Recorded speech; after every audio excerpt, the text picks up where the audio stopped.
Hey guys, welcome to Fanfic Fanatics. So in today's video we are gonna see, what if Deku had Cryomancer powers like Sub-Zero? Before starting, make sure to hit that like button and subscribe if you are interested in MHA fanfictions. This story is Freezing Point by _King Azrael. Now without wasting any more time, let's dive in. As long as he could remember, his childhood had been filled with stories. The lives of his ancestors. The history of his blood. He always enjoyed those stories. It was during those short years that he felt truly connected to his family, and it was for a time his last true connection. The more he grew, the more he learned, and finally he came to understand the truth. His family had forsaken him. His mother and sister had forsaken their blood. His blood. Yet again he suffered another dreamless night, something that had become all too common. Izuku Yagi glanced, eyes watching and closing once the refreshing early morning breeze made its way through his open bedroom window. The cold had never truly bothered him in his 14 years of living, and he doubted that this would change as he grew older. NGH.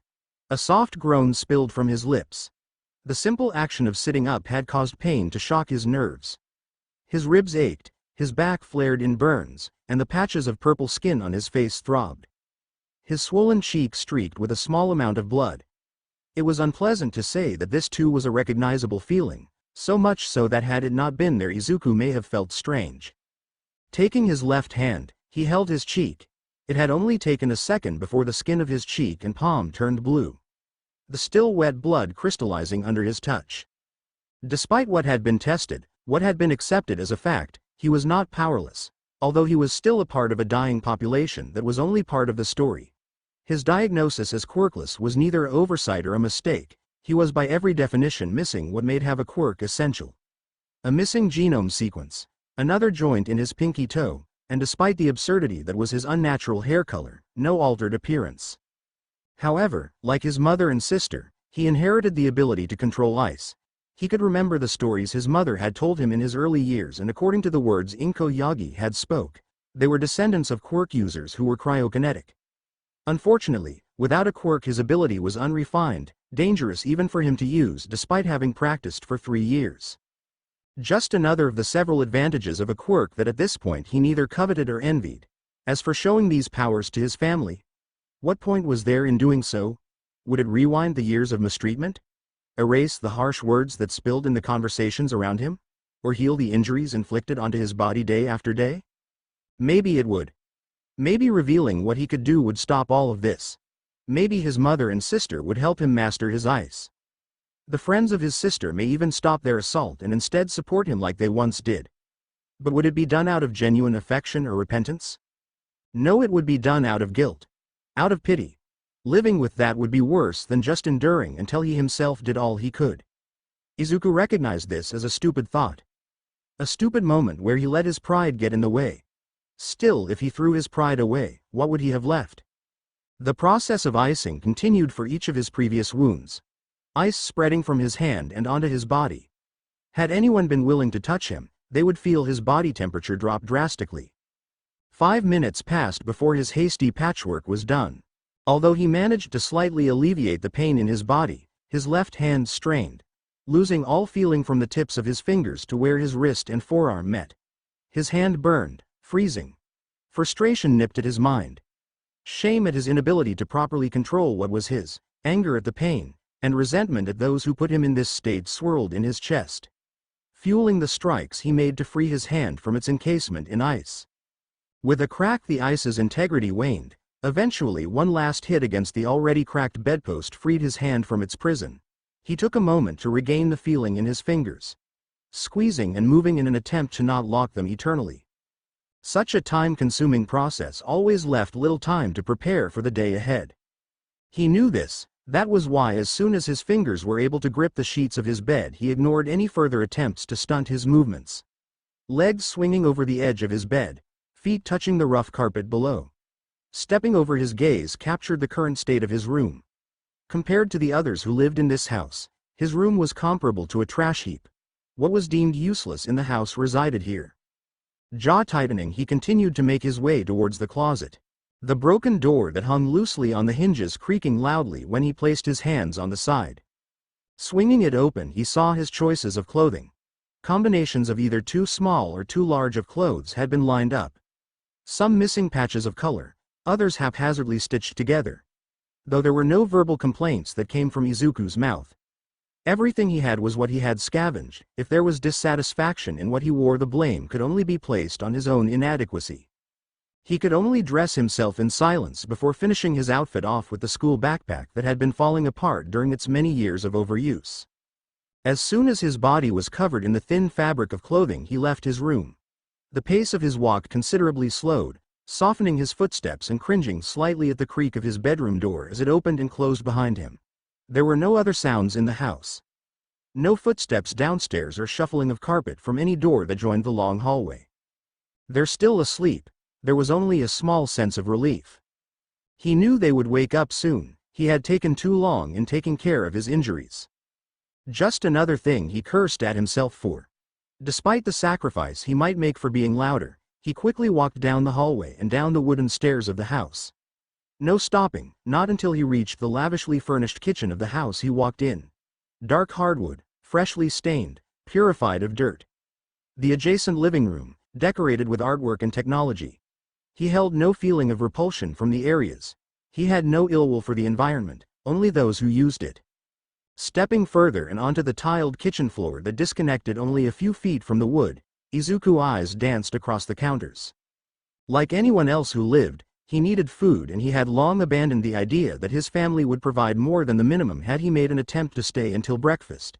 No doubt because of Izumi Yagi, his sister's complaints. The fresh fruit that usually sat on the counter had been hidden. That and the added cabinet locks kept him out of using anything in the cupboards.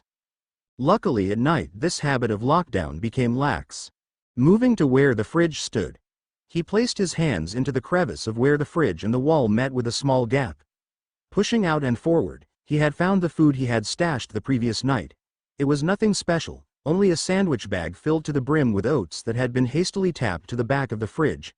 Alongside that was a water bottle. His food was crude, and although unfulfilling in many ways, it was still a meal. Ripping them away from the tape that held them, Izuku stuffed the items into his backpack. Taking only a little more time to push the fridge back into place.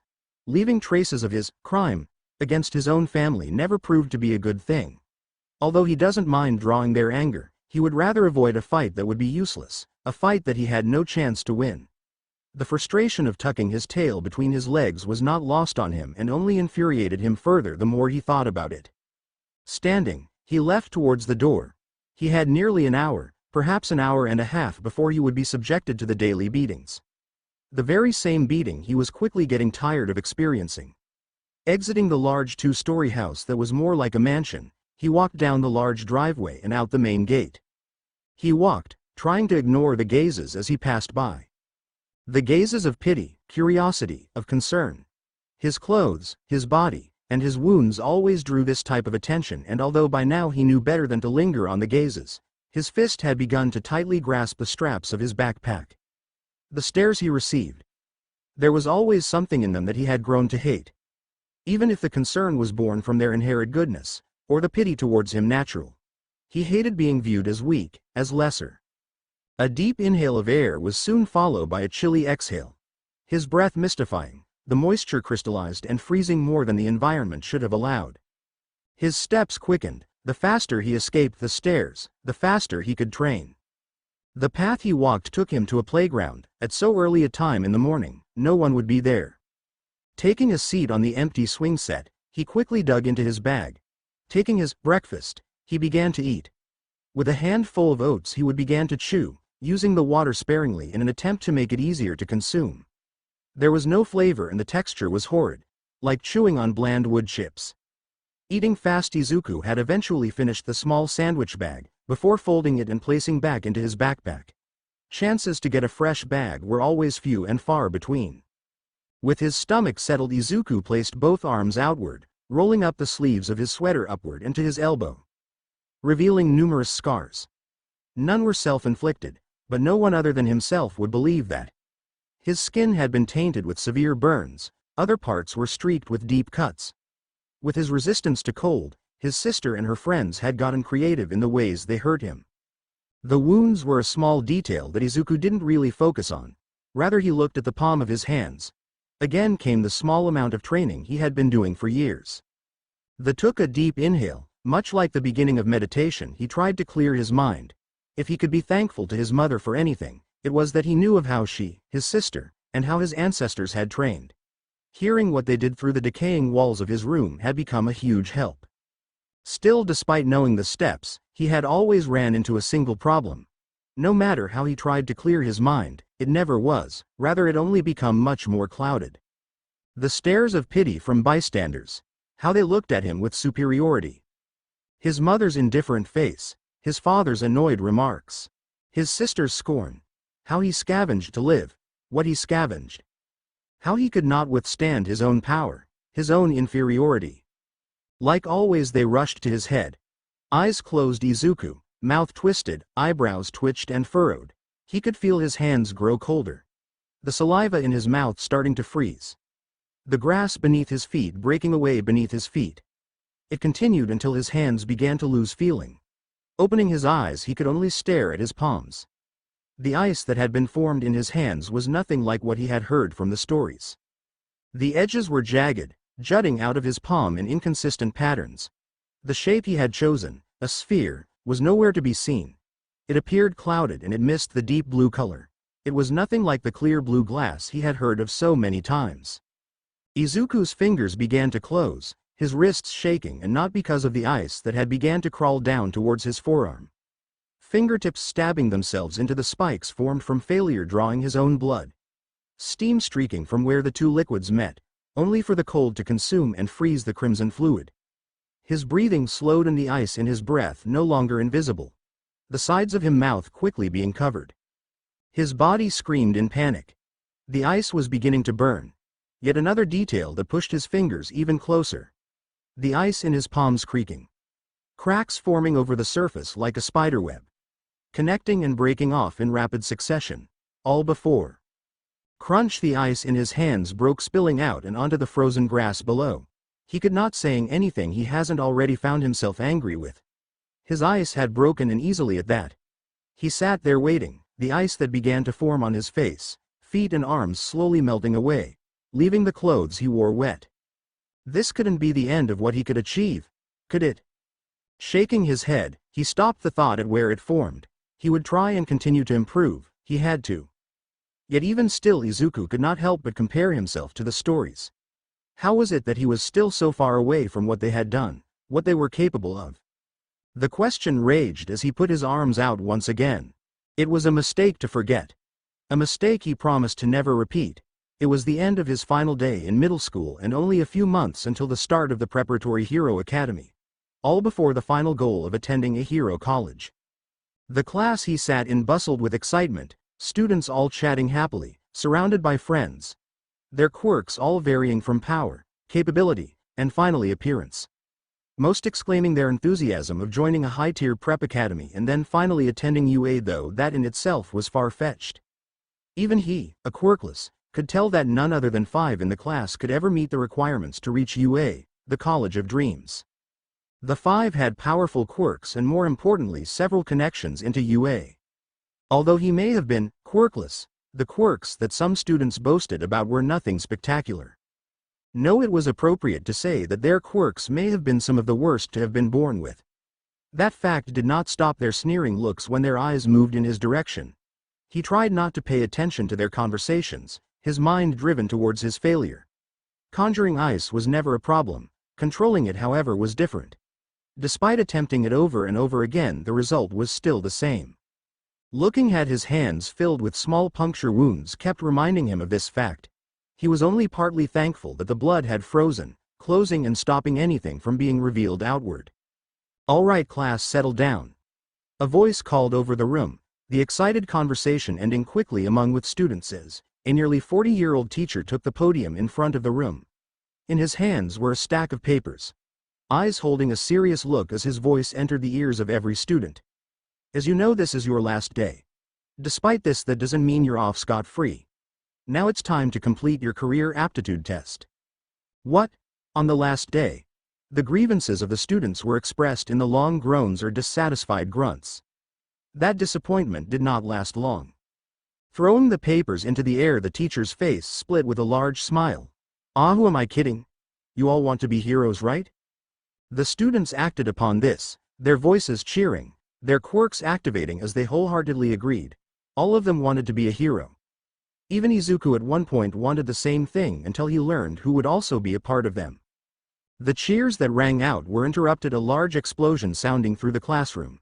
Two children climbed their desks, both sporting spiky, ash-blonde colored hair and a pair of red eyes. Large smirks written across their faces as the boy of the twin siblings spoke up. Hey Teach. Don't lump us in with those fucking extras. Yeah, these bastards wouldn't even make it as a sidekick at some D-list hero agency. The boy's sister shouted in support, their hands popping with explosions as their red eyes glared at the teacher, their rough gazes sweeping over the class as many raised their voice in protest. Hey, the teacher, looking to the file placed on the podium, flipped through a few pages before looking up at the 5 students.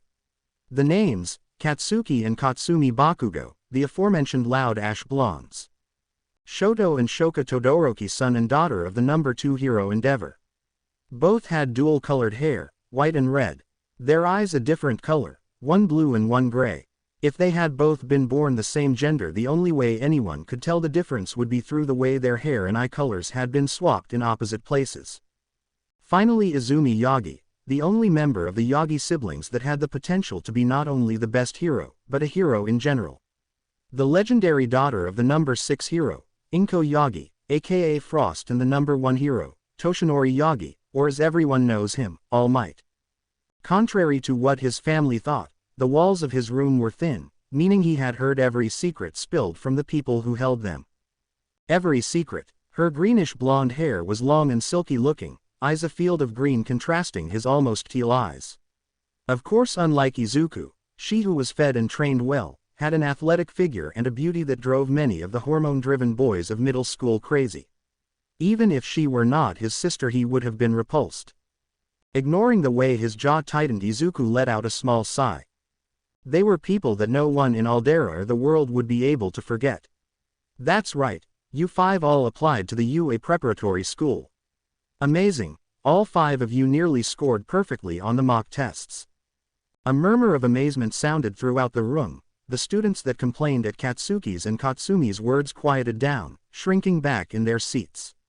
Of course, the dream was to enter UA, and realistically, as long as it was a good prep academy, you could get in. But among all of those, the only academy with a direct line into UA was the academy run by the same college, specifically designed to weed out the top heroes from the bottom. To even apply costed enormous amounts of money, and to be accepted you would need excellent control over your quirk. The class could only accept this. After all, these 5 students were always the top ranked, especially Izumi Yagi. She was powerful, but undisciplined.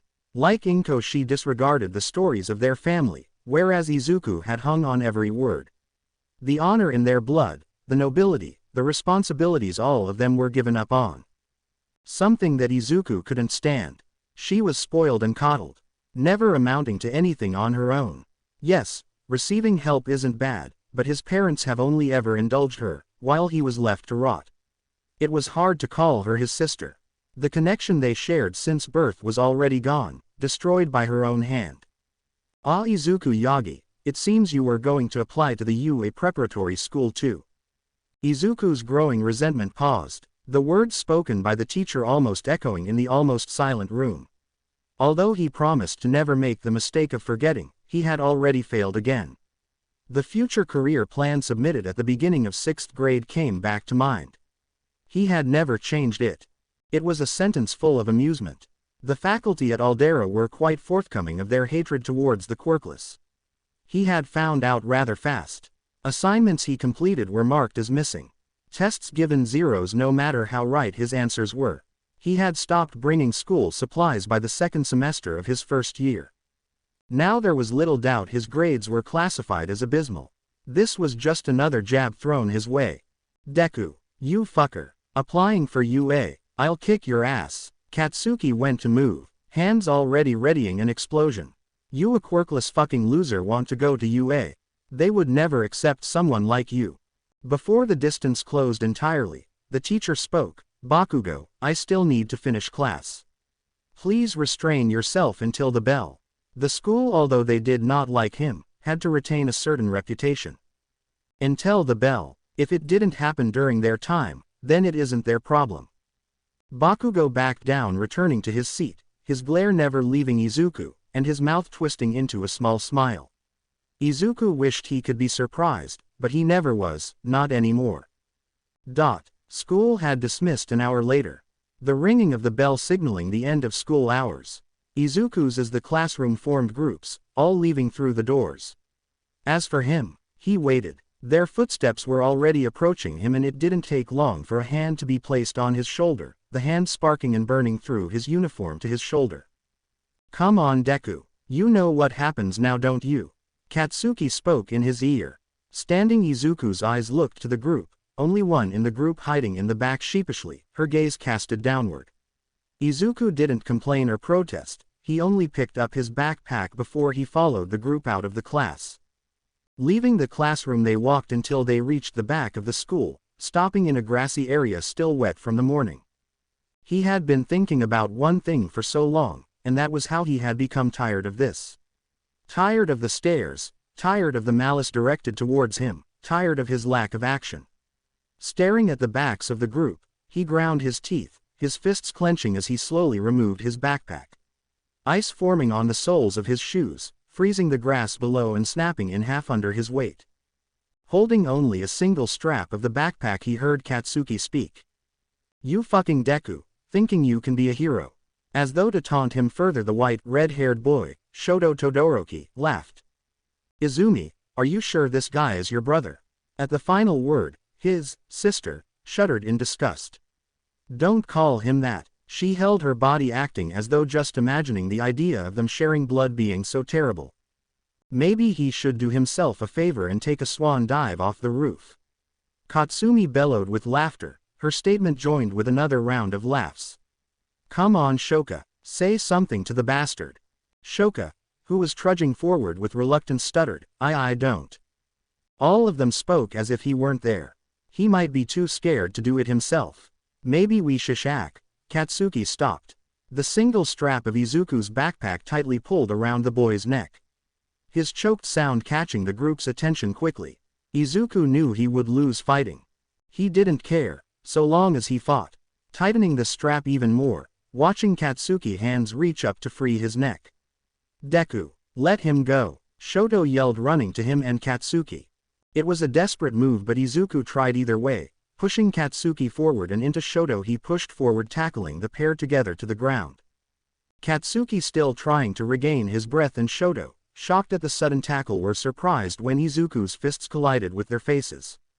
He struck at their faces, his knuckles cutting into their cheeks while his own skin tore, streaking blood on his hands and their faces. The shock would eventually shake off, but until then he continued to strike them down. Like the boys, the girls struggled to understand what was happening. Their faces twisting in shock as Katsuki and Shoto tried to defend themselves from Izuku's hits. For the first time, Shoto had also begun to feel cold, a chill running down his body as Izuku's fists made contact with him. Eventually it was the sight of blood on her brother's face that caused Katsumi to act. Her hands coming together as ran to Izuku, placing her hands on his stomach. Fucking Deku. Her explosion pushed Izuku off the pair of brothers, finally giving them room to breathe. Even heard Izuku's teeth gnashed. Shakily he stood, left hand holding his side as he glared at the group, the part of his uniform that burned away becoming coated with ice. He watched Katsumi rush over to Shoto, the anger and worry evident on her face. She crouched to comfort him, all while glaring in his direction. Izumi did much the same to Katsuki. The only one standing had been Shoya, the girl shaking like a leaf. Clenching his right hand, he stared at Katsumi. There was no more hesitation to be found. He ran forward, intent on dishing out what he had always been on the receiving end of. It was wishful thinking to believe he would win this fight. Izuku knew this from the start. So when a jagged piece of ice hit the right side of his face, he wasn't surprised. Falling to the floor, Izuku placed his right hand against his face. His blood began to seep through the gaps of his fingers. Right eye closed, he could only watch the blood drip and freeze in the graze with his left. In his ears, Izumi's voice screamed, stop. And in the corner of his eye he saw her. Hands raised, blocks of ice hovering over her, eyes tearing and knees shaking. She was afraid of him. For the first time in her life, she was afraid of him. Even if it had been a surprise attack, the fact he had beaten Shoto and Katsuki bad enough to make them bleed was something to be scared of. The quirkless nobody that he was should have never been able to beat them up. After all, they overpowered him every time they beat him up. The pain caused a groan to slip from Izuku's mouth. He felt as though he could pass out from it, but they weren't ever that merciful. As soon as he lowered his head, a leg struck his side. "Why, you fucker. Who do you think you are?" Katsuki had gotten up. His anger at being beaten up by the worthless Deku was an embarrassment he couldn't live with. He continued to pay back what Izuku's had done, stomping on the boy relentlessly. Foot pushing and grinding Izuku's head into the floor. Kicks directed to his injuries, making them worse. His attacks growing until he was forcefully stopped, surprisingly by Shoka of all people. The words they said couldn't be here. All Izuku could do was focus on freezing the gash over his eye, trying to reduce the pain. He laid there, his jaw clenching and unclenching, trying to adjust to the searing pain he felt. He could hear the hurried shuffling of Izumi and Shoya. It was clear the pair were about to leave, but before that, footsteps approached his right side. Temporarily half-blinded, he only saw a small palm-sized ball of ice appear on the ground before him. A gesture he only saw as one thing: pity. Right hand leaving his eye, his blood-soaked fingers grabbed a hold of the ball. His fingers growing colder, blood freezing between his fingers in jagged spikes as he squeezed. The ice began to crack, and just when the group had disappeared from earshot did he crush the ice fully. From the impact of his hand, ice spread in all directions, the size greater than ever before. A chilling breath escaping from Izuku's mouth as he shivered. His right eye closed while his left held only a look of rage. The walk home was long. The sun had already began to set by the time he was able to move. The power he displayed having been too much, despite it being so little, it had been enough to freeze his body. Then came the throbbing pain of his face. Having nothing other than his uniform, he was forced to cover it with a ripped-off sleeve. He would have to steal supplies tonight in order to properly clean it.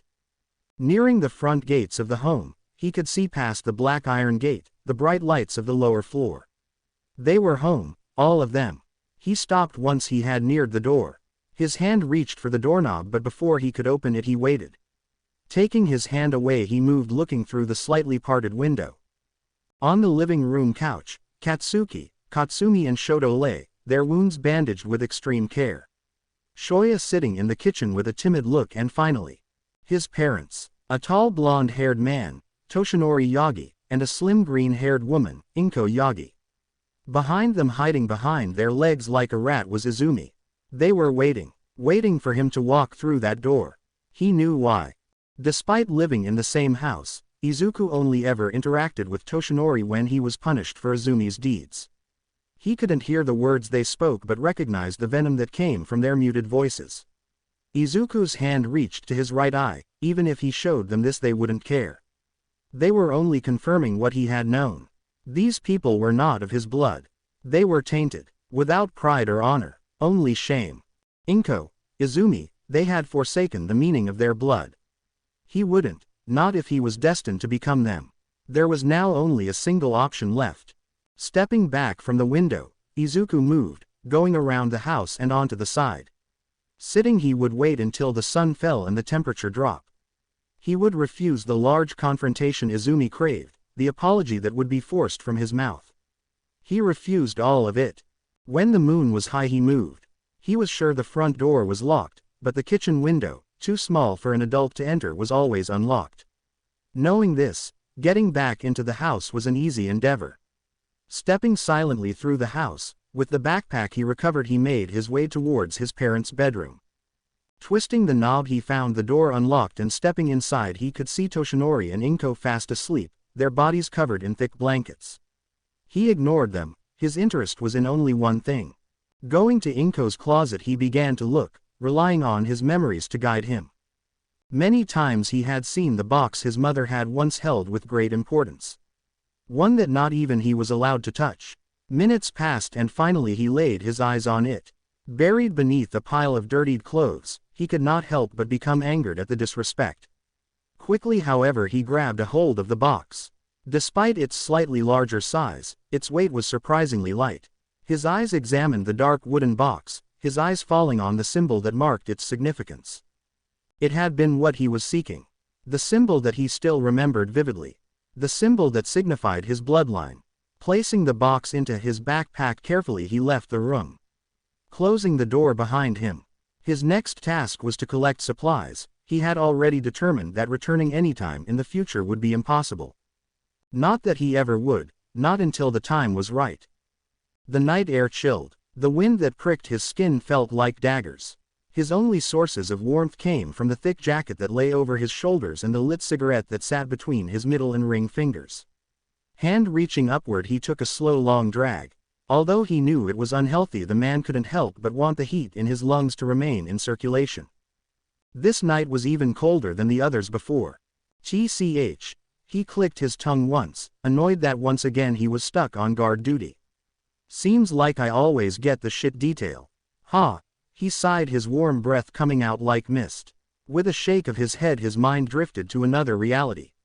A reality where his quirk had been good enough to be a hero. A reality where he was anything but just another cog in Japan's dark underworld. He would be living in a high-rise apartment with heated floors, maybe a rooftop pool where he could watch fellow female pro heroes in their swimsuits. Every night his bed wouldn't be empty. Indeed, that was the dream. Who am I kidding? Placing the cigarette in his mouth, his right hand reached into his coat, pulling a thermos that was hot to the touch. His respite from this abnormally cold darkness. Just a few more hours. A few more hours, and then he could finally return to the cheap apartment he called home. Hand placed upon his thermos, he slowly began to twist the cap, and began to lift it to his mouth. He noticed the drop in temperature too late. A hand grasped the back of his neck, the saliva in his mouth freezing before he began to choke on his cooling blood. His eyes panicking, grip growing tighter on his thermos as he caught his reflection. Mouth opening to scream only for all noise to fall silent. Cigarette dropping to the ground, his dying brain etched his final memory. A pair of emerald eyes. It was hard to sleep, and it wasn't for a lack of effort, rather the circumstances surrounding where he slept. Snow cascaded off the side of his makeshift bed constantly while the wind threatened an untimely death. Even with his natural and abnormal resistance to the cold, even he shivered. The layers of clothes and blankets he had stacked on his body did little to improve his condition. A gloved hand reached to his face, tracing the scar over his eye. It calmed him, reminded him why he was here. Sitting up slowly, he tried to reduce the swing of his hanging tent. Eyes peeking outward, making sure the cables he hammered in remained secure. One small mistake and not only would his plunge be reset, but he could lose everything he worked himself to near death for. His shivering arms reached to his side, pulling an all too familiar box. Left hand resting atop the symbol, he slowly opened the small chest. His other hand sifted through, pushing aside a measly stack of yuan bills he had slaved for. He grabbed a hold of a small, nearly completely shaved pencil.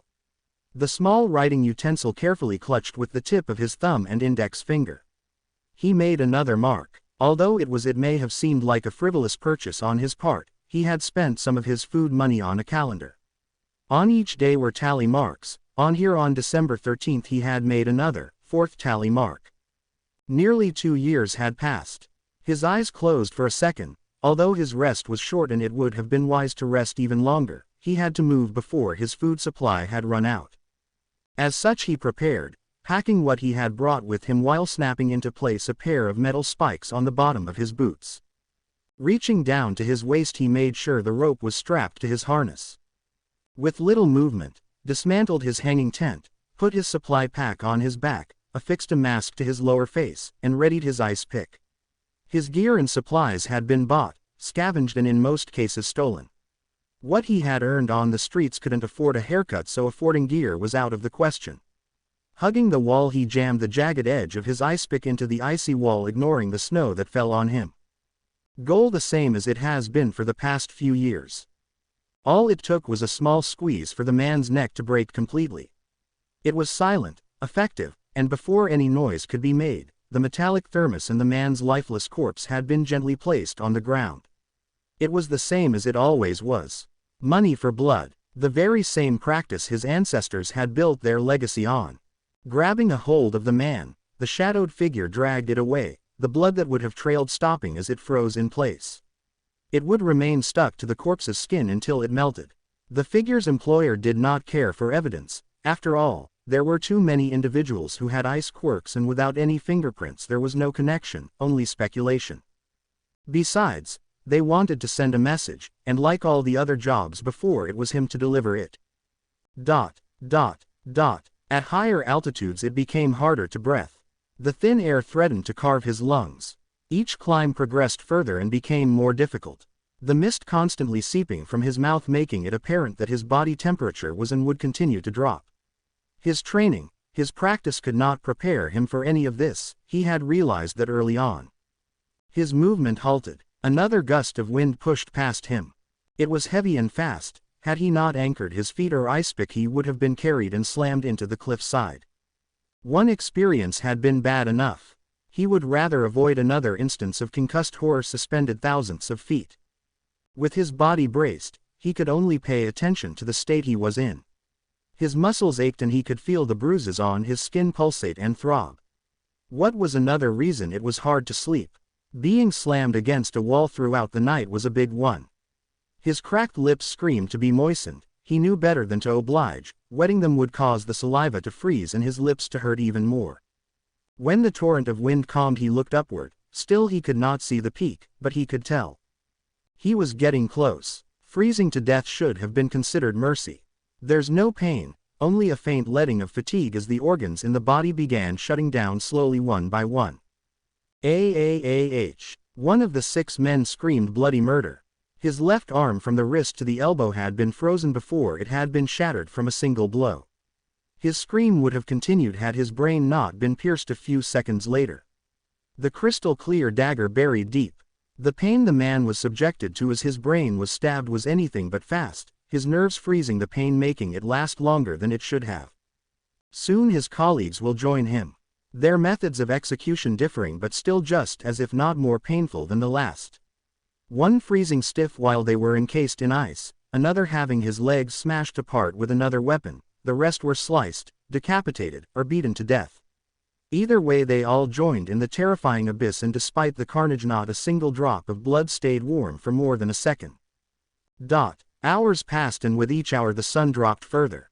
The cold had become freezing. He doubted that he could eat any of the food he brought, unless he was willing to sacrifice his teeth. His grip on the mountain and his ice pick had began to fade. The strength in his limbs faltering. His eyes wanted to close, his fatigue had already began to reach his limit. Even now he was making mistakes. His right foot slipped out from under himself, nearly causing him to fall. He couldn't trust his harness to support his body, especially from this steep drop. The rope was worn and placing his faith in it would be suicide. Readjusting his footing he ascended. He couldn't afford to pause, he had to get as high as he could before the sun dropped completely. His breathing had become struggled gasps, he'd been practically drowning. His clothes were wet and had been freezing during his ascension. The mask covering his face repeating a vicious cycle of melting and freezing. His body temperature had already dropped to the point where even he began to lose some feeling of his fingertips. His vision had grown hazy, clouded, and even if they didn't, the thickness of the fog and cold air would have made it nearly impossible to see. Still he climbed further, his ice pick continuing to inch its way up before he heard it. Click. He pulled downward. The ice pick hadn't made contact against the cliff but instead scraped on an edge.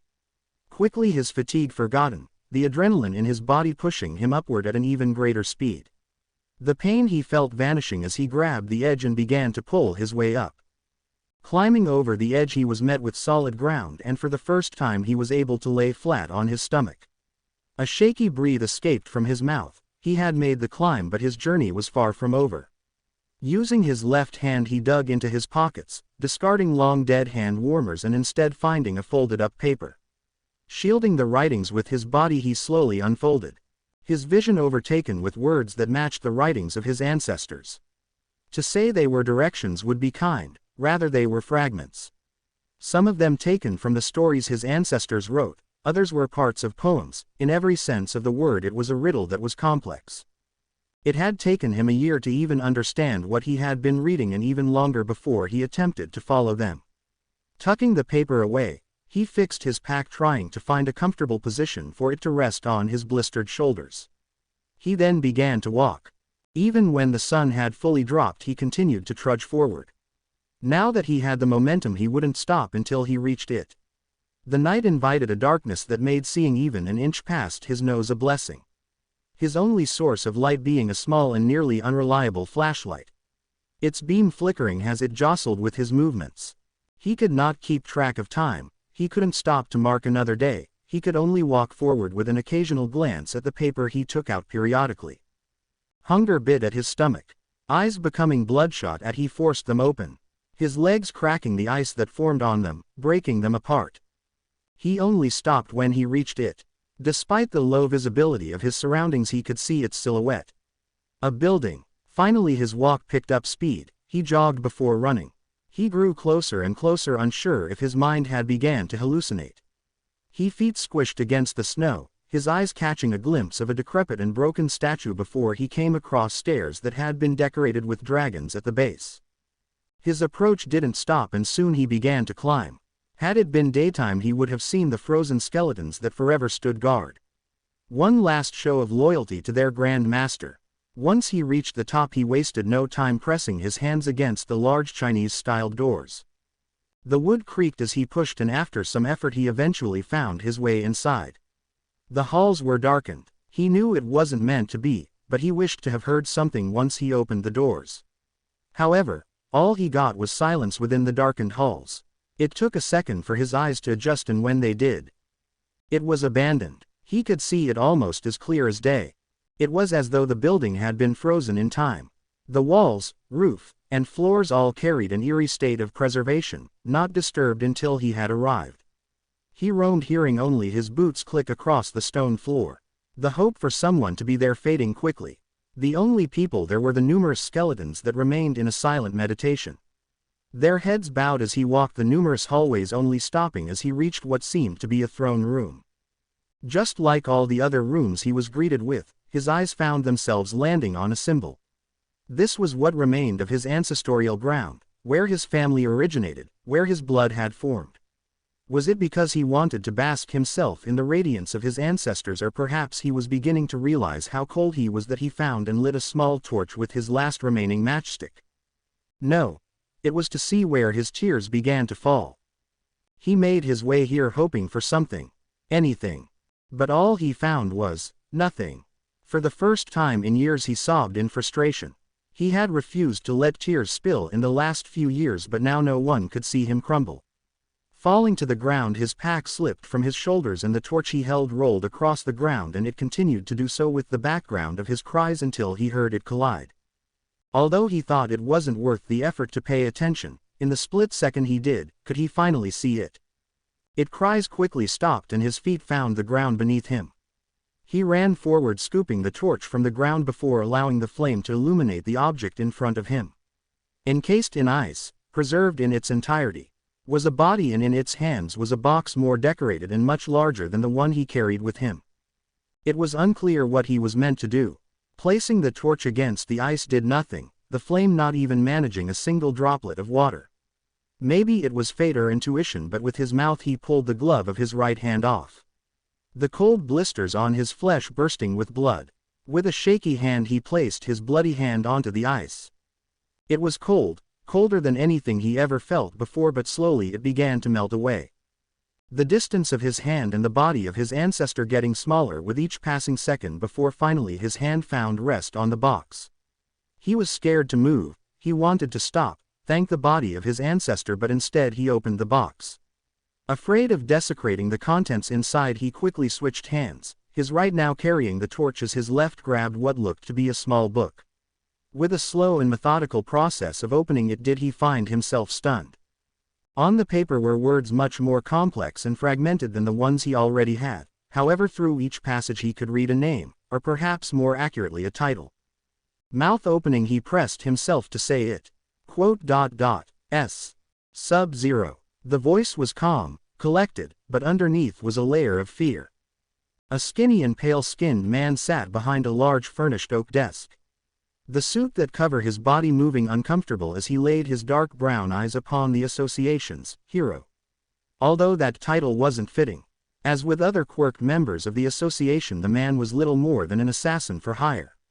Their relationship was recent, but the masked man that stood before him was effective, and as such he knew trying to carry a conversation was idiotic. "Thank you for your assistance once again." This, like all the other previous transactions, was to remain short. Grabbing a small briefcase, he placed it upon the desk, sliding it forward toward Sub-Zero. "The payment is promised. We'll contact you." The Hero Association board member expected that to be the end of it, however his next words were cut quickly by the man's rough voice. "Our business is done. I want what is owed." The statement was clear. There would be no room for debate. The board member knew that the boy before him held another objective. Sub-Zero was a useful ally. Nodding, the man spoke. "I've already sent word." Grabbing the handle of the case, Sub-Zero turned his back to the Hero Association, not even giving the man a moment to say more. He had earned enough to revive his clan by soiling his hands with blood. Now he needed the prestige, and in this era only one job could give rise to this. Under the last Grand Master, the Lin Kuei became more than an assassination clan, and under his rule it will once again. He will not compromise, for he was Lin Kuei. "Izumi, wake up, it's time." Waking up from the yelling, Izumi Yagi jumped out of bed, her long blonde hair frizzy and unkempt, a streak of drool running down the side of her mouth into her chin. Wiping the drool away with the sleeve of her pajamas, the now 18-year-old Izumi yelled out, arms shielding her eyes from the sun that shined through her windows. "I am up, Mom." The young girl sat up in her bed, ignoring her disheveled hair as she shifted her body, leaving the warmth and comfort of her bed. Quickly making her way towards her large walk-in closet, Izumi undressed herself. The years had been much too kind to the girl, developing a body most women would be jealous of through her training, not to mention a little help from One for All. She was as prepared as she could be, quickly changing into a tank top, a training jumpsuit, and a pair of athletic shoes before she reached up, tying her green blonde hair into a tight ponytail. Staring into her reflection, Izumi's emerald green eyes lingered on her face before she quickly slapped both of her cheeks to pump herself up. Blood beginning to boil, she took deep breaths. Today was Yue's entrance exam. An exam her father and mother had spent years prepping her for because of her refusal to be a special admission. Even with all the support around her, she couldn't help but feel nervous. "You can do this." Her dad was the #1 hero and she had his quirk. She was going to ace this exam, become the new #1 hero, and be the best she could be. After her internal motivational speech, the girl turned quickly, leaving her room and entering the hallway just beyond. Her shoes lighting, thumping with each step against the furnished wood below. Walking with purpose made her stride quick, however even that halted once she saw a lone door. The smile that had been on her face quickly devolving into a scowl. Tisk. She clicked her tongue. It had been years since that bastard had gone missing, and years since her mother had become depressed. The resentment built in Izumi's chest and her hands balled into tight fists. How dare he do that to her mom? Like a rat stealing food, he had even taken a family heirloom. Shaking her head, Izumi looked away, making her way down the hallway and down the singular flight of stairs reaching the ground floor. Like every morning, her nose was filled with a pleasant scent of breakfast. Reaching the bottom, the young girl was immediately pulled into a large hug. The weight of her body shifting entirely as she found herself in her father's large arms. Toshinori Yagi in his all-might form held a large toothy smile, showing of his pearly whites. "Dad, why are you in your muscle form?" Muffled by her father's pectorals, she felt the strength holding her fade. With a puff of smoke, Toshinori Yagi's frail-looking body showed. "I can't let my daughter see this depressing sight first thing in the morning." "Ha ha." Toshinori laughed, the smile on his face still genuine in its affection towards her. Always her hero, going above and beyond despite his injury. Izumi returned with her own smile. It wasn't long after her brother disappeared that her father received this injury, maybe 3 months after, when his father encountered the same villain that killed the 7th user of One for All. Izumi's resolve since then had been bolstered even further. Standing there, a small and brittle ball of ice telekinetically collided with the side of Toshinori's head. "Stop distracting Izumi, honey. She has to eat before the exam." Standing in the kitchen, plastic spatula in one hand and one on her hip, Inko Yagi glared at her husband before her face stretched into a grin as her eyes turned to Izumi. Sweetie, hurry and sit, you have to get your energy. You didn't have to throw that ice. Toshinori mumbled to himself. Listening, Izumi sat at the dinner table, her eyes watching Inko turn back to the stove cooking a hearty breakfast. Izumi's eyes glanced at the counter next. Sat at the side of the stovetop was a picture. Inko, Toshinori, herself, and he was there too. Smiling bright, hugging each other so tight that the threat of choking was very real. Izumi remembered. They were 4 and 5 years old and this was a month before their quirk test. Inko had fallen into a ball of tears when she realized that past the age of 4, pictures of Izuku especially smiling were rare, almost extinct. Therefore the woman had no choice but to use this one as a happy memory. Propping her head on the palm of her hand, Izumi looked away, only looking back once Inko placed a glass, a plate, and a bowl. Her breakfast was always carefully made. Eggs, bacon, hash brown, a bowl of various fruit and a glass of orange juice. Her parents made her nutrition a top priority and she didn't hate any of it. Now then, hurry and eat. Sitting down with her, both her parents had plates of their own, giving their thanks they ate. The day was just beginning. The silence of the apartment dining room was only broken at his heed. Sub-Zero sat, knees touching the floor, the weight of his body placed onto his heels while his back remained straight. The waist-high table carried only 2 objects. A small teacup, steam wafting through the cold air, and a bowl of rice porridge, a poor man, a humble man's meal. Eyes closed and face unmasked, Izuku reached grabbing his tea before taking a small sip. His chest rising and falling in a slow rhythm, meditation not disturbed in the slightest. His clothing, like his food, remained simple. Black sweatpants, a plain gray sweater, and black athletic shoes. Normally he would have dressed as a representative of his clan. However, that had a time and place. However, that did not mean the Lin Kuei would go unnoticed. Affixed to the left side of his chest was a medallion and engraved was a dragon. It was a relic of his ancestors, one that he now holds. Opening his eyes, Izuku's eyes drifted to the digital clock inside the small kitchen. The time displaying brightly, 6 a.m. The entrance exam into UA started at 9 a.m. He had more than enough time to prepare. As such, he closed his eyes once more. Soon he would leave. Izumi. Izumi's smile brightened as her name was called. Spreading her arms, the girl ran forward across the sidewalk, bringing another girl her age into a hug. Her face being tickled with ash blonde hair. Katsumi. Pulling away from the hug, Izumi flinched as the girl punched her in the boob. The girl was as violent as always. Still, the only way to beat Katsumi was to play her game, infusing 2% of OFA into her fist. Izumi struck the girl in the same spot. Shit. Katsumi quickly gave up, sinking backward as Kastuki strode up behind his sister, smacking the girl in the back of the head. Dumbass. His slap was met with a kick in the shin.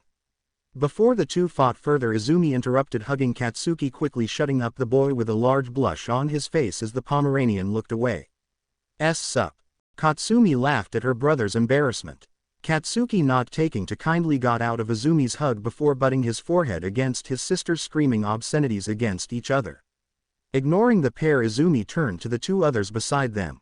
Shoya. Taking the female Todoroki's hands in hers, the 2 shared a small smile. The girl was still as quiet as ever. Shoto. Her brother was just as quiet, both of them acknowledging the other with a nod of their head. Come on, let's get going. If the group delayed any longer, they would be late for the exam. Listening, both Bakugo twins stopped bickering after each threw a punch. The walk was peaceful, the group talking casually about nothing really in particular. Eventually reaching the entrance to UA, none were surprised. Due to their parents, the Todorokis and Izumi were accustomed to seeing the campus. As for the Bakugos, being surprised would make them lame as shit, so they pretended to be unfazed.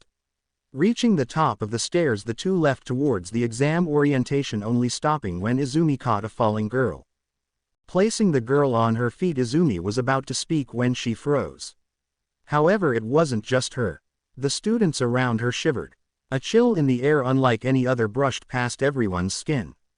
Even her and the Todoroki twins could feel it.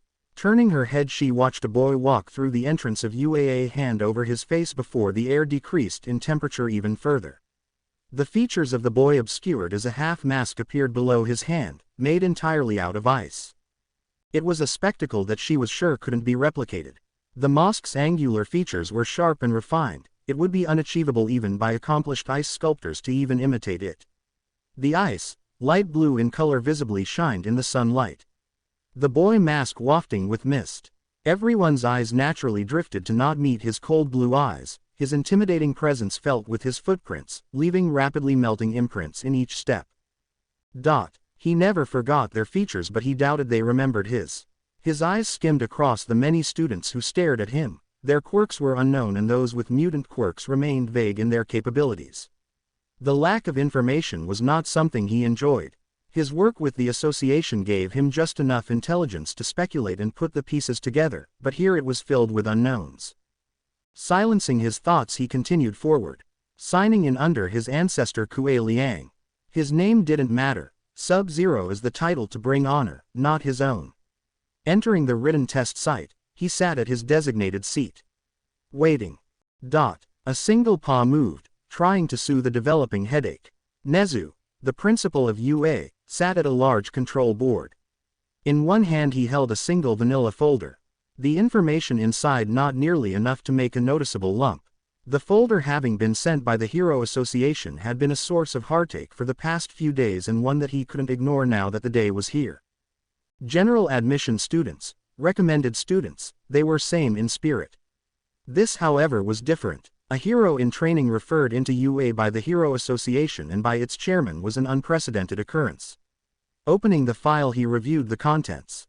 Hero Association collaborator. Real name, Izuku, redacted.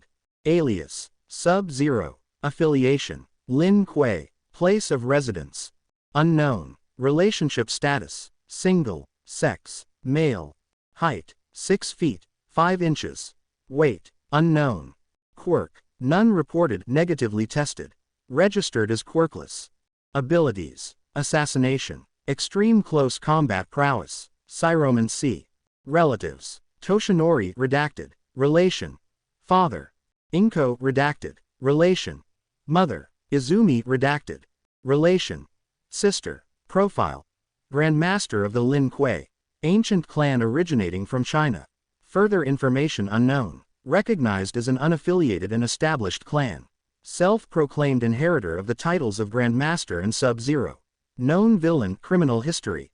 None. Origin of Cryomancer, abilities unknown. Does not match any known quirk mutations involving the lack of the quirk genome sequence. Caution.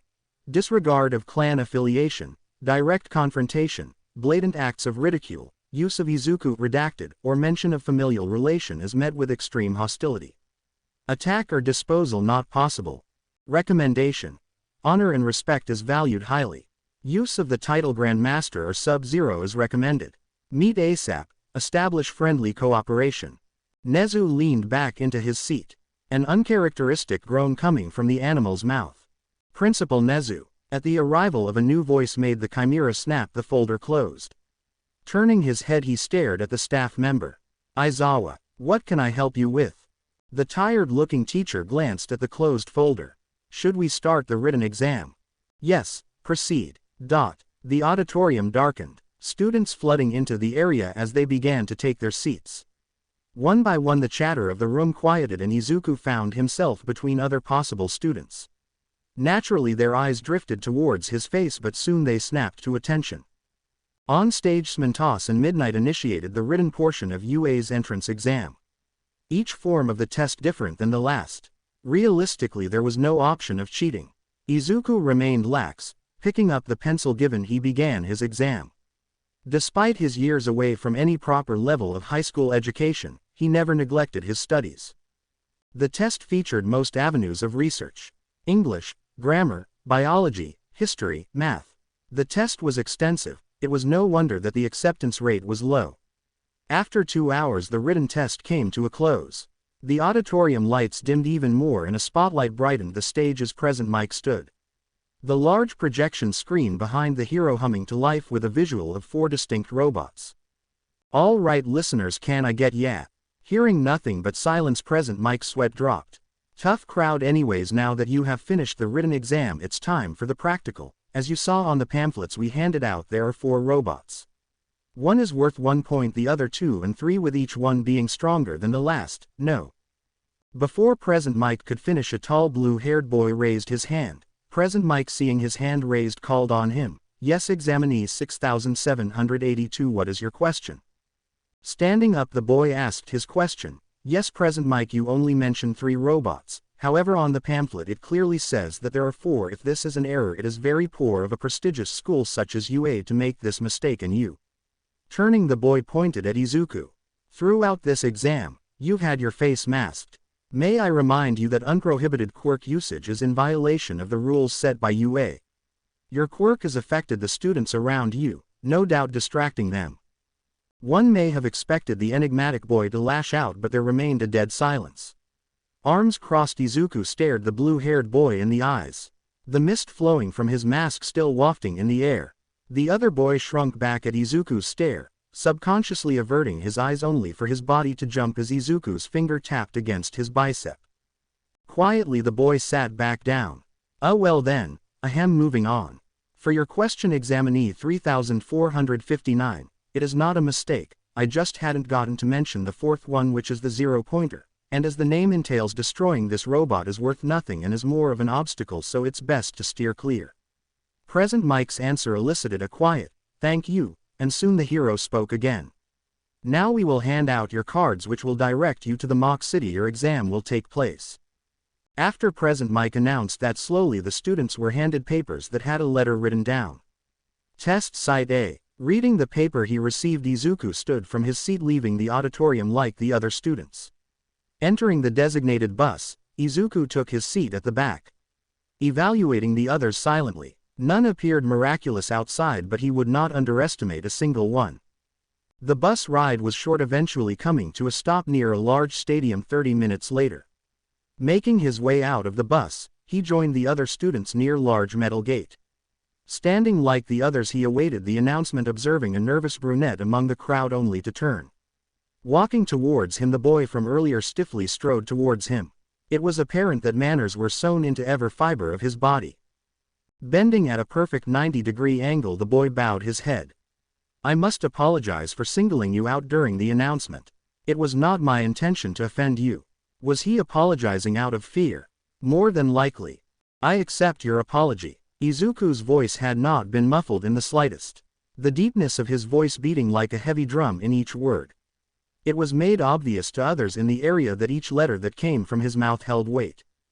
Standing straight, the boy extended his hand. My name is Tenya Iida. Iida found his hand grasped by another. The coldness of the hand had him question how the boy was alive. Sub-Zero. Iida wanted to question the name. Rather, everyone did, however by instinct they knew better than to ask, and Iida especially. Nodding his head, the two broke their handshake. Well then, I wish you good. Alright, little listeners, get ready as the exam is about to start. Cutting Iida off, Present Mike's voice yelled over a pair of loudspeakers. At his announcement, Sub-Zero lost all formality, moving through the crowd as he neared the door. In 3, 2, 1, go. The metal door creaked as they opened. Izuku didn't wait, squeezing through the gap of the door as it unveiled itself.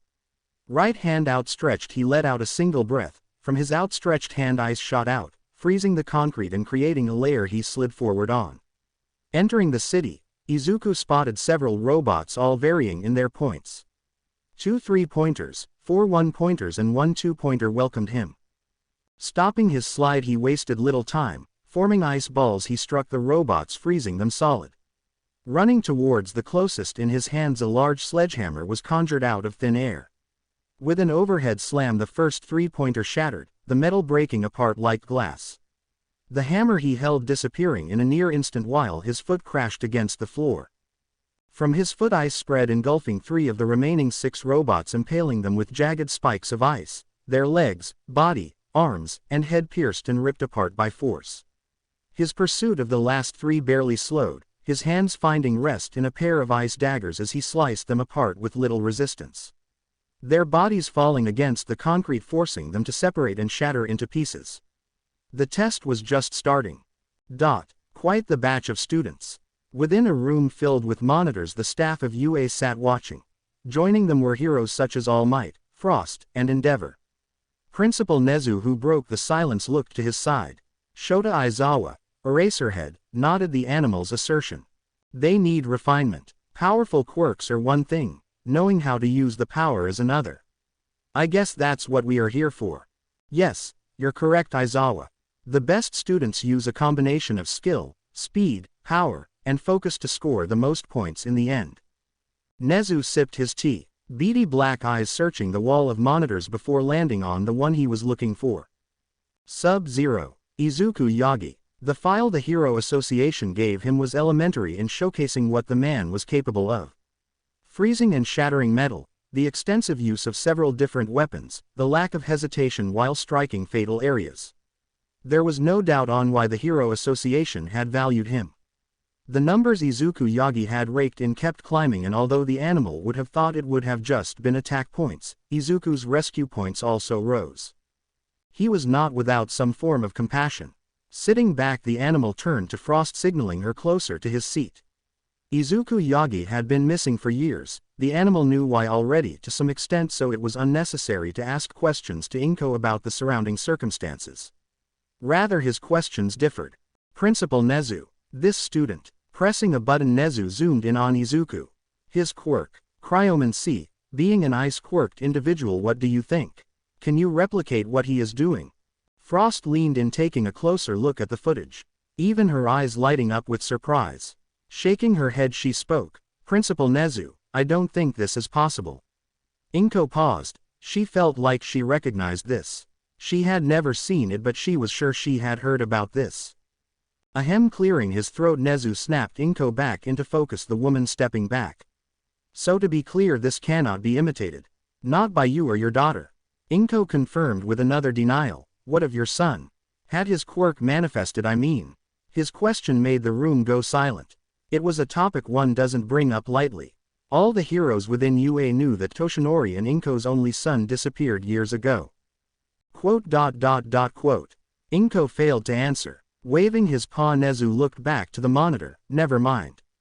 He doubted she would recognize her son or even know the answer to that question. Quirks were unpredictable. Aizawa, your thoughts? Breaking the tense atmosphere, Aizawa spoke. Removal of excess movement. Powerful and fast strikes. He aims for the weakness of the targets almost exclusively. He doesn't hesitate, and his stamina is exceptional. He's trained well. He uses his quirk to its fullest. Replacing himself with a clone in times of danger, separating groups by walls, using weapons when necessary. He has a grasp on fighting. It had been the first time any of the UA staff had heard Aizawa praise a single student. This showed the separation between those who had discipline and those who lacked it. We've seen their potential. Now it's time for the real test. Pressing a large red button, Nezu and the rest of the staff braced as the ground shook violently. Right hand grasping the head of another three-pointer, Izuku separated the robot from its body, extracting what was a robotic spine. The robots were anything but a satisfying enemy to fight. He hadn't expected much. UA was a hero school. Killing possible students was out the realm of possibility. Tossing the robot's head aside, he stepped off its frozen remains. His hand covered in oil that was quickly frozen and broken off his skin. His point count must be high. He had stopped tallying how many robots he destroyed rather quickly. Finally back on the street, he took a step forward, stopping as the area around him rumbled. Looking down the long winding street, he saw students fleeing. Heavy footsteps following behind. He could see several buildings breaking apart as a large towering robot came into view. Stepping forward, he spotted the design painted on its head. A 0-pointer. Turning, Izuku resigned against the fight. It earned him nothing. Before he got far, a voice reached his ears. Please someone help me. I overused my quirk NGH. I'm stuck. The brunette Izuku spotted just before the exam lay under a pile of rubble. Her cries of help garnering no response as several students ran past her outstretched hand. His jaw tightened at the display. Pushing past the running students, he rushed towards the downed girl. His arms stretching outward as he froze the legs of the 0-pointer, delaying its arrival slightly as cracks began forming. Reaching the girl's side, he placed a hand on the concrete, freezing it solid. Raising his fist, he crashed through the rubble, breaking it apart cleanly. Reaching down, he plucked the girl up from the collar of her sports jacket, hefting her to her feet. By then the ice around the zero-pointer's legs broke. Realizing the danger was getting closer, he tossed the girl behind him. With a hand behind his back, he froze the ground just enough for the girl to slide towards the other students. As he did, the zero-pointer's fist barreled in his direction. Jumping back, an ice clone took his place, the sculpture perfectly replicating his stance, clothing, an exact copy. Unlike him, however, its job was simple. The zero-pointer's fist crashed into the clone, its movements ceased as it froze. Now that it had struck, Izuku had no other option but to retaliate at his fullest capacity. Jumping on top of the frozen left arm, his feet-coated spread the ice past its initial point. The joints of the arm freezing as Izuku extended his right hand, forming an ice spear as he reached the robot's elbow. He wasted no time stabbing the spear downward into its joint, breaking the arm and freezing the rest of the robot to its left shoulder. It tried to retaliate. With an open right palm, the smacked its left arm, missing its mark as Izuku jumped onto its face, creating a hold with two daggers. Its strike broke off its own shoulder. Scaling its face, Izuku stood atop the zero-pointer. Placing his hand below him, a ball of ice swirled violently. Crashing his hand down, the result was instant. The gaps between the robot's head and chest were filled with jagged spikes, while the front faceplate exploded outward violently. Feeling the robot sway beneath his feet, Izuku crossed his arms over his chest. His body coated in ice, he fell backward. The crowd watching his battle jumped with a startle, some screaming as the end of the ice path the boy used to save the brunette exploded with a missed Izuku reappearing. Undisturbed by their surprise, Izuku watched the zero-pointer topple over into the nearest building with a plume of dust. Okay, listeners, the practical exam is done. Please wait for our nurse to check your condition before you go, and you will send your results within a week. The announcement from Present Mike sounded quickly after the zero-pointer fell. With the exam ending, Izuku made his way towards the exit, only to be stopped at the city's entrance. Standing in his path was Aizawa. Could you please come with me? Izuku nodded, following after the hero. His day was not over just yet. The sounds of students faded as the distance grew. Curious stares were pointed in their direction, but neither Izuku or Aizawa showed any intention in humoring their curiosity. Walking side by side, it was then that the height difference made itself apparent. While he didn't dwarf the teacher, Izuku was certainly larger, not just in height but in mass as well. Aizawa's eyes glanced at the boy from behind his hair. Now that he was in close proximity, he could clearly see his features. Even the teacher could admit that the man next to him was in every sense exceptional. The pressure he exuded, his stature, what details not obscured by the mask were sharp. Most noticeably, Aizawa took note of the large scar that ran over his right eye. By now it was just a large discolored gouge of flesh, by no means was it a recent injury. Then his eyes searched the boy's dark black hair, almost masking the bleeding dark green. As he stared, his look was soon returned. A pair of cold teal eyes looked into his, and when they stepped into the sunlight they seemed to glow. Even then Aizawa held his stare, activating his quirk. They were both gauging the other, scrutinizing, speculating, until Aizawa's lips turned and became a small grin on his face. He was liking the kid more and more. Finally reaching the curb where the buses had parked, Aizawa led Izuku to a car. Please, get in. Given strict instructions to be courteous by Nezu, Aizawa gestured to the passenger door, waiting as Izuku opened and sat inside. Entering the driver's side, Aizawa turned on the car. He had to get to UA. Again their walk continued in silence. The echoes of their steps in the abandoned hallways of UA's main campus building breaking the monotony. UA was as grand as the rumors suggested. The main campus, despite the school being operational for decades, was all state-of-the-art and well-kept. The tiled floor shined with the fluorescent lights overhead. The walls had been repainted recently. A lingering smell of a fresh coat hanging in the air. It had definitely earned its prestige as a place for nurturing the top pro heroes. It was the perfect place to make his clan known once again. 5 minutes passed before the pair reached a large wooden door. With his right hand, Aizawa knocked on the door twice. Come in. Opening the door, Aizawa finally led Izuku into the principal's office. On the desk stood Nezu, the animal, watching closely as his guest appeared. Aizawa, would you please close the door on your way out? The teacher did as requested with no complaint. However, the underground hero's eyes did narrow at the situation unfolding. There was no one other than them, not even other heroes in the room. Izuku's eyes scanned the area, looking at the walls, ceiling, even the floor before they rested on Nezu. The animal placed his hands to his side, bowing his head. Grand Master, I am UA's principal, Nezu. Please come and sit. Would you like some tea? Gesturing to a seat in front of the desk, Nezu waited as Izuku approached. Before saying a single word in reply, Izuku placed a closed right fist into an open left palm, bowing his head, giving the proper respect. Thank you, Principal Nezu. Sitting in the chair offered, he waited as the animal hopped off the large brown oak desk and into his own seat. The two didn't speak as Nezu poured 2 cups. Grabbing his own, the mask around Izuku's face dissipated, allowing the boy to take a small sip. The animal had great taste. However, both knew that sharing a cup of tea was not the purpose of this meeting. Clearing his throat, Nezu spoke cautiously. Before we begin, I must express my congratulations of your acceptance into UA. Your scores during the written portion were in the upper percentile, and the physical examination, I can confidently tell you that you've surpassed your fellow students, become the representative of the first-year students. Izuku nodded his head, is telling me the results before the others permitted. Well, as the principal of UA, I believe there will be no complaints. A small smile made its way onto Nezu's face. I believe it is best if you make your intentions known, Principal Nezu. Why did you call me here? Grand Master. Nezu set his cup down, looking Izuku in the eyes. I know you are Izuku Yagi. The name leaving the animal's mouth was soon met with a shiver. The breathing of Nezu coming out as mist, the once steaming cup of tea, now silent. I assume you have a reason to say my name.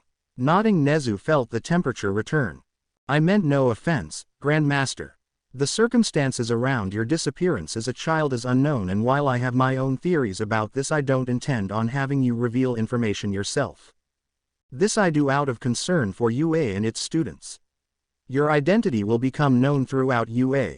Of course you may use a mask to cover your face. There are no regulations against such articles of clothing. However, Toshinori Yagi, Inko Yagi, are both newly instated teachers, and Izumi Yagi will be attending this school. I suspect it would only be a matter of time before they recognize you. Familial relations aside, I cannot in good faith place a student capable of extreme harm next to those who are most susceptible. I wanted to meet you to establish an understanding between us. The room fell into a quick silence, atmosphere growing tense. At this point Izuku had closed his eyes. It took another minute before he responded. Your caution is admirable. I appreciate what you've done, Principal Nezu. Had any heroes been in this room and tried to stop me, this wouldn't have ended well for either side. I understand your apprehension. Even I recognize that my identity cannot remain hidden. I have no intention to cause harm to students unrelated to my personal grudges. However, I will give you a warning. What I receive, I give back tenfold. I'll also tell you that my relationship with the Yagi household is no more. The Lin Kuei's inheritor Inko Yagi and her successor Izumi Yagi failed to uphold the responsibilities of the clan. If they care to disregard my succession, it will be met with hostility. Well, I suppose self-defense could be extended to those cases. It was the only way Nezu thought of to reach an agreement. I think this meeting can come to a close. I do need your current address and the name you'll be enrolling with. Your uniform should be sent a week after the official scores are announced, and the semester will start in 3 weeks. Passing a small piece of paper and a pen, he waited as Izuku wrote his information. Thank you, Izuku Midoriya, I appreciate your cooperation. Bowing once more to each other, Nezu watched Izuku leave, and after the door closed with a click, the animal leaned back in his chair. Phew. A shaky paw grabbed his face. This year would be indescribably tougher than any previous. Unlike before, UA's halls were lively. Excited students clamored throughout the halls, rushing to their new classes of the year. Izuku walked silent, dressed in his uniform. The quality of the clothes had surprised him. UA really put all their money to the students. Adjusting the red tie of his uniform, he inspected his body. He had followed the dress code nearly to the letter, the only difference being that right side of his blazer sported the dragon medallion. It was the one thing he wouldn't take off without good reason. He had even neglected the need for a mask. Nezu had been correct, it's useless to try and hide, and why should he? The question went without answer as he stood in front of a large door. In big white letters, Class 1A, had been written. Even on the outside he could hear the loud yells from the other side of the door. Grasping the handle of the door, Izuku slid it open, catching who was responsible. The boy Tenya Iida was yelling, his arm chopping the air as he admonished a pair of ash-blonde siblings. However, his arrival killed the noise as the other students looked in his direction. 5 pairs of narrowed eyes especially lingered on his appearance. They were trying to figure out who and where they had seen him before. Izumi Yagi's eyes staring at the scar over his eye. Before anyone could say a word, Iida walked towards him. I'm glad to see you in this class. Iida bowed before standing. A small uncomfortable smile was still on his face. Likewise, Iida was by far the most rational and respectful person he's met. However, Izuku's references were few and far between. Their conversation seemingly ended after their greeting, but before an awkward silence could develop, a voice came from behind his back. Turning, Izuku looked down at the fighting brunette he had saved during the entrance exam. Seeing that she had his attention, the girl bowed. I am Ochako Uraraka, thank you for saving me. The way you took at that 0-pointer was so cool. Getting over her nervousness, Uraraka smiled at Izuku, her fists shaking up and down. Izuku Midoriya, I'm glad I was able to save you in time. With his own grin, he did not thank Uraraka for the compliment. The 0-pointer was just an obstacle not worth boasting about. Uraraka's exclamation made the other students whisper, all of them focused on Izuku. Cutting through the small conversation and noise of the class was the sound of a toppled desk clattering to the ground. Izumi, the Todoroki, and Bakugo twins stood, their eyes finally recognizing their brother, their friend, their punching bag. Izuku. Izumi spat the name out through gritted teeth, her body preparing to move, to strike, when the classroom door closed with a slam. Glad to see you're all making friends. Now sit down. Behind Uraraka, Aizawa walked in, his tired eyes glaring at the rowdy students. Doing as they were told, the students, even Izuku, took their seats. Walking up to the podium, Aizawa cleared his throat. Welcome to the You a Hero course, Class 1A. It took you all 8 seconds to quiet down, that's not gonna work. Time is precious and only the most rational students would understand this concept. Now then, I am Shota Aizawa, this year going forward I will be your homeroom teacher. Digging into the podium, Aizawa grabbed a gym uniform, tossing it at the nearest student, which happened to be Uraraka. Each one of you will take a uniform, change, and meet outside. Do it in 5 minutes or you're expelled. At his threat, the students rushed out, Aizawa throwing uniforms as they went, only to stop once Izuku approached him. Here. Being handed a neatly folded pair, the two gave a nod. The locker room, like the rest of UA, was extremely well taken care of.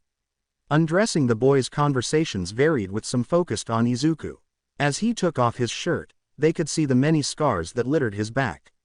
Burn marks from his past, stab wounds from the streets, and deep gashes from the mountains. Most of the students didn't dare ask, except for one. Damn bro, what the hell is your workout routine? Looking to his side, Izuku gazed at the spiky-toothed red-haired boy. Oh, I'm Kirishima, nice to meet ya. Introducing himself, Kirishima held out his hand. Izuku returned in kind, feeling Kirishima's grip strengthen, so did his. It continued to increase before Kirishima pulled back, shaking his wrist. Shit. Grinning, he introduced himself as well, Midoriya. Turning back, he finished dressing himself not before he turned to the two boys glaring at him. Shoto Todoroki and Katsuki Bakugo. Izuku didn't shrink from their stares, rather he found them amusing. He couldn't help but chuckle as he left changing room, angering the pair beyond belief. Once all the students had gathered at the field, Aizawa, who had been waiting, spoke. I know that this is the first day, but I'm here to make you heroes, so we are going to be doing a quirk assessment test. Forget about the orientation. The teachers here at U.A. don't have the same restrictions as other schools. The exercises, the way we teach our classes, is up to us. I for one hate wasting time on ceremonies when you can instead improve yourself. Each second of preparation is another second you stay alive in the field. Now then, you have all been taking standardized tests for years. These are a horrible practice that we will not follow. They only count the physical prowess but not your capability in using your quirks. So this time is different. Let me remind you, we are not created equal. Those who are powerful will and can excel. Looking through the crowd, Aizawa glanced at Izuku before his eyes turned towards Izumi. He had gotten the basic rundown from Nezu a week ago about Sub-Zero's family circumstance. Izumi Yagi, you were placed second in the entrance exam, come up to the circle. Following after Aizawa's command, Izumi stretched her arms. Now then, what was the farthest you threw a softball in your latest physical exam? 74 meters, somewhere around there. Alright then, try it with your quirk. The rules are simple, stay in the circle, anything else goes. Nodding, Izumi grabbed the ball. In her hand the object began to freeze, ice coating its outer layer while her body tensed. Gold-colored lightning bouncing off her skin as she winded her arm back in a pitcher's stance. Throwing the ball, the students were surprised as a shockwave of area radiated outward from her throw. Although that would have been enough, Izumi outstretched her hands. Forehead crunched in concentration as she used her cryokinesis to push the ball further. Aizawa looked to the phone in his hand, watching the numbers climb rapidly. Izumi was a monster much like her father and mother. Yet he wasn't as impressed as others would have been. It was a good idea. Coating the ball in ice would make it slide further from its initial stop. Still, he could notice the lack of refinement in her quirk usage, but what could he expect? Finally the number stopped counting, and turning the phone to face the students, they all read the number 1016.2 meters. This is how we will gauge your current capabilities. From there we can begin to improve. 1016.2 meters, that's crazy. That looks like fun. I wanna go. We get to use our quirks. Hell yeah, that's what I'm talking about. That's so cool. This test will be easy.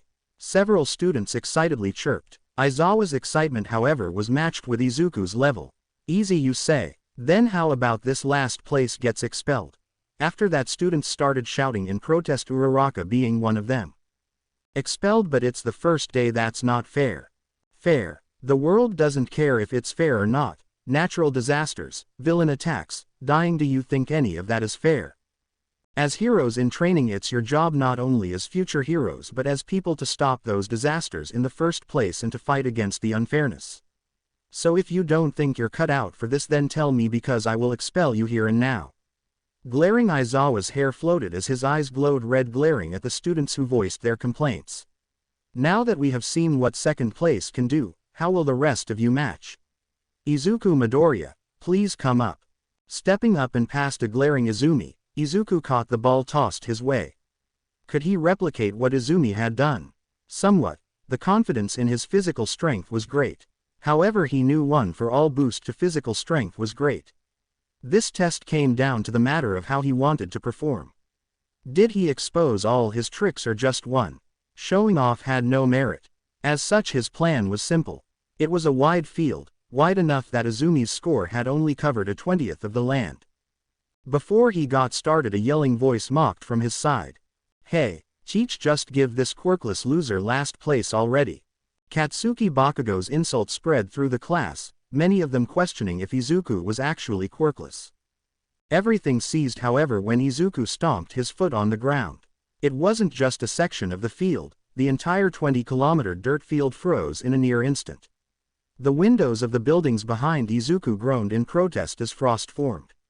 The other students stood, shivering. A frog girl in particular was heavily affected, diving into her training uniform to save body warmth. The Todorokis using their fire to stop the cold from gripping their bodies. With an underhanded toss, as if the act was beyond trivial, the ball rolled across the frozen ground at a pace even faster than Izumi's throw. Pulling his phone out, Aizawa watched the number already surpass Izumi's. It kept climbing before stopping at the maximum range of the field. A few seconds later, as though it never happened, the ice faded from existence, leaving not even a drop of water on the windows. This exceeded everything Aizawa had thought. More so due to the fact that during this his quirk had been activated, yet it seemed to have no effect whatsoever. Izuku's control over his ice was beyond comprehension. He had seen it during the entrance exam through the clones, but this was powerful, controlled, purposeful. The teacher couldn't help but recall Nezu's question to Inko Yagi. Can you replicate what he is doing? The answer by Inko had been a resounding no. This level of control was beyond even pro heroes. As expected from the first-year representative. Turning to the students he gestured to Izuku. This is what you should strive for in the 3 years you will be here for. Now the Deku. What the fuck was that? A switch had flipped in Katsuki's head, the boy rushing towards Izuku. Eyes bloodshot from what he witnessed. The explosions in his hands growing in intensity with an open right palm he tried to reach Izuku, not expecting the boy to slide forward. Unable to react in time, Katsuki couldn't block the right fist that crashed into his lower abdomen. Ah! Choking out his spit, Katsuki's hair was grabbed roughly, a knee planting itself into his nose with a crunch, breaking it. Feeling the bone splinter under his attack, Izuku's left hand grip never let go of the explosive boy's hair. His right fist free, he continued to punch the left side of Katsuki's ribs in quick succession, weakening and cracking the bones. After the 6th punch, Izuku grasped Katsuki's throat, lifting him in the air while his hand grew colder, turning the beaten boy's neck blue. Midoriya, stand down. From the side, Aizawa used his capture weapon to bind Izuku's left wrist. Even then the teacher was sure he couldn't win this fight. The carbon fiber metal alloy composing his scarf groaning. The pieces wrapped around Izuku's wrist already freezing. Please, stand down. Glaring at Aizawa, Izuku tossed Katsuki to the ground.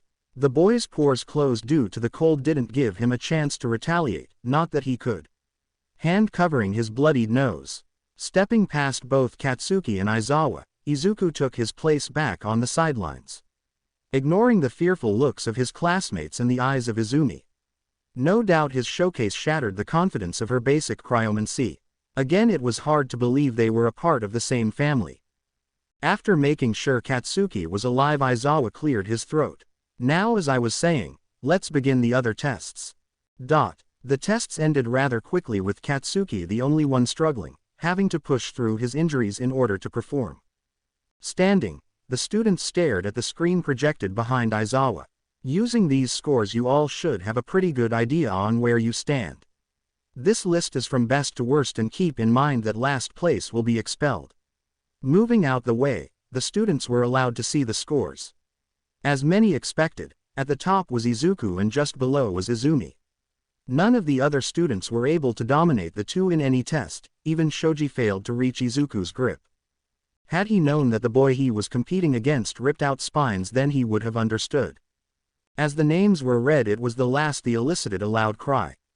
A small midget with purple balls for hair squealed, "No. Last place. But I haven't even gotten my harem yet."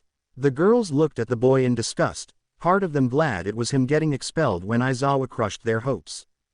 Take these scores in mind as you progress through the year. Make rivalries or don't, try and surpass your fellow heroes. Also, that thing about expelling last place was a lie. Now class dismissed. After redressing themselves in their uniforms, the day carried on as usual. Introduction to subjects and teacher all before the day ended with one last class. Waiting for Aizawa, it was Iida who suggested that the class introduce themselves. Seeing no problems with it, the class agreed as they went up one by one introducing themselves. Izuku took note of each name and their associated quirks. He found it odd how willingly they all revealed their power to each other. Finally, however, it was his turn. Walking to the podium, he looked out to his classmates. Some shrunk at his gaze, others leaned with interest and admiration, and a minority looked with anger. Izuku Midoriya, Cryomancer. His introduction was short. While the others shared details such as hobbies or favorite food, he did not. Not his limitations, nothing of his personal life. To the other students, Izuku was just as enigmatic as when they first laid eyes on him. His refusal should have put many of the other students off, but instead it only increased their interest. How powerful is his quirk? Did he have any weaknesses? What did he like to eat? Was he single? The class ended soon after that. The first day of UA was finished, yet the problems just started. Azumi's first instinct was to run to her parents. The peace of UA would not last.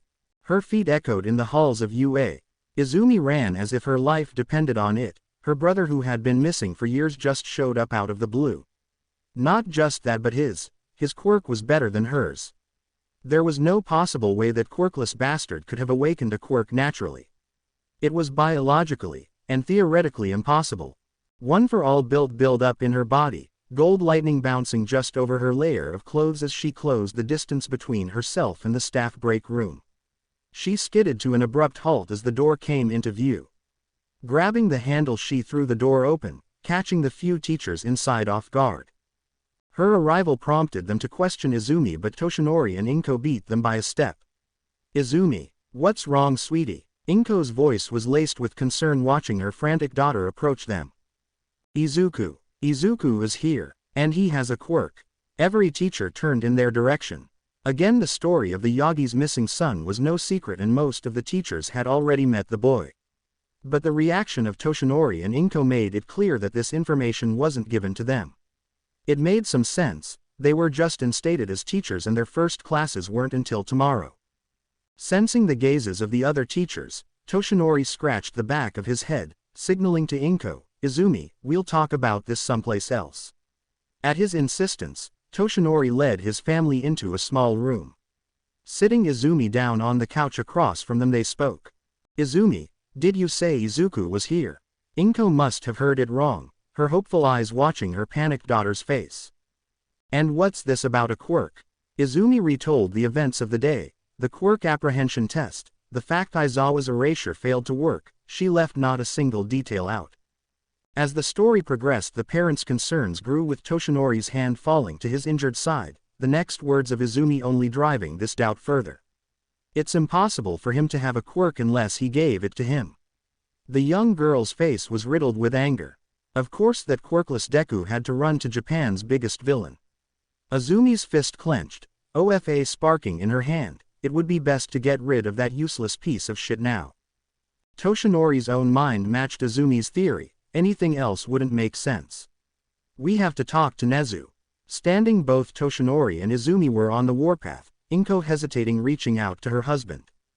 Wait, but this is Izuku." Her quiet pleas were denied by Toshinori. Even if Izuku was his son, colluding with a dangerous villain like All for One was unacceptable. Inko silently followed the pair as they marched out the room and to Nezu's office. Once they reached the door, All Might opened the room and stepped inside, catching Aizawa talking to the animal. He only retaliated after Bakugo's provocation. The underground hero and UA's principal looked to the door. Nezu sighed before turning to Aizawa. "I see, well, it was self-defense." "All Might, how can I help you?" Finally placing his attention back on the injured number 1 hero, Nezu folded his paws, a tired look in his eyes. "Nezu, I request that you expel and arrest Izuku Yagi." All Might yelled, stepping forward to Nezu's desk. The animal's head fell. "On what basis?" The exhausted voice of the principal was hard to miss as his eyes fell to Inko and the raging Izumi Yagi. "Izumi has explained that during today's quirk test Izuku was not only here but he had a quirk. Not only that, but Aizawa's erasure failed to affect him. Isn't this obvious? He's working with All for One." Toshinori's lack of secrecy wasn't an issue. Being Nezu's right hand and most trusted hero, Aizawa had learned of this since Izuku's reappearance. Hearing the reasoning of Toshinori, Nezu placed his head into his paws. "I can't do that. As much as I would want to entertain your theories and cannot expel Izuku Midoriya."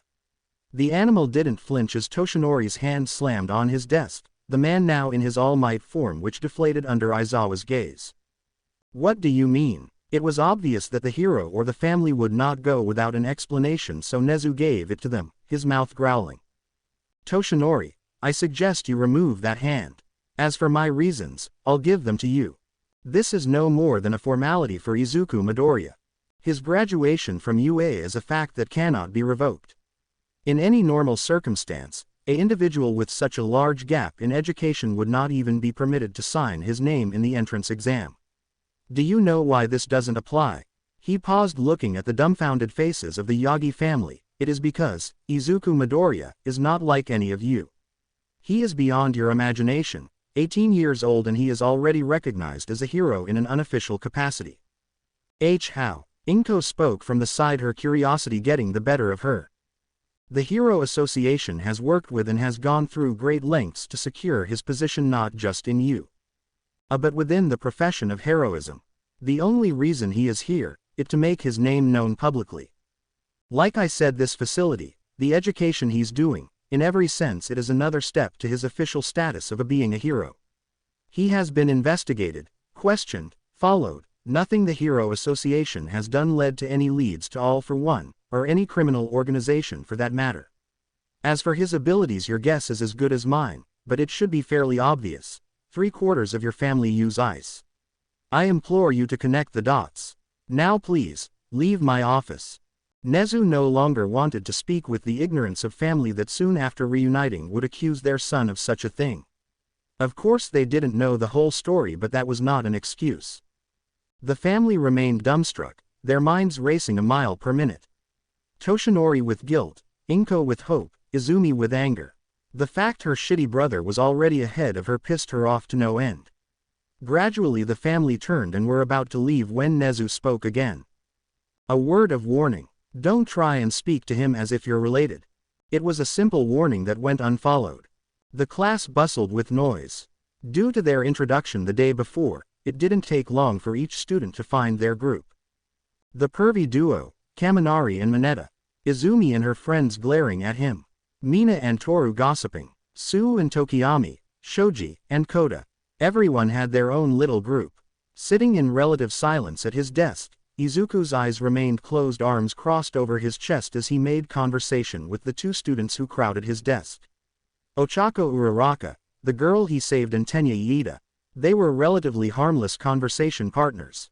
Iida spoke with a respect that not very many people had, and Uraraka, due to her family background, was humble girl under her bubbly personality.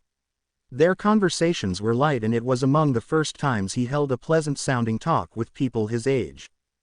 During his time in China, most kids he ran into, older or younger, all fought each other for the scraps they grabbed in the slums. Before even that, his only interaction was during Aldera, which needless to say wasn't all that great. A smirk crossed his face as they spoke with one another. Of course most if not all questions were directed towards him. He didn't mind the curiosity of his classmates and rather found it amusing. The people who most often questioned him had their spines ripped from their bodies. So this was a nice change of pace. The grin on Izuku's face persisted until he picked up a familiar voice. The outside of the classroom door thudded with rapid footsteps, and with the door splintering into pieces, All Might and Frost made themselves known. Frost. Inko Yagi had taken a name belonging to his clan. Though, he guessed it was appropriate for her to take the mantle of the Lin Kuei's traitor. Like the previous Frost before her, Inko had betrayed the clan and its grandmaster. We are here, coming through the door like normal people. All Might held Frost in his arms, the two striking a ridiculous pose. Of course the students didn't focus on that. Their eyes shined with amazement. All Might and Frost are teaching this class. That's so manly. Is that All Might's Silver Age costume ribbit? So retro. The excitement was palpable and the two pros enjoyed the attention, their eyes however drifted towards him. He met their stares unwavering, eyelids closing to glare. His reaction was not the one they apparently searched for, as Inko flinched back at the stare while All Might was forced to improvise, placing Inko on her feet as he held his hands out. All right class, settle down. Ha ha ha. Laughing he watched the excited students sit and squirm in their seats. Taking over, Frost stepped in front of the large hero. Yes, please quiet down because today we are going to be. Taking out a card, Frost showed it to the class. Battle training. Hearing this, the Bakugo twins grinned maniacally as the opportunity to show their strength had arrived, Katsuki's smile fading slightly with a twitch of pain. The other students were similarly happy that they were going to be getting some actual hero training. It was one of the rare moments that Izuku agreed with the Bakugo twins. He had wanted to fight against his classmates. Although he could evaluate them on appearance and their tests from yesterday, there was still not enough. The one thing he couldn't allow was for him to become arrogant. Yes, we are going to do battle training, but you can't be a hero without looking the part. Pressing a button, a section of the wall opened to reveal 24 hero cases. These cases contain the hero suits you sent to UA before the entrance exam. Now keep in mind you can request a change from the support course throughout the year. Now come up and get your cases and meet at Training Ground Beta. Frost's words roused the students, many rushing to the front of the classroom to grab their designated cases. Izuku took his time, rising from his desk as he strode forward, his steps unintentionally pushing the rest of the students away as he neared his case. Hand reaching outward, he stopped slapping Inko's approaching hand that tried to rest on his shoulder. His jaw tightened and he glared at the woman who shrunk back at his gaze. With the rest of the students looking in their direction, the two pros couldn't make a scene. This Izuku knew, and something he took advantage of. "My apologies, Frost." His deep graveled voice dripped with malice at the name. It's okay, ya." Again the hero was forced to quiet down, the room dropping in temperature. "It's Midoriya." He turned away from the two heroes, grabbing his case number 18, he left the room before the rest of the students. Once again in the locker room, the male students conversed with one another, stripping off their uniforms and quickly equipping themselves with their hero suits. Izuku dug into his hero case. He hadn't submitted an actual design, but using his connection with the Hero Association he got the approval for his attire. Just looking at the armored blue martial arts uniform made his chest fill with pride. It was the former attire of the late Kuei Liang, the last Grand Master of the Lin Kuei before him. His palm resting on the embroidered symbol of the Lin Kuei on its back. Disrobing himself of his uniform, Izuku stripped to his underwear. Dressing himself in his ancestors' clothes, he tied its blue headband around his head, keeping the hair from reaching his eyes. With a pull he tightened the straps of his gauntlets and boots before his eyes fell onto the last piece. His hands grasped the ornate mask of Baihan, its complex design matching the complexities of the man himself.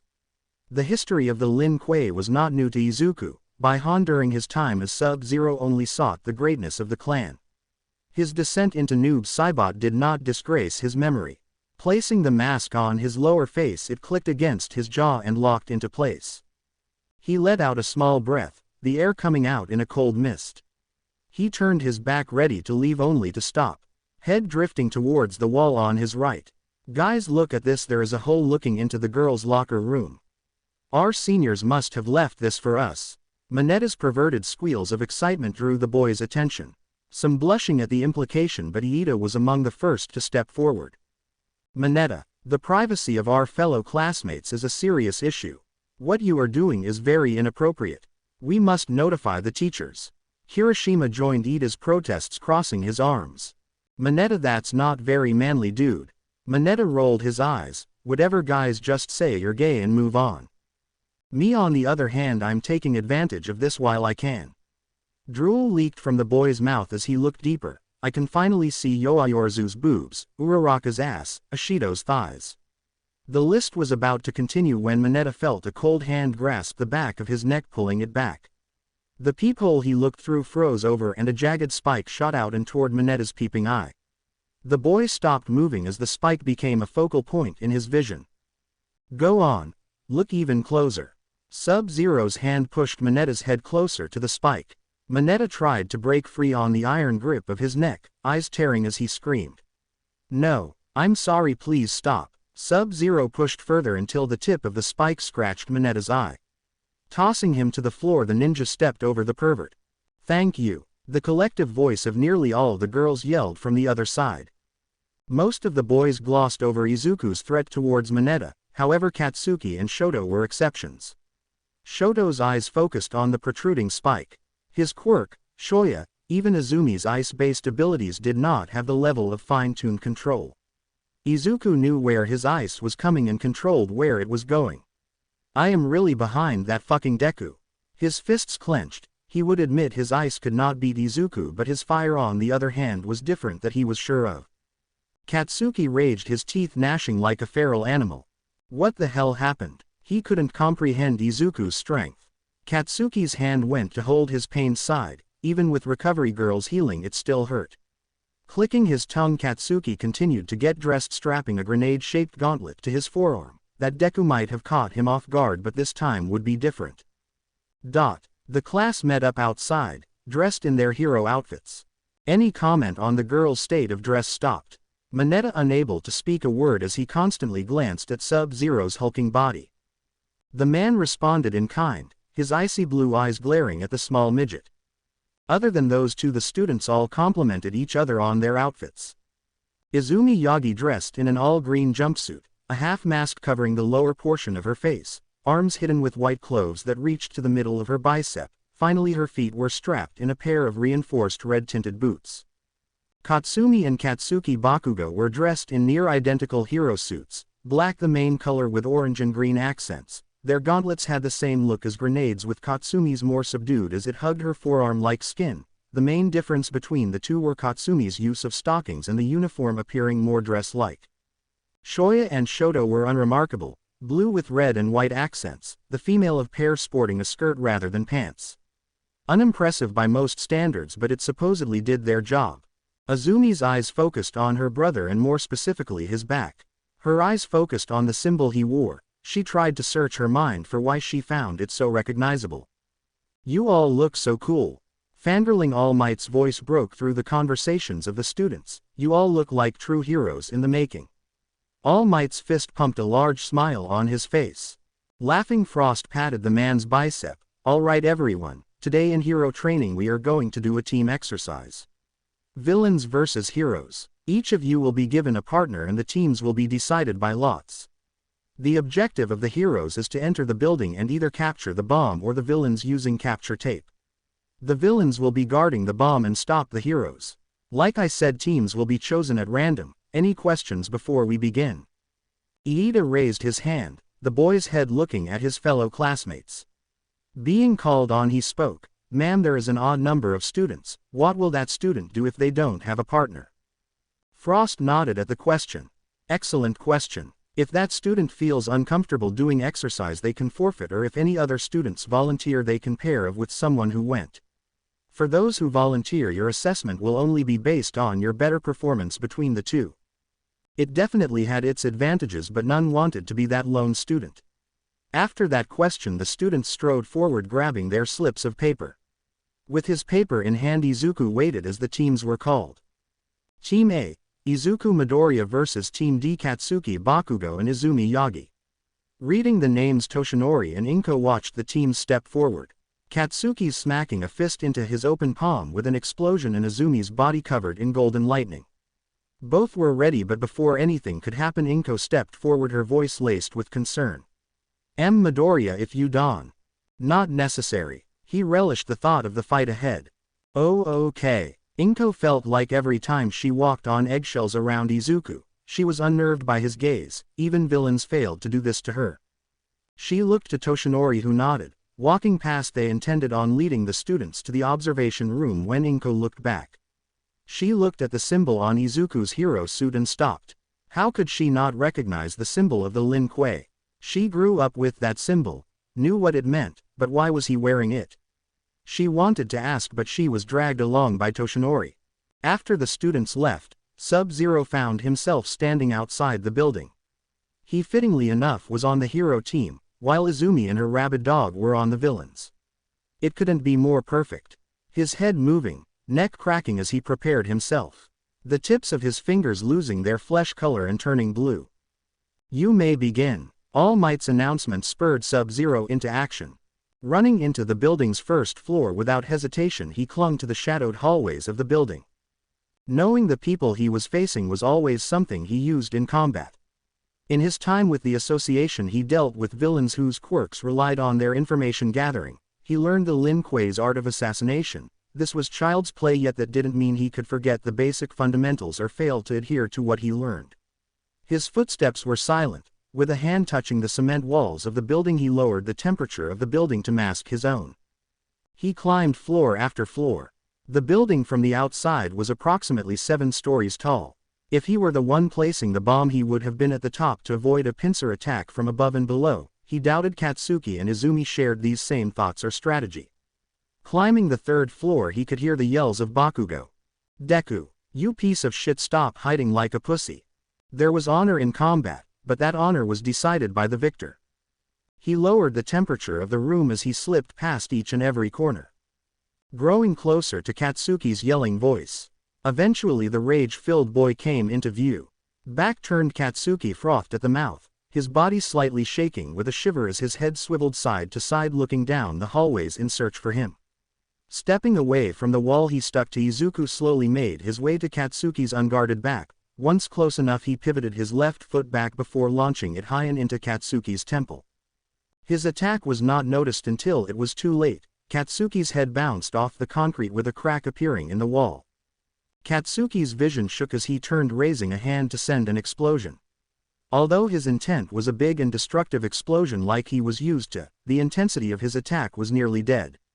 The smallest amount of smoke spilling from his hand in a pathetic show. The moisture in the air was frozen and his nitroglycerin sweat was not far behind. Still his attack was guarded against. Where Sub-Zero had been a now complete ice wall stood, blocking the blonde's exit. Katsuki lost track of his opponent and paid the price nearly instantly. As he stepped back, one of the darkened connected hallways flashed, a ball of ice fired at Katsuki's arm, his right gauntlet taking the brunt of the attack as Sub-Zero reappeared. A strike to the stomach made Katsuki double over and an ice dagger embedded itself into the frozen gauntlet. With a single pull the piece of equipment shattered into pieces. The man disappeared as quick as the attack came. "You bitch. Fight like a man." Katsuki's teeth grinded as his earpiece crackled to life. "Kachan, what's happening?" "It's that Fucki." Although he had been looking at the only corridor Izuku could appear, he was blindsided by the fist that broke his nose. Head reeling back, he was given no rest. Sub-Zero's right fist backhanding the boy, his right leg kicking outward and into Katsuki's foot, sending the boy's limb sliding back. Not finished, his right hand opened, planting itself against Katsuki's chest as it pushed the blonde off his feet with an explosion of ice. Rolling across the floor, Katsuki planted his hands against the ground, struggling to climb to his feet. Forced to spit a glob of blood, he watched a few teeth go with it. His glaring eyes looking forward as he stared at Sub-Zero. He watched the man shift into a stance, left elbow pointed towards down, right foot back and his open palms facing each other near his right chest.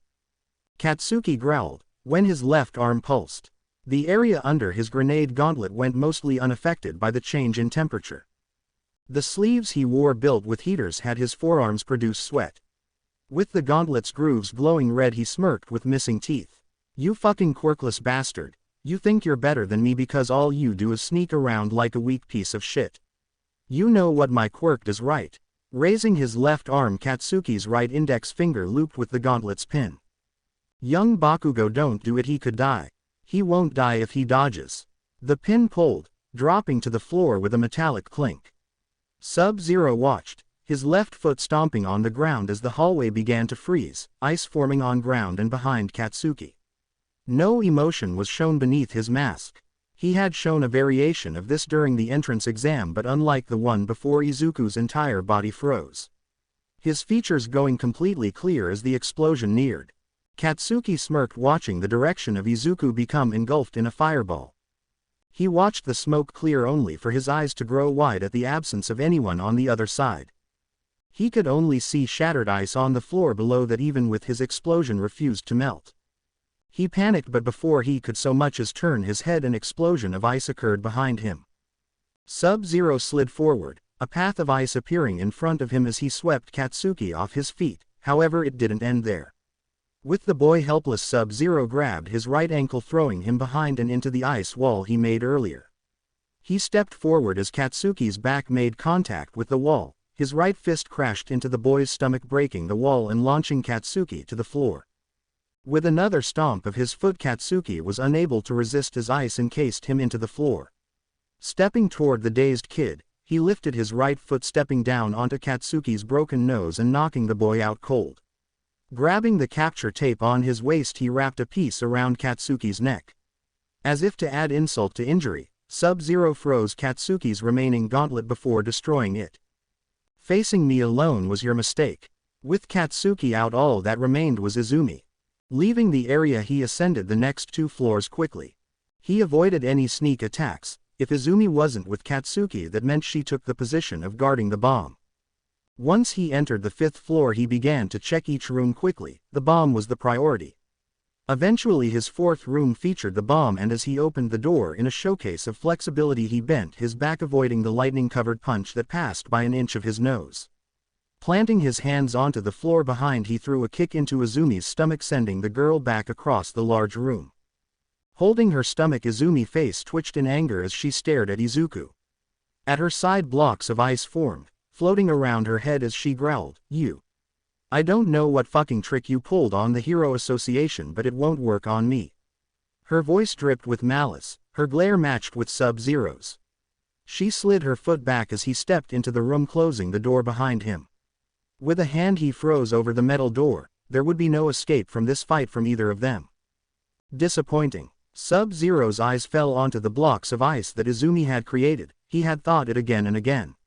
She and her mother were not Lin Kuei, they were not his blood. His words caused Izumi to launch her blocks of ice toward Sub-Zero. Body coated with 1 for all 5%, she burst forward, her feet cracking the floor beneath her as she sped up behind the blocks of ice. Sub-Zero watched. In his hands a sword of ice formed, a upward vertical, right horizontal, and left down angle slice broke Izumi's attacks into 2 halves. It was commendable strategy on Izumi's part. After the third block had been sliced apart, she was not far behind, throwing a kick aimed for his jaw. The sword in Sub-Zero's hand dissipated and he ducked beneath her kick. Izumi's momentum forced her to show her back to Sub-Zero, a mistake that she would learn to not make again.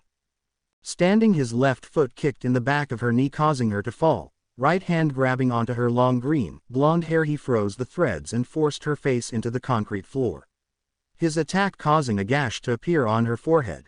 With a quick pull, the hair that froze broke off, giving her an impromptu haircut. Not letting the girl recover, he grabbed the back of her neck, plucking her off the floor before tossing her ahead. Stand. He waited, watching Izumi struggle to her feet. The lightning covering her body growing even more intense. She was faster, and in another burst of speed she flew forward, his right fist aiming for his midsection. If the attack it would have done damage, but it didn't. Sub-Zero shifted his body with the punch, forcing it move with his body. Spinning on his heel, his right elbow smashed into the side of Izumi's head. Predictable. They trained you, yet still you know nothing. Izumi tried to recover, her eyes catching Sub-Zero's next attack. Her output of OFA increased, her right and left arm going to block her side as an ice sledgehammer hit her. Despite her enhanced block, the attack tore through her defenses. Her 8th, 7th, and 5th rib breaking. She was sent into the room's wall, breaking the concrete. The stone digging through her uniform and into her back. Holding her side, her glare never faltered. At least you aren't a coward. Sub-Zero went on the offensive this time. Sliding forward, he angled his left shoulder into Izumi's chest, and barrier of ice separating them as he pushed her deeper into the wall. Quickly putting up his guard, he caught an attack of Izumi that pushed him back. His forearms throbbed as Izumi's outstretched fist shook. She was powerful, he could admit that, but power without technique meant nothing, and rushing in without a plan was foolish. Izumi encapsulated both. Even though her other attempts failed, she tried once again, closing the distance.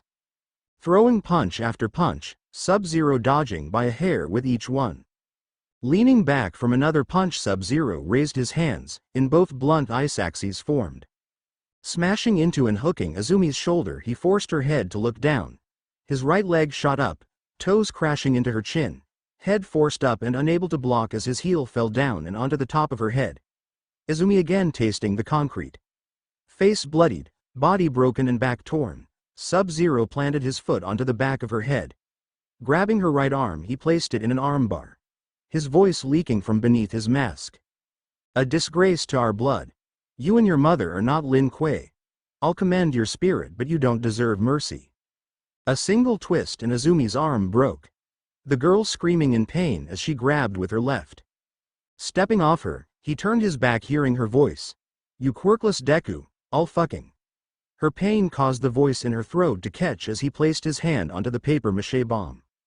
The hero team wins. Quick, someone get the medical team.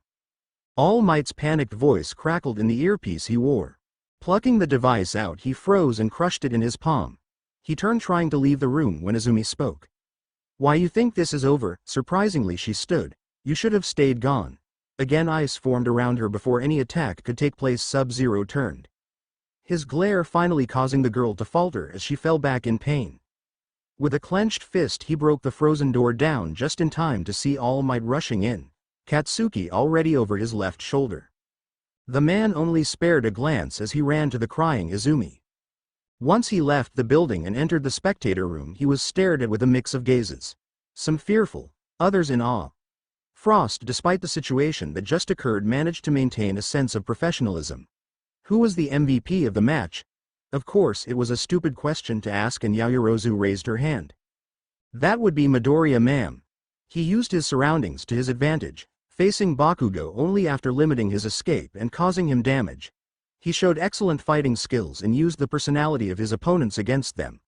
Although his methods of dispatch were brutal, he was able to make sure they did not get back up. That is correct. Frost nodded, her eyes glancing at Sub-Zero, who stood still looking to the monitors, undisturbed by the killing looks sent his way. Soon All Might returned, having dropped the two students off, and the rest of the matches continued. Again, although his expectations were low, not many of the students knew how to properly fight. The only exceptions being Yaoyorozu, Ojiro, Kirishima, and Sato. Most if not all had a foundation based in martial arts, with Ojiro being the most apparent. In any case, nothing significant was learned. As the exercise came to a close, the class was told to leave, but before he could step out the door, Sub-Zero's wrist was grabbed by Inko. "Izuku, please, can we talk? Your son is quirkless." She was the first to comfort him, pulling his head into her chest. Soft and warm hands, the only thing that gave him peace amidst the chaos. Her emerald green eyes never turning away from his turmoil. That doctor's office. The stories were one thing, but it was from her that he learned the strength in blood. So when did she betray the values she instilled? Betray him? Inko's hand lightly grabbed onto his left wrist. The emerald green eyes that in the past once showed an unconditional affection now staring at him with fear and anxiousness. Among the two, she was the only one looking to him. Toshinori already a step out the door, more than likely to check on his daughter. Inko's eyes glanced for a fraction of a second but focused back on him almost immediately. His fists clenched and his eyes closed. Slowly he finally spoke as the room became devoid of any life other than him and his mother. "There is no reason for us to speak." He ripped his arm from her hold and crossed his arms in front of his chest. Glaring at his birth mother, he watched the woman's hands retreat to her chest. A click of his tongue and he turned to leave. She was afraid. Pathetic. No longer was his mother here, this woman was just a shell. Her mind ran a mile a minute watching the retreating back of her son. There was so many things to talk about. He disappeared at 14 and for 4 years no one in the family had heard a word, and now he wears the Lin Kuei's symbol. The question caught in her throat. Seeing him standing right in front of her, she could only think of how much she had missed of his growth. How could she have missed so much? Toshi, Izumi, they both just reassured her when she didn't see Izuku for herself. Izuku, what happened? She reached out for him. He was covered in scars, angry at her, at his father, at his sister. What happened? Her question brought a wellspring of rage in his chest. He turned, glare growing even more dangerous than before. His right hand shooting out to grab his mother by the throat, applying pressure. The woman flinched in pain, but her hands did not reach to try and rid his arm. What happened? You, a pathetic worm of a woman, of a mother. You ask me what happened? His grip grew cold. He could freeze and shatter her body in an instant. He had enough justification to. Betrayal of the clan and its Grand Master was a crime worthy of death. Izuku. What did I do? Please tell me. Her hand reached to cup his mask and resulted in his grip growing fierce, the tears in her eyes flowing down rapidly. You filled my head with stories, telling me how great our clan used to be, how important family was. What did you do? Following Toshinori like a dog, running when he told you to run, jumped when he said jump. You lost your honor, your integrity, abandoned me. She was the only one in that god-forsaken household who spent the night comforting him from his diagnosis, making his favorite food, caring for him, until she stopped. I didn't mean. A denial stopped before it could properly start. Izumi needs help. Azumi's training. Azumi's meals. Don't worry about Izuku. Phrases and words that Toshinori and even Izumi would tell her day in and day out.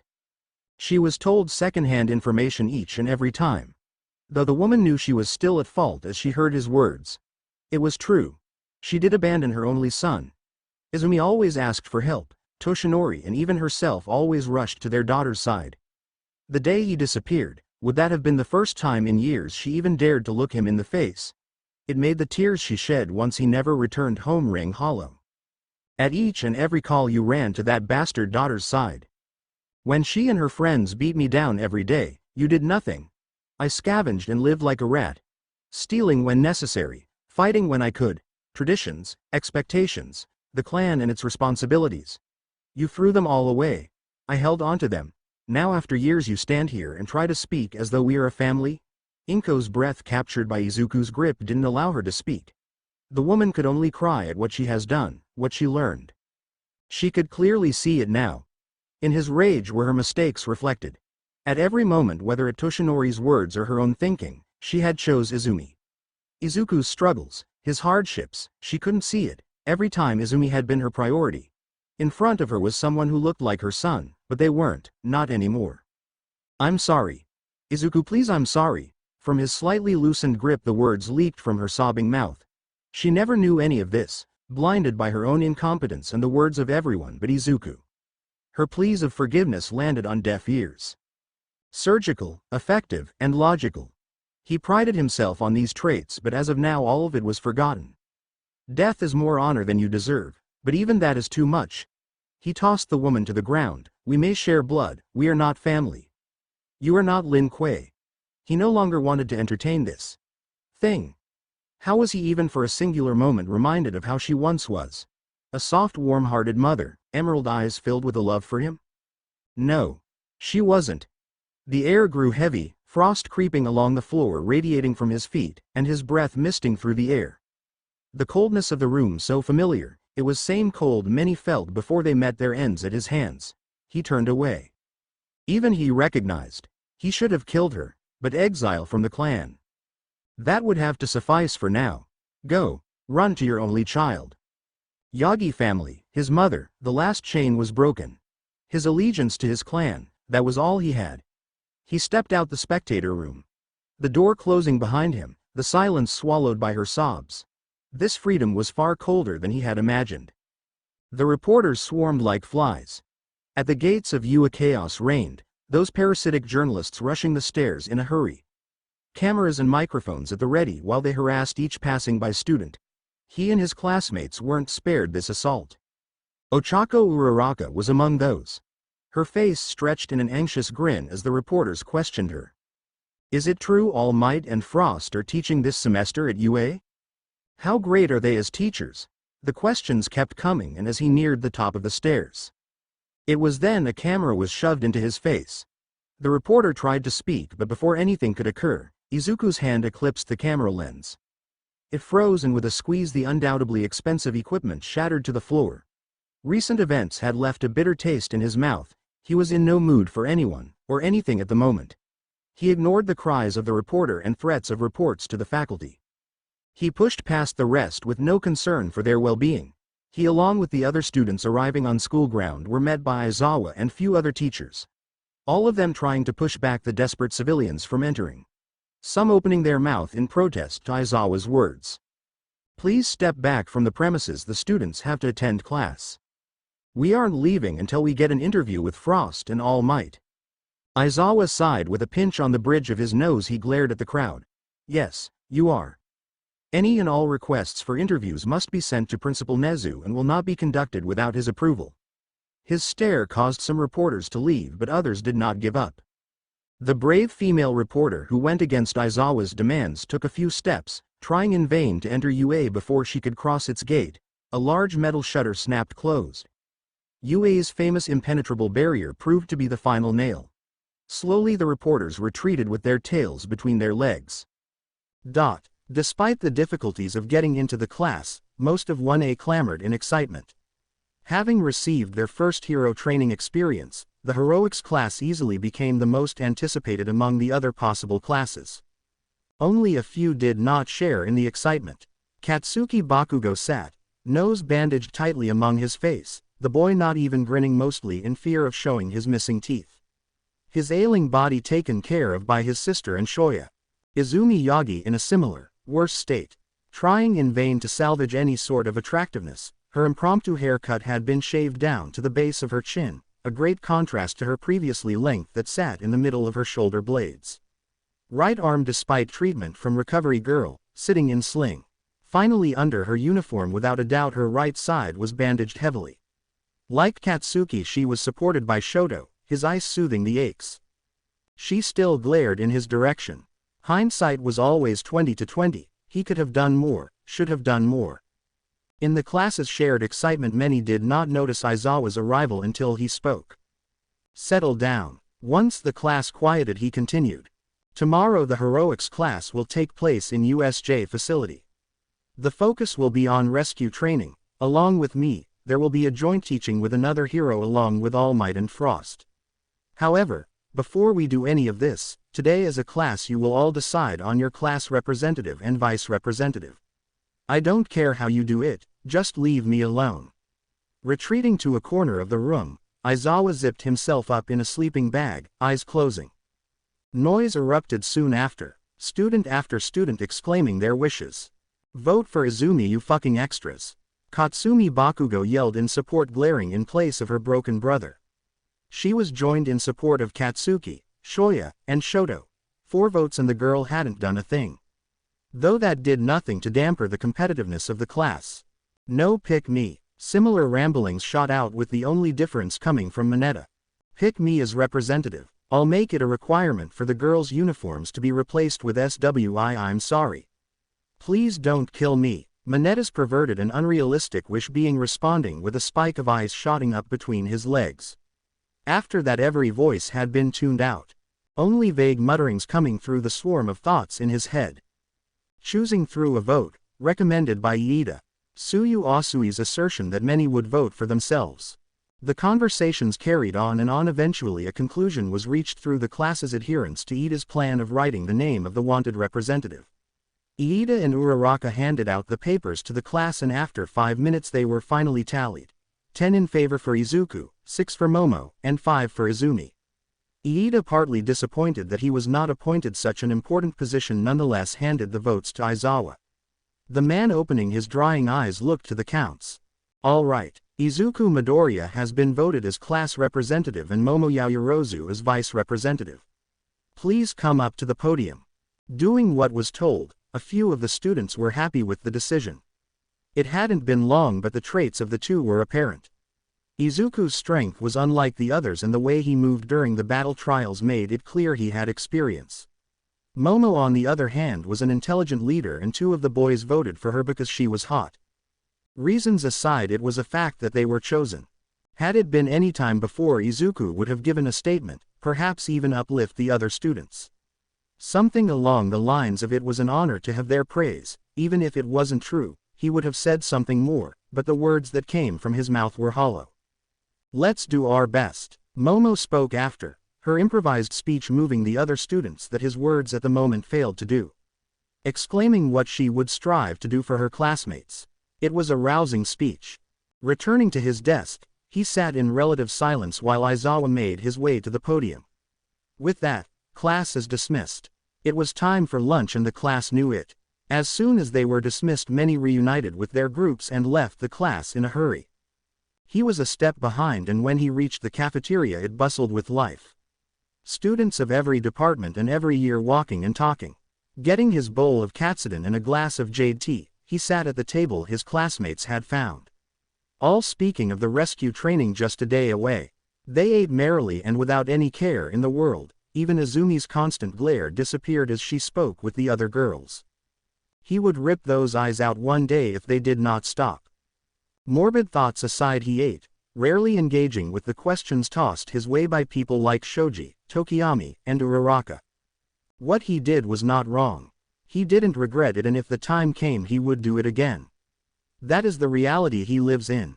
Inko Yagi, Izumi Yagi, and Toshinori Yagi all made their stances clear. He would not pity or forgive them. The Lin Kuei of the past and of the future are his only family. The conversations ended when the alarms of UA blared. Many, if not every student panicked, and when Iida dared to ask a passing third year, the urgency of the situation only increased as the older boy exclaimed that this has never happened. While Class 1A ran in a panic, Izuku remained seated, eating his lunch slowly. The alarm was concerning, however, the reactions were exaggerated. No singular villain would attack UA like this. A distraction. It was similar to setting crop fields on fire before a siege. It would drive attention away from one location to focus on the other. Again he doubted the objective was to attack, so more than likely the objective lay in something else. Soon the chaos was put to rest by the combined efforts of Yaoyorozu, Iida, and Uraraka. The panic of the students did not bode well for the future saviors of Japan. Students returned to their tables finishing their lunch until the bell rang. Classes resumed like normal until the school day ended. The next afternoon the promised heroics class occurred. There was little introduction from Aizawa. Class, get ready. Today is the USJ. Dress in your hero suits or gym uniform, it doesn't matter. After you get dressed, meet outside the main campus, there will be a bus waiting outside. The instructions were simple and straight to the point, not allowing for any mistake. As such, the students did as they were told. Dressing in his Sub-Zero attire, Izuku was the first on the bus. As class representative, most of the other class looked for possible instruction, but he had none other than to sit where they want and don't be too loud. In the bus ride, his eyes gazed out the window. Asui interrupted the moment of peace as she turned in her seat looking to him. He couldn't blame the curiosity as she spoke in a hushed but questioning tone. Midoriya. Asui. His attention focused on the girl. He gestured her to speak. I'm a blunt person. I don't mean to overstep, but what does that symbol on your hero suit mean? A finger on her chin, she tilted her head. It's the insignia of the Lin Kuei, my clan. Finally, a piece of information regarding Izuku Midoriya was revealed. Many did not say it, but they were always curious about Izuku. Most UA students didn't hesitate to share something about themselves, even Shoji did. To hear that he belonged to a clan, however, surprised them all. Clans were once common in Japan, China, and other Asian countries, but when the era of quirks came into play, most disbanded or don't hold much significance. Though none were more surprised than Izumi. Although her recognition and adherence to the Lin Kuei were blinded at best, even she was not ignorant. Oh, what type of clan was it? Kaminari yelled from across the aisle. His question went without answer. What clan based in assassination would willingly reveal it? Disheartened at the lack of response, the electric boy slumped in his seat. Not giving up, however, Sue asked another question, eyes glancing at the blonde green-haired girl near the front of the bus. Midoriya, you, Frost, and Yagi, all have ice abilities and the similar hair color. What is your relationship? Many knew the answer. It was obvious, but during battle training, Izumi wanting Izuku gone was heard by everyone. Their battle wasn't one that newly introduced classmates would have. The animosity, the brutality was personal. Asui shrunk back as she stared at the masked Izuku. There is no relation, just coincidences. Everyone made a note then and there. Don't ever ask him that again. The questions died after that, tension in the bus remaining stagnant. Asui regretted her curiosity. Hiroshima, in an attempt to break the feeling in the air, he turned with a smile. Midoriya, your quirk is so manly. Anything you touch freezes. It's so badass. The only thing my quirk lets me do is harden my body. Hiroshima's fist hardened as an example. A fool blames his power when he's the one that's weak. A mean response, but one layered with truth. When he had no control over his ice, he did not blame his surroundings, nor the power itself, but his lack of refinement. Train yourself and your quirk will follow. He could only afford to give Kirishima a small piece of advice. Luckily, the boy was smart enough to connect the dots, sending a final thumbs up Izuku's way. Finally, a comfortable silence reigned. A silence Aizawa enjoyed as the domed facility came into view. Once the bus came to a full stop, the class was led up into the entrance of the USJ. Before any could reach the door, the Gravity Hero, 13, stood, arms spread wide. Although no one could see, the woman held a large smile beneath her mask. Class 1A, we've been waiting for you. At her side, the Ice Hero, Frost, smiled, though the second woman's eyes lingered on Izuku longer than the others. Uraraka fangirled at the appearance of one of her favorite heroes, who was probably the greatest disaster relief hero of all time. 13. I love you. Unable to contain her excitement, Uraraka pumped her fist in the air, getting a chuckle from the pro. Now, let's go inside, Frost, if you would. The woman nodded, beckoning the class to follow her while Aizawa stood at 13's side. His voice hushed. 13, where's All Might? Don't tell me he booked an interview. 13 shook her head and only held up 3 fingers. He used up most of his power earlier. Illogical. I suppose us 3 should be fine. Clicking his tongue, the undergrounder looked at his mostly excited class. their eyes shining in amazement as the entire facility came into view. A few commenting on its size in relation to Universal Studios Japan.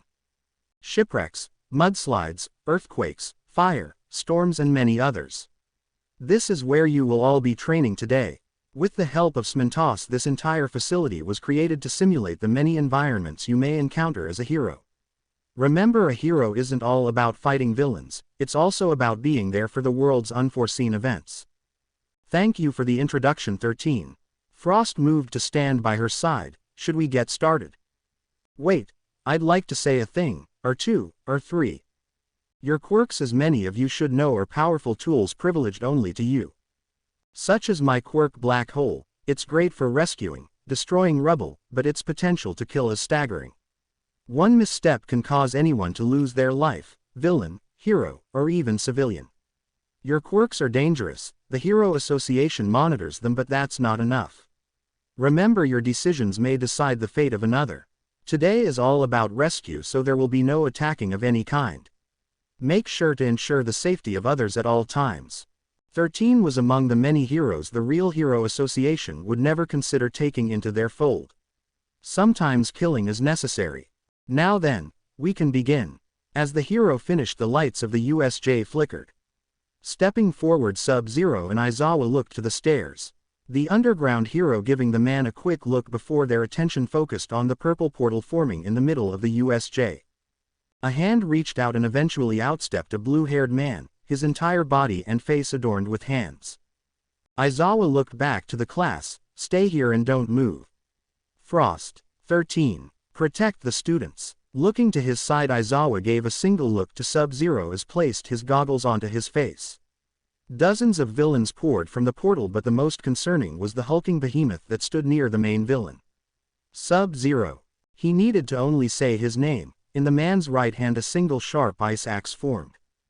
Kurogiri. I thought the schedule said All Might would be here. Seems as though there was a change of plans. Should we retreat and disappoint this large crowd we gathered?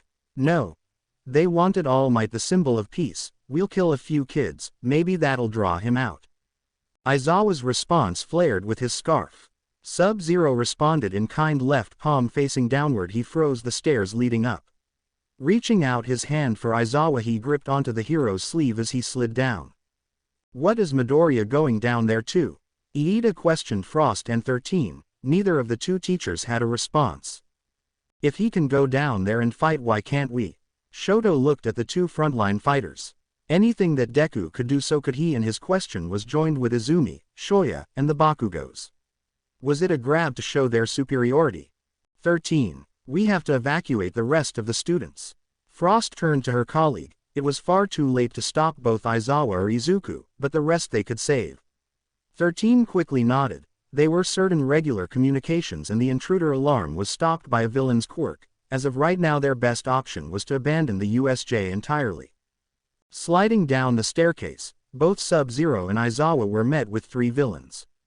Their quirks weren't fairly obvious except for the first one. His large fingers sporting metal holes made it clear he was ranged fighter. Tossing Aizawa over the 3, it left those villains a second to respond. They weren't nearly fast enough, both hands now holding ice axes swung in an X. Suit, flesh, muscle and bone were cleaved with his strike. The left largest villain's fat made no resistance, and the right fared no better. The long-haired woman screamed, his right axe slicing through her left arm, burying her chest, splitting her heart and coming out the other side. None, however, compared to the middle villain's death. Both axes intersected, left axe cutting off the arm past the right elbow and through the waist. Right axe from the left shoulder to the right. The villain was cut into 3 pieces, and the boiling blood wafting in the air as the liquid lost its heat. The other students could only watch, and so did the teachers, unbelieving of what they saw. Izumi in nearly falling on her ass.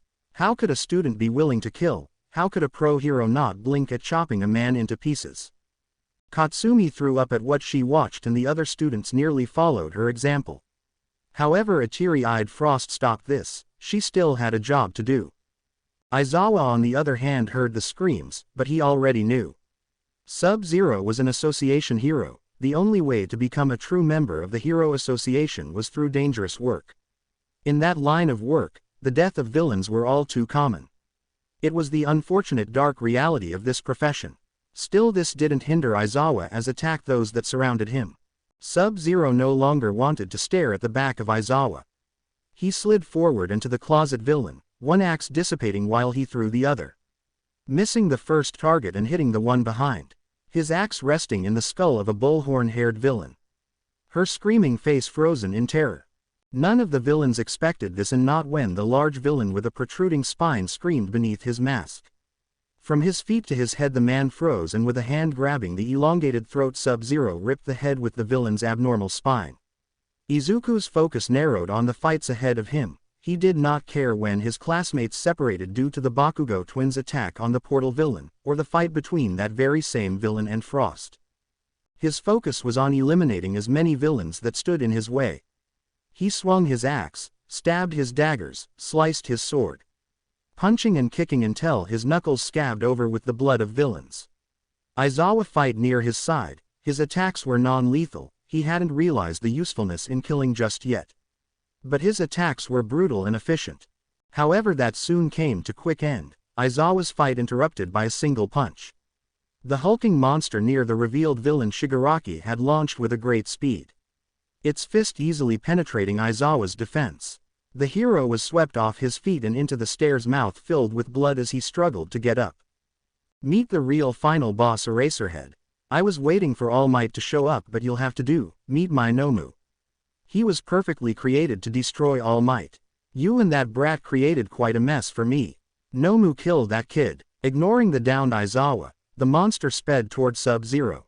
Responding quickly, he jumped back, his ice clone taking the attack meant for him.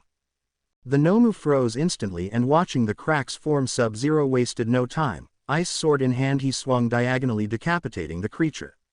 He looked past the dead monster and to the villain responsible. The lack of panic or any sense of urgency had Sub-Zero turned just in time as the Nomu broke free. He raised his arms up just in time to catch the fist aimed for him.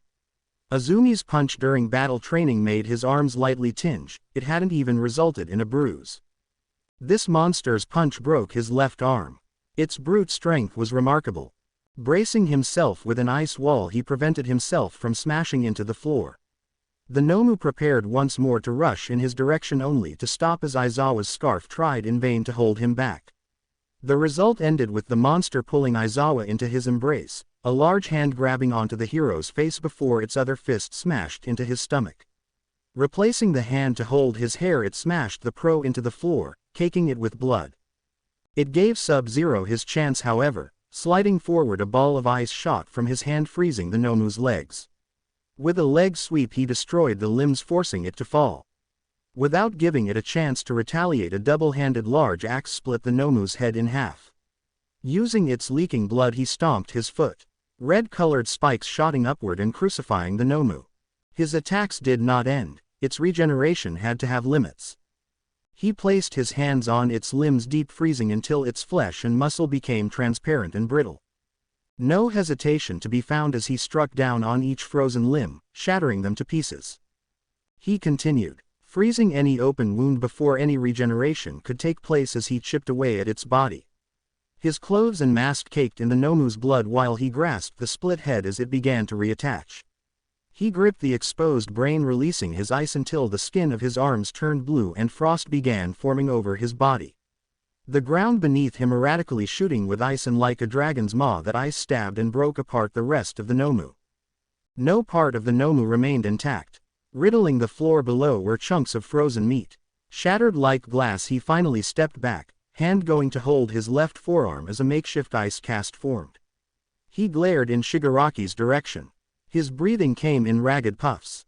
Kurogiri, I hate that kid. The anger was palpable, grin falling from his face. Shigaraki's. Sub-Zero responded in kind. A sword formed in his right hand and he advanced forward. His objective was clear, but before the fight could be finished, the doors to the USJ burst open. Head turning, his opportunity vanished with the appearance of the UA staff led by Iida. When he turned back and saw the villain gone, his jaw clenched under his mask. Flinching at the pain in his left arm, he slowly walked over to Aizawa. Surprisingly, despite the Nomu's attacks, the hero remained conscious. A gesture of goodwill, The hero, even if it was his job, had given Sub-Zero the opportunity to take out the Nomu. Right hand placed in the man's body, he soothed the hero's pain with the coldness of his ice. "I am here." The yell of All Might cut through the air loudly, but he paid no attention. His focus entirely placed on Aizawa. However, he did sense the fast approach of the UA heroes, and more noticeably the arrival of Frost. She ran to him, concern etched onto her face as she stared at him. "Midoriya, we have to get you, Aizawa, and 13 to the nurse's office." She didn't use his first name. He noticed this, but as she tried to reach for him, he stepped back. "Aizawa." He looked to the hero, who was in way worse condition. His forearm would heal in time, get stronger, and next time it won't break so easily. He did not want Recovery Girl nor any other hero to expedite his healing. This would serve as a reminder of his weakness and give him yet another reminder to refine his strength. Help him first. He moved past Frost and back up the stairs. Most of the class that had been separated already gathered near the teachers. Not a single hero in training met his line of sight. Even Izumi and her friends seemingly avoided his blood-soaked form. The hero, on the other hand, opened their mouths to question him but were silenced by Nezu. Was it necessary? Yes. His answer to Nezu's question came without delay. The attack on the USJ concluded. A new villain organization revealed, in reality hitting the students full force. Other than Izuku, Aizawa, and 13, there were no major injuries. Everyone knew this was not over. Blood dripped from his arm. A piece of cloth sandwiched between his clenched teeth, tied around his bicep, cutting off any extreme blood flow. The darkened living room of his apartment only filled with a subdued sound of carving. An ice dagger separated the flesh of his forearm, cutting through the skin with ease. It went further than that, his disciplined muscles only offering a small amount resistance before it too fell under the sharpness of the ice. A quick deep inhale and his jaw tightened. He continued to dig deeper until the resistance grew too much. He reached the bone. The ice dagger disappeared into the air. He paused, his right hand that held the dagger lowering and his fingers pressing into the gouge of flesh. His hand coiled around, 4 of his fingers pressing down on the displaced bone while his thumb supported from underneath. CCCRAAAACK. Asterisk. It echoed through the room and Izuku's head pulled back and the cloth grew tighter. NRRGH. He pushed his bone back into place. Clenching his left fist, he reached to the table beside him. Grabbing a bottle of antiseptic, its cap already preemptively twisted off. There was only a small delay as he poured the burning liquid into his wound. The open wound frothed with a pink bubbled foam. The pain pushed his teeth closer together and his canines pierced through the thin layer separating them. He was sloppy, taken off guard like that was a mistake he should have never allowed. The Nomu, even at a glance, was not normal. He should have expected, or at the very least anticipated, that it could regenerate. After all, it was made to kill All Might. Such a feat was not easy. The foam finally fizzled out. His right hand, still bloodied, griped the arm once more, his wound closing with a layer of ice. It was offered soon after the fight had ended. Nezu pressed him to seek the paramedics who had already secured 13 and Aizawa. He refused. His own hubris led to this injury. It was his responsibility to care for it as well. With his arm treated, Izuku stood. His first goal was the kitchen. He had yet to eat another meal since morning. He would have taken the moment to surrender himself to his thoughts. However, such a luxury was short-lived. Knock, knock, knock. The banging on his door caught his attention. Right hand falling to his side, ice sword taking formation. Its presence chilling the air. One side jagged, the other refined and sharp. He stalked to the door slowly. Reaching it, he placed his left hand onto the door, eye glancing through the peephole. "Izuku, please open up." Inko Yagi pleaded from beyond the door, still dressed in her hero suit with only light treatments placed on her wounds. She stood at his door, in her hands clutched a plastic bag. From a glance, its contents dripped with condensation. Her worn-out appearance coming from more than the USJ, as if she had been rushing the entire way here. He did not speak. He didn't have to. Inko's forehead pressed against his door, flinching as though she could feel the coldness from his hands penetrate straight through. I brought you food. You didn't get treated." Her voice was low, as though she were afraid to raise it any higher. Even then the voice was grating on his ears. Grip on his sword growing tighter before it dissipated into a mist. Her knuckles turning white as she clutched the bag. I know you don't want to see me. Voice cracking as she herself admitted this. I know what I did. I'm sorry for what I did. I thought I was doing my best for Izumi. I thought I could be there for you both, but I failed at doing that. I know nothing, I say, ca. He had interrupted her, pushing himself away from the door. I don't need your apology. For years, he took care of himself, survived by himself, became stronger by himself. He would continue to do so. Leave. He ended it there, no longer willing to entertain his words. Perhaps he hadn't made it clear enough to the woman. They were no longer related. Still her voice persisted like an annoying fly too small to swat. I'll leave the food here. Please Izuku, please eat. She left with one last plea. He could faintly hear her retreating footsteps. Waiting for several minutes until they faded entirely. Turning once more to the door, he creaked it open. Like she had said, the bag lay on the floor. On the streets of China he had eaten all sorts of disgusting things. In regards to something like this his pride had been humbled. Plucking it from the floor he had taken it inside. Setting it on his small table he retrieved its contents. Sitting on top of a sealed container was a first aid kit. He would discard it. Instead he focus shifted, the plastic cover snapping off as a scent filled the room, overcoming the lingering antiseptic. Chicken katsudon, a childhood favorite. Why would she remember this? He stared at the rising steam. It wasn't store-bought like the first aid pack. It was home-cooked, as if her first priority after the USJ was to see him. She hadn't even mentioned the villains he killed. Despite the clenching of his jaw, the katsudon wouldn't just disappear. Picking up the pair of chopsticks packed with it, he picked up a piece of chicken, putting it into his mouth. It was delicious. The small break given to the students after the USJ's attack came to an end. The 2 weeks taken to properly treat any injured teachers and making appropriate upgrades to UA's security system came to close with the break. Things had already began changing, whisperings floating in the air. Those whisperings extended to Class 1A. When he had entered it, as though his fellow students found it hard to breathe.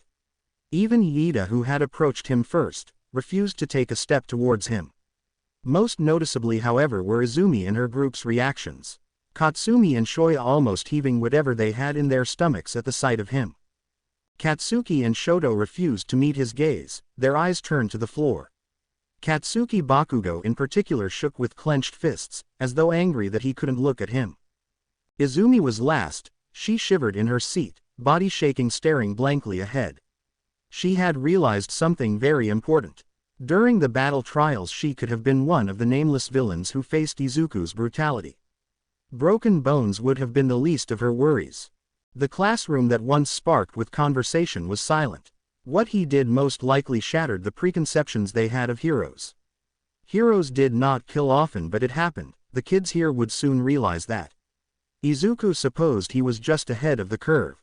Taking his seat, Izuku's right hand caressed his left forearm. Skin still carrying a tinge of blue, 2 weeks were nearly enough for someone like him to recover. The Lin Kuei and its grandmaster's techniques had no fault. Broken appendages and open wounds healed easily under their methods. Still he kept himself from fully healing. He needed the dull ache of his arm to keep his focus. Before all discussion had ceased, he had heard the words of some classmates. Kaminari was the first to state what everyone had thought. If Aizawa was injured, who would be their homeroom teacher? That question was answered just a minute later.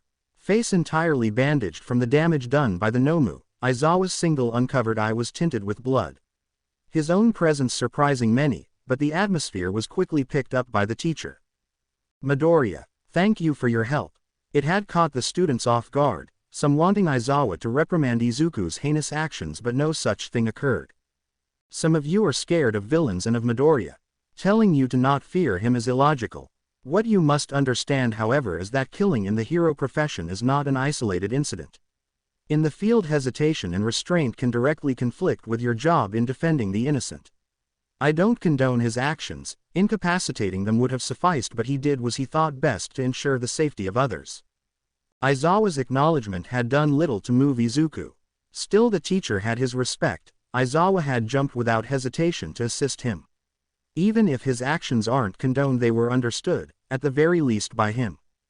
Now then, with the break over from the attack on the USJ, it's time for you to all refocus as your fight isn't over yet. His words caused the student to fidget nervously. None after what just occurred wanted to face villains. Their body language said as much, but Aizawa's tone lacked the severity needed to connect these dots.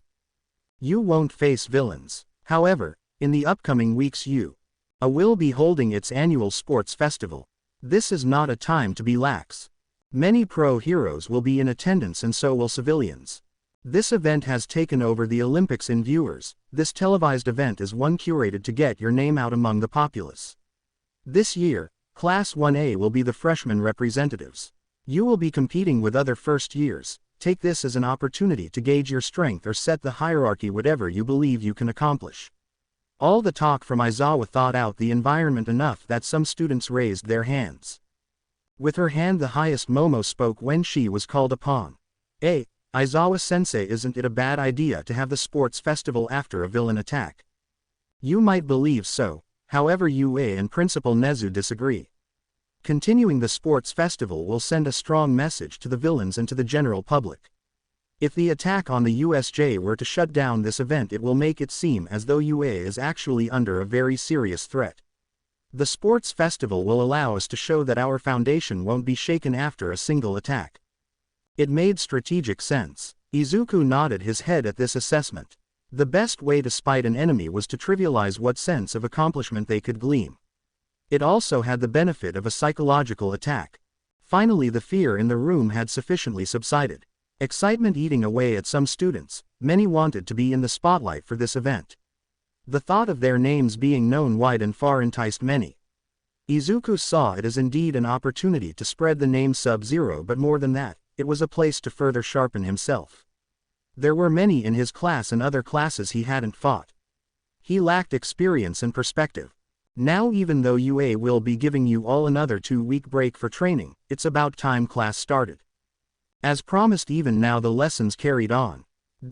When classes ended, Aizawa had already left for treatment. The lunch bell quickly caused the masses to move, but Kaminari and Mineta, who had been rushing in an effort to get to the cafeteria first. However, they were stopped at the door.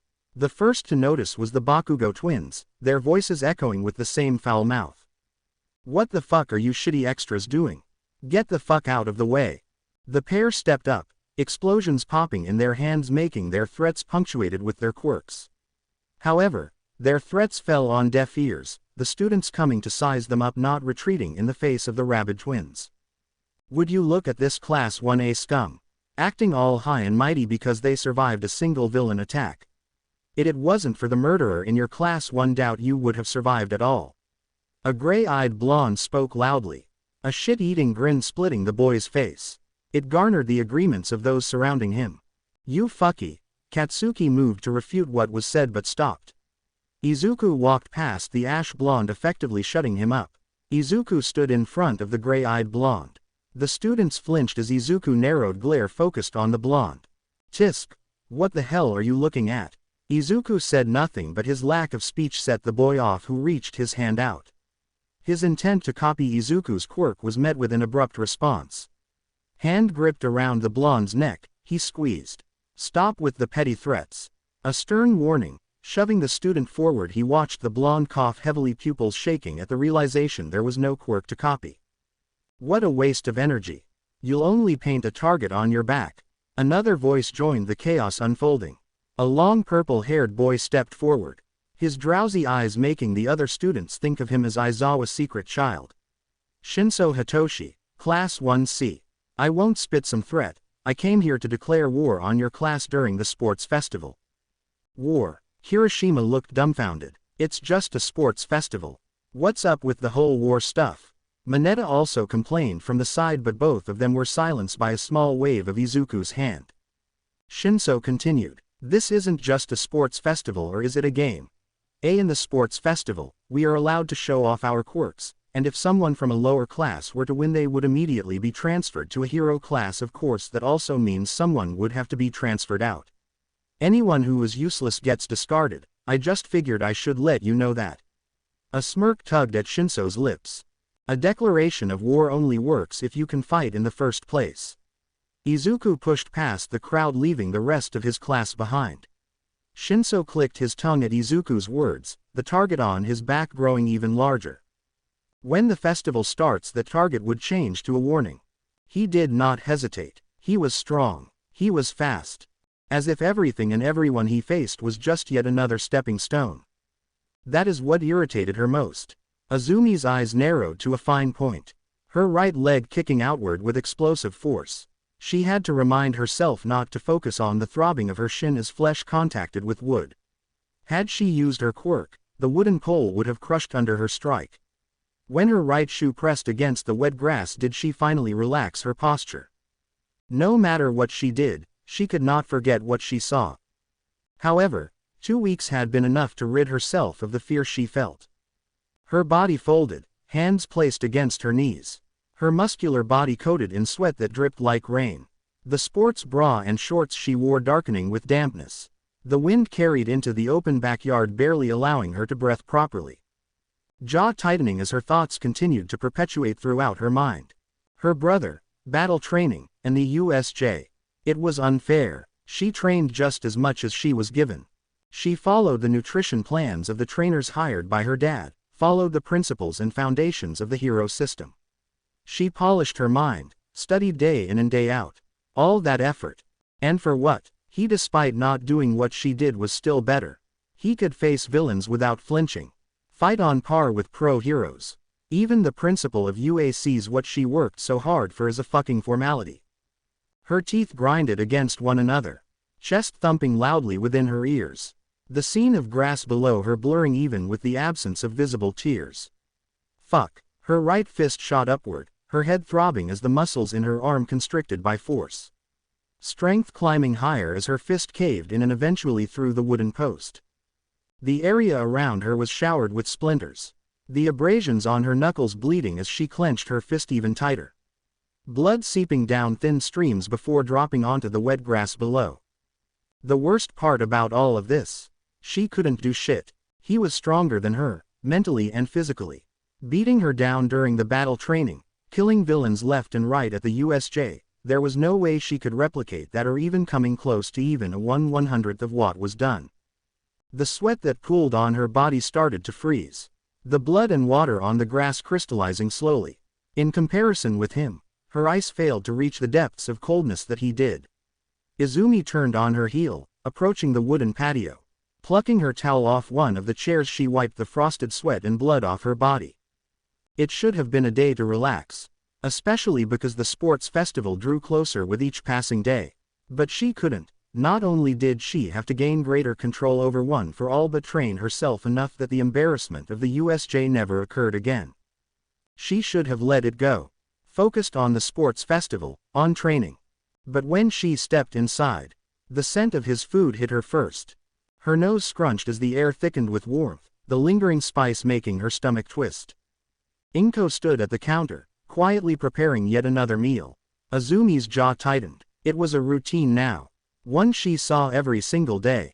Her entrance went unnoticed. There was a time when that would have been impossible. But now, her mother's world revolved around someone else. The words left her mouth before she could stop them. "You're cooking for him again." The irritation bled into her voice, unmistakable. Inko sighed, her hands never stopping as she sliced through a head of cabbage. "We've had this conversation over and over again." "Yes. Why bother?" Izumi snapped, crossing her arms. "He doesn't even open the door."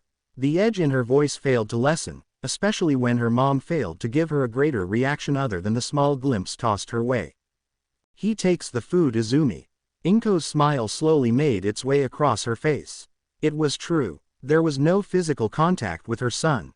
Perhaps there never would be on the level that she wanted. But, when she left the food she made before her patrol and when she returned, the container that was once full was cleaned and emptied. Her fingers curled into her palms. Nails digging into flesh. That's all it took. She tried hard. Studied. Worked harder than anyone else, yet all of a sudden Izuku is what's important. This is bullshit. She couldn't help it, seeing her mom smile like that from just Izuku doing the bare minimum. "He stole from us. Beat me up. Killed those villains. But you make that murd. When she had stormed up to the spot near her mom, Azumi's voice grew louder until Inko's palm smacked against her cheek. The sting of her face, the blur of tears clouding her eyes, Azumi's shocked face quickly switched to anger, but one that cowered under Inko's gaze. Don't you dare call your brother that. It was the first time that the woman's anger exploded towards her daughter. I wasn't going to say anything, but I heard what you said to Izuku during the battle practice.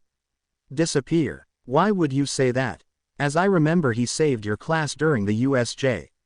She didn't agree with the methods, nonetheless Inko knew the truth. Saved us. Izumi refused to back down. She couldn't, not after all the years of dedication her mom had given to her. For it to flip on a dime like this was not something she would allow.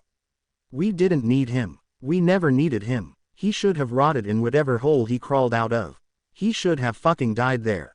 Her voice teared beneath her tears, becoming hoarse. Still Inko's sharpened eyes only narrowed further under her daughter's tantrum. At 18 years old, her daughter disappointed her more than what should have been conceivable. Izumi was still a child and complained without reason. Had this been what Izuku suffered with? Searching for help with a scream only for no one to listen. At least he had a reason to, why he turned out how he is. It shattered her heart to think that her children could be so divided. She was to blame, for all of this. She stared at Izumi. No anger, or shock, just nothing. Go. Her voice was low and she turned back to the food on the stove. Single quote. Her father, mother, friends. This was the first time anyone had just dismissed her. Her jaw tightened. She wanted to yell more, even push her mom out of the way and toss the food on the floor.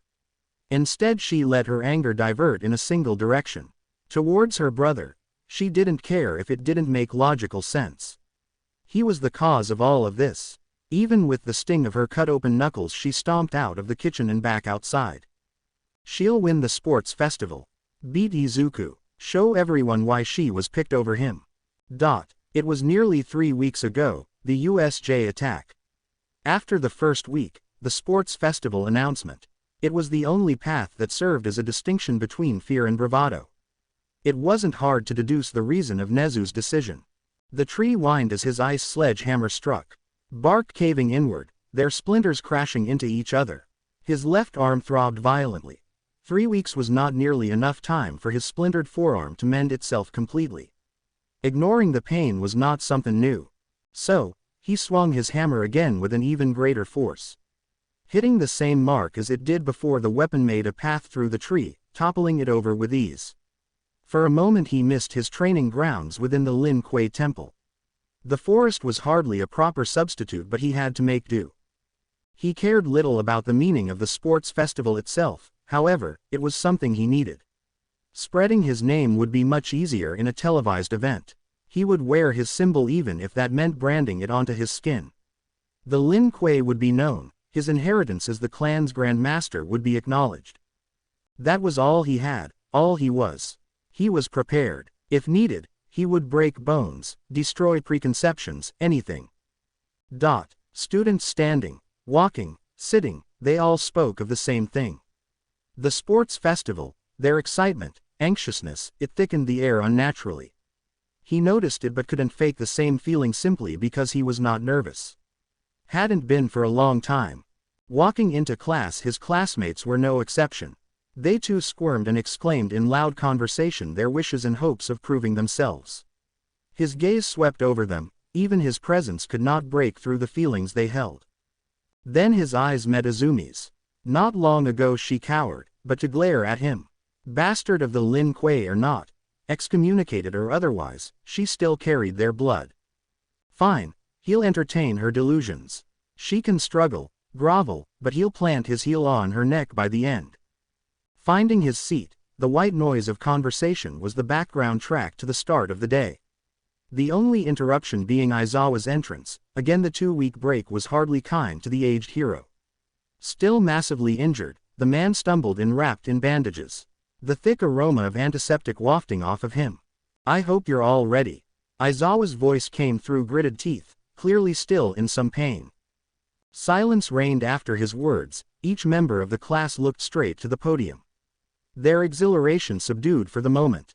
Today is the sports festival.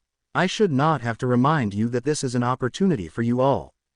Get yourself known in the public eye and more importantly in the eyes of pro heroes. Now, there is no reason to delay. Get dressed in your gym uniforms and meet at the bus out the front gate. A hand raised, and although wanting to avoid questions, Aizawa picked Mina. Sensei, why can't we use our hero suits? Any unauthorized equipment or hero suits can give a competitive edge that is unfair for students outside the hero program. That's why, with the exception of Aoyama and other courses, no one in Class 1A is allowed any specialized gear. With that, all questions were answered. Everyone just wanted to get changed and get moving. They wanted to show why they were admitted to UA, show off how powerful they were. Or at the very least establish their place in the class. So when the order came to shuffle out and get dressed, they did so without complaint. In their gym uniforms, the bus ride was filled with chatter. In his seat, Izuku sat with his eyes closed. The Lin Kuei dragon medallion pinned to his left chest. Body temperature causing the ornament to frost over. He had already freeze branded the Lin Kuei symbol on the back. Mind focused on the future, replaying the information he had sifted through. It wasn't hard. When you drenched your hands in blood for the Hero Association, favors get repaid. Took a week to get through all the files the association had sent him on the first-year students. Quirk assessments, predispositions, school records. UA preached fairness, but reality did not. There was nothing in his way of winning the sports festival. That was the truth. So, for the next half hour he practiced on his memory, matching quirks to names and those names to faces. When Class 1A arrived at the stadium, they ushered under Midnight's supervision into the waiting room. It big, approximately twice the size of the classroom at UA's campus. Couches, tables, even a water cooler. Anything for Japan's #1 hero institution and its students. It was yet another moment of relaxation.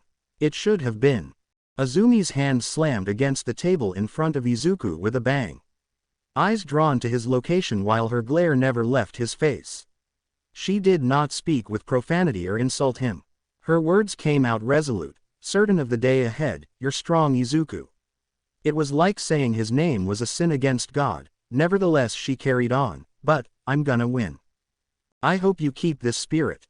Izuku's genuine wish surprised many in the room, but any hope for peace between the two was quickly crushed. You'll need it. That is, if you wish to walk out the infirmary on your own 2 feet. Izumi did not flinch under the threat, her palms radiating with a chill. She had prepared for this moment. With the help of her friends, the embarrassment in battle training will never happen again. Days of training while the Todorokis used their ice to freeze her, taking direct hits from the Bakugo's explosions. Forcing OFA and her own quirk to their limits. She will bury the fantasy of her brother from the planet. Those fucking boring childhood stories about the Lin Kuei, Izuku's dream of bringing it back. She'll resist it no matter what. Not because she cared for her family's past, but because it mattered to him. Hey, can't we just Cal? Kirishima tried to lighten the mood, but his plea fell on deaf ears. Izuku focused on Azumi's ice spreading across the table. This is the result of your training. Izuku placed his hand on the table. Instantly, the creeping frost detonated outward, jagged spikes bursting through the underside of the table, his ice swallowing hers whole. If that is all, this declaration of war is meaningless. She did not give him a verbal response. She ripped her hand free, ice clinging to her fingers, not breaking, but reforming in her grasp. She hadn't even started. One last glare, and she turned away. It was slightly amusing. His blood sister did not spend the last few weeks hiding behind her father's leg. There was effort, but like she did in the past, he would unceremoniously wreck that effort. Knock, knock. Class 1A, please report to the North Tunnel. A small announcement sounded throughout the room. It was the only thing that could make the class move in unison. Izuku walked at the head of the group, his class past the other courses until they neared the end of the darkened tunnel. Hello everyone to the sports festival. The first class being introduced is the Heroics class. With an iron tenacity, the class WHO survived a villain attack. Class 1A.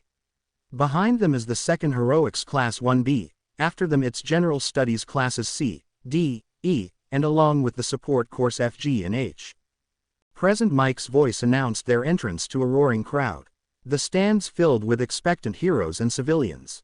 If anyone wasn't nervous before, they were definitely now. Already the separation of the elite and the grunts became known. The praise 1A received did not mesh well with the grievances with the other courses. So just because of a villain attack they get all the spotlight.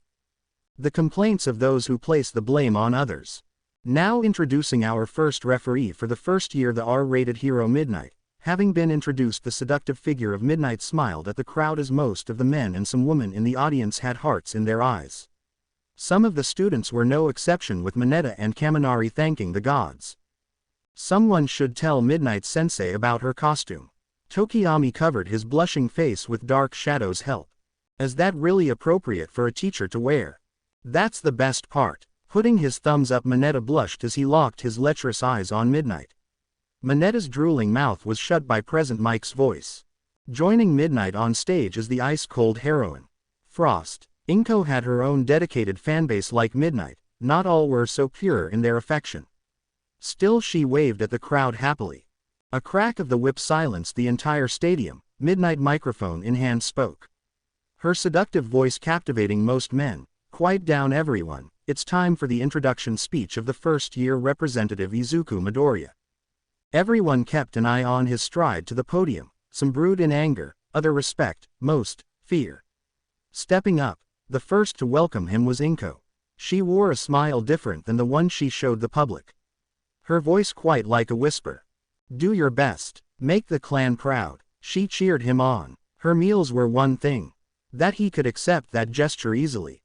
It had become routine, reminded him of a phase in his childhood, no matter how unpleasant. Strutting around like she held the Lin Kuei's values was another. She could not accept the values on a whim. It slighted him, not enough to for any decision. He didn't reply, only grabbing the mic from Midnight. Standing, he looked to the crowd. Many things could be said. He could appeal to competition, acknowledge the other classes, even nothing. This sports festival will end with me in first place. A position I dedicate to my family, my clan.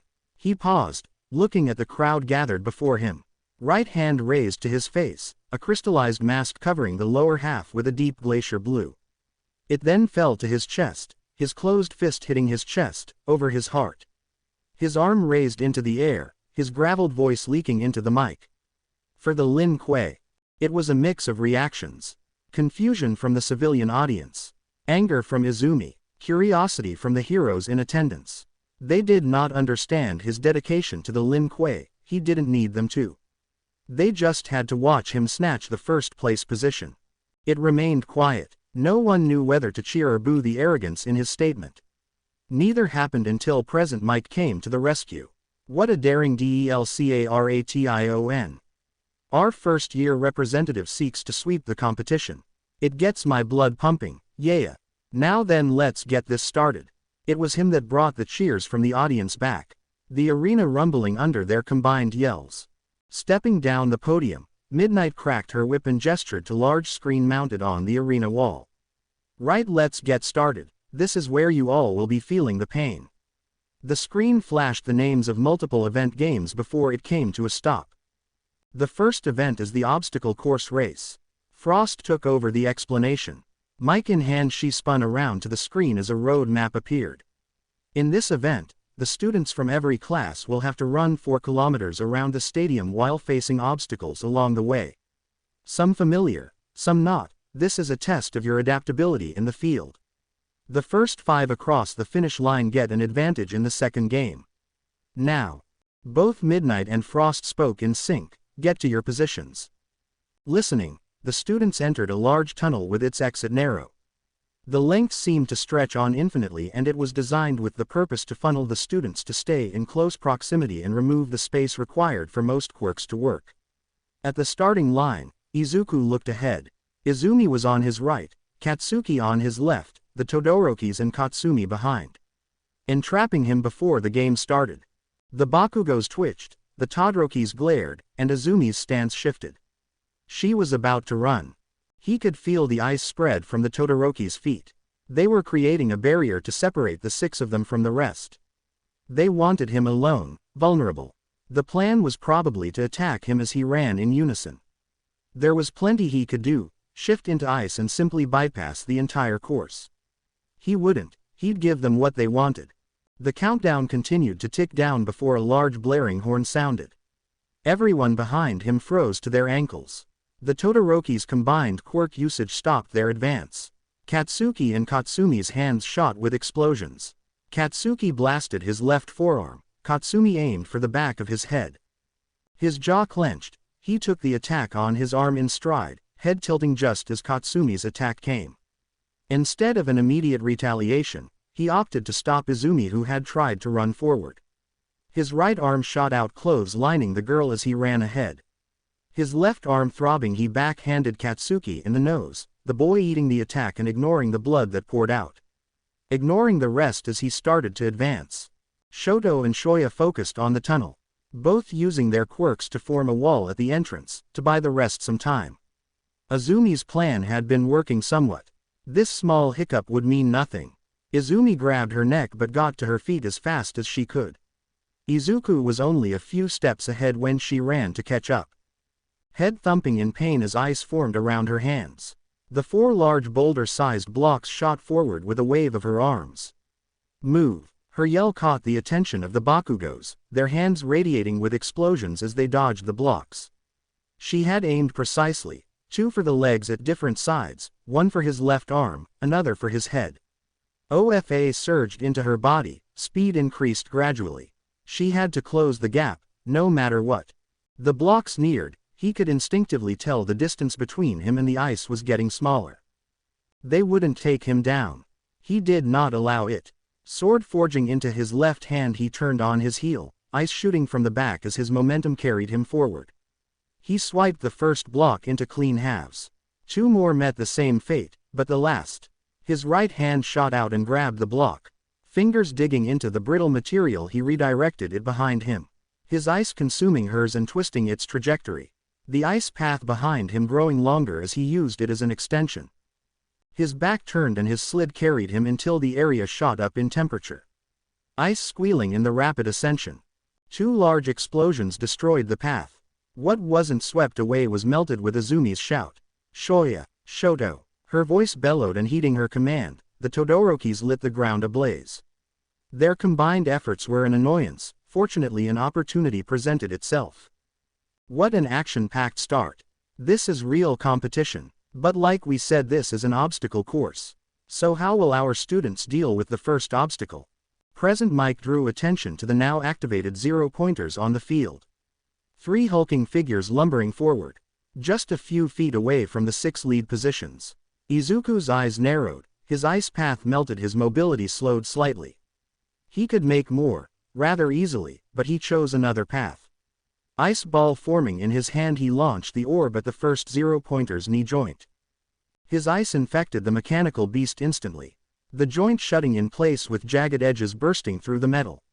He formed an axe and his toss was accurate. The blade of the axe met the ice and was sliced through. 0-pointer having no chance to react as its right leg toppled over. Destroying it had no merit, but in its collapse, it drew the attention of the rest. Izumi knew it as well. She was still behind when the 0-pointers turned to attack their direction. Katsumi, she yelled, and the blonde girl shot forward with her explosions, hands reaching outward to grab Izuku. All she had to do was yank his jersey, sweep his leg, just stop him from escaping the 0-pointers' collapse unscathed. It was a good plan, had it been someone else. A few centimeters from touching him, Katsumi froze in place. An ice clone took his position and Izuku slid under the collapsing 0-pointer before it touched the ground. Izumi's jaw tightened, her body crouching. She didn't care about the students desperately trying to catch up behind her. Dust picking up around her as she leapt forward with the mediocre 5% she had. 8% was supposed to be her maximum, but like always, the quirk refused her. She jumped as high as she could, looking to both Todorokis. Shoto faced forward and Shoya at his back. Their right foot stomped the ground and a glacier of ice shot out. Katsuki had seen it coming. Made it his priority to get his sister out of the way. Barely succeeding in time, Shoto's attack froze the 0-pointers in place. It would only last a few seconds at most. The ice already cracking, Shoya on the other hand focused on the approaching students who had broken through the ice wall. She cut them off once more, before she allowed the back of her collar to be grabbed. Shoto shoving her forward as the four left behind ran to catch up. Izumi had escaped the destruction with her jump. Scaling over the 0-pointers had been little issue, her eyes focused on the small trek before the next obstacle. Her brother ran with little worry, there was no sweat on his body, nor pain visible on his face. Her teeth bared like an animal. She forced her quirk to respond. Another percentage at the very least, her wish came true at the expense of her heart burning. Descending from the air, the split-second delay between landing and running was non-existent.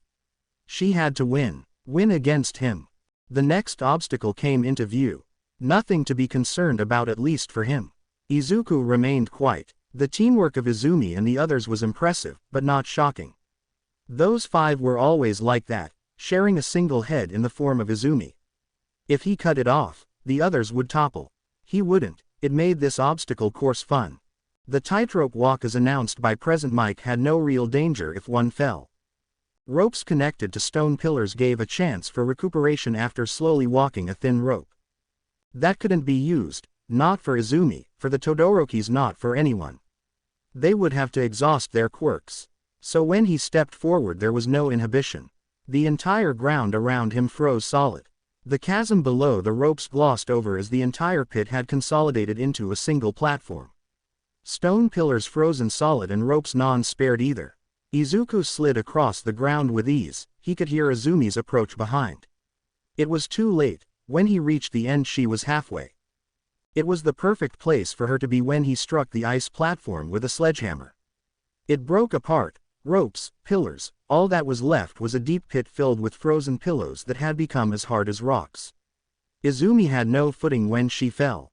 The girl was creative. That was only compliment he could give when he saw her create an ice block under her feet and use it as a platform to jump. Other than that he spared her no glance as he ran ahead maintaining his lead. With the absence of the group's attacks the rest of the course was trivial. A minefield was all that stopped him from reaching the finish line. A problem circumvented by a quick analyzation of the field and stepping where a landmine wasn't. Anything else would give someone else the chance to not trigger them. When he crossed that finish line there was no excitement found in doing so. Izuku Midoriya has taken first place in the first event. What a bone-chilling race. The announcement was no surprise. He waited at the end, Izumi was second place. When the rest joined it was by Frost that their attention was turned. Outstanding performance everyone, and to everyone who didn't make it before the 40 people cut off, better luck next year. Now let's look at the standings. A large leaderboard appeared on stage and Midnight cracked her whip as the students looked on. Your next event will be the cavalry battle. From the last event you will be given points based on your placement, with the last place being 5 points. In this you will either team up with teams of 2 or 4, the 5 teams with the most points will move on. If your headband holder falls off the shoulders of your team will be disqualified. Now let's see how much first place is worth. By his name was 1,000,000 points. He was the center of attention. Good. He'll enjoy the next event. There was a brief intermission between events. It gave those that passed the first event a chance to rest, to analyze their competition, or find their teammates. Of course, since the second event's announcement all eyes had been drawn towards him. He paid little attention. With the lower half of his face still covered there was a moment of peace each time he took a breath. The warm springtime air becoming a sharp chill. He let no moment go to waste. He stretched his arms, loosened his shoulders and scouted potential teammates. If the worst came to pass he would participate solo. He could always pull the strings that connected him to Nezu to make it happen. Besides, there was only so much the other classmates could do alone. Even if every team turned against him it would not matter. His ice crawled onto his arms and consolidated until the skin turned a glacier blue. It numbed the skin to the point he felt nothing. Not even his still healing arm felt uncomfortable. It served the double purpose of intimidating the already formed teams. The minutes passed and his team was still missing the required members. He could tell from the gazes of the audience that they had already made themselves resolute of his disqualification in the event. This was a show, this entire sports festival was one. So when another minute passed he stepped forward and passed the teams. If they did not approach him it meant they were afraid of him or of the target that would be painted on their backs. Some people didn't belong in a team, he certainly didn't, and the only teammate he ever had moved on and was living their own life. Those days, baked with nostalgia. Midnight Sensei, his classmates, his family, with them he spoke with no honorifics. Aizawa, Nezu, Yue and a few others were exceptions. Even if the woman hadn't taught him anything personally, after the first week of her harassment she had stopped, that was enough to change his perspective, not because he could flip on a dime, but because she had no intent to make good on her flirtatious remarks. Reaching the stage he waited as Nemuri bent down to his eye level from her vantage point. Midoriya, she spoke with her sultry voice absent, staring at the masked boy. Is there a problem? No. He looked to the audience and to the crowd. His gaze did not stop until it rested onto Nezu's beady black eyes from the arena's VIP seating. Without turning to look at Midnight he continued, in the second event, I'll do it by myself.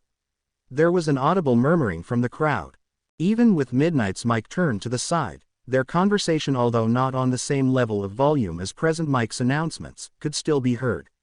Confusion but more importantly interest rested on him. It was what he wanted. This entire sports festival was a show and he would give them one.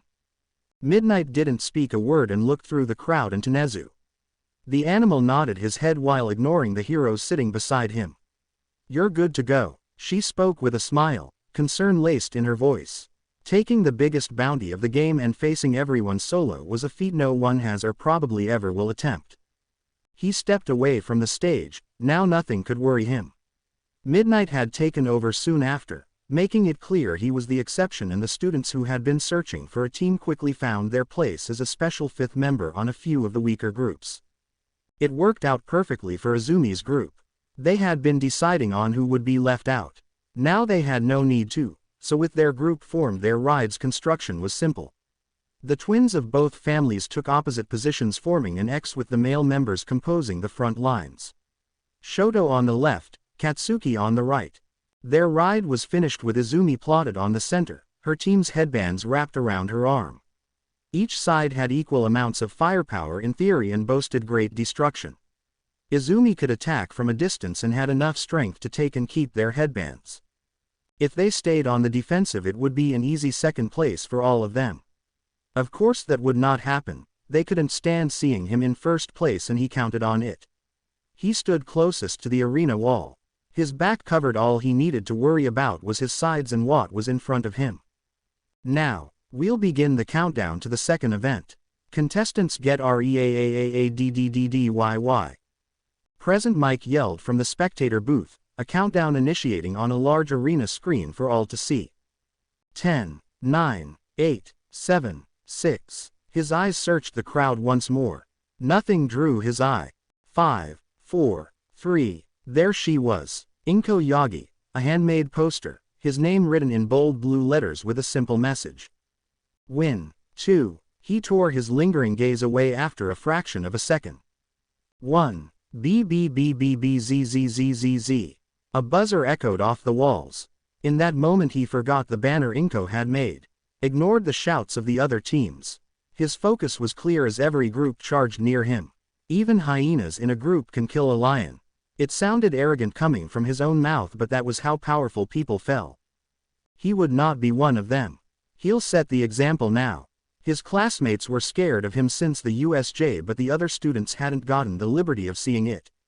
They did not fear him. Did not respect him. He did not expect it, but it was better to set the precedent now. On his right, the closest was a team composed of Class B students and an additional support course student. He knew their names, their quirks, they did not have the element of surprise. Tetsu, Yosetsu Awase, Abara Shiozaki, Juzo Honanuki, and finally an up-and-coming support studio prodigy Mei Hatsume. Their team composition was mostly solid. Hatsume was a variable that benefited him only. Other than the rest of the teams, where the one holding the headband shrunk their body as small as possible, she actively made it harder for the team to operate. Standing tall in their formation as she showcased pieces of gear to the crowd. Pointing at the machines strapped to her teammates as well. To his left Yui Koudai, Nieto Monoma, Shihei Kuroryo, Kosei Subaraba, and Sen Kaibara. The smaller teams and those with his classmates hesitated and lagged behind the others. A sound strategy. The only ones that ignored it was Izumi's team. They charged head first, already drawing lines in the sand as Shoto and Shoya used fire and ice to cut off the teams focused on them. The grass in front frozen over as they glided across the ground. The Bakugos using their explosions to orientate themselves. They did not know when to give up. Izumi in particular seethed in rage, ice forming around her head. The same attacks she used were coming once more, though he guessed she hoped for the other teams to pick up the attention. Her guess was only partly correct. Monoma, having gotten the opportunity to touch one of the Todoroki twins during the intermission, raised his right arm and braced with his left. His teammates Yui and Kosei worked in conjunction with the other, touching the air walls forming from Kosei's mouth. Those walls with Kosei's intervention boxed Izuku in. An enlarged wall in front, above, and on his right. It cut off any attacker other than him and blocked his escape routes. However, the fact the air became solid was a weakness. With the dampened fire attack coming his way, he knew Monoma had neither the firepower or the longevity to use the quirk for long. Hands thrusting out to his side, a thick ice wall formed. When the fire hit, it did nothing but steam up the view of every team as the steam coiled and wrapped around the box. Then his right hand ripped through the air wall with ease as it crumbled from the cold.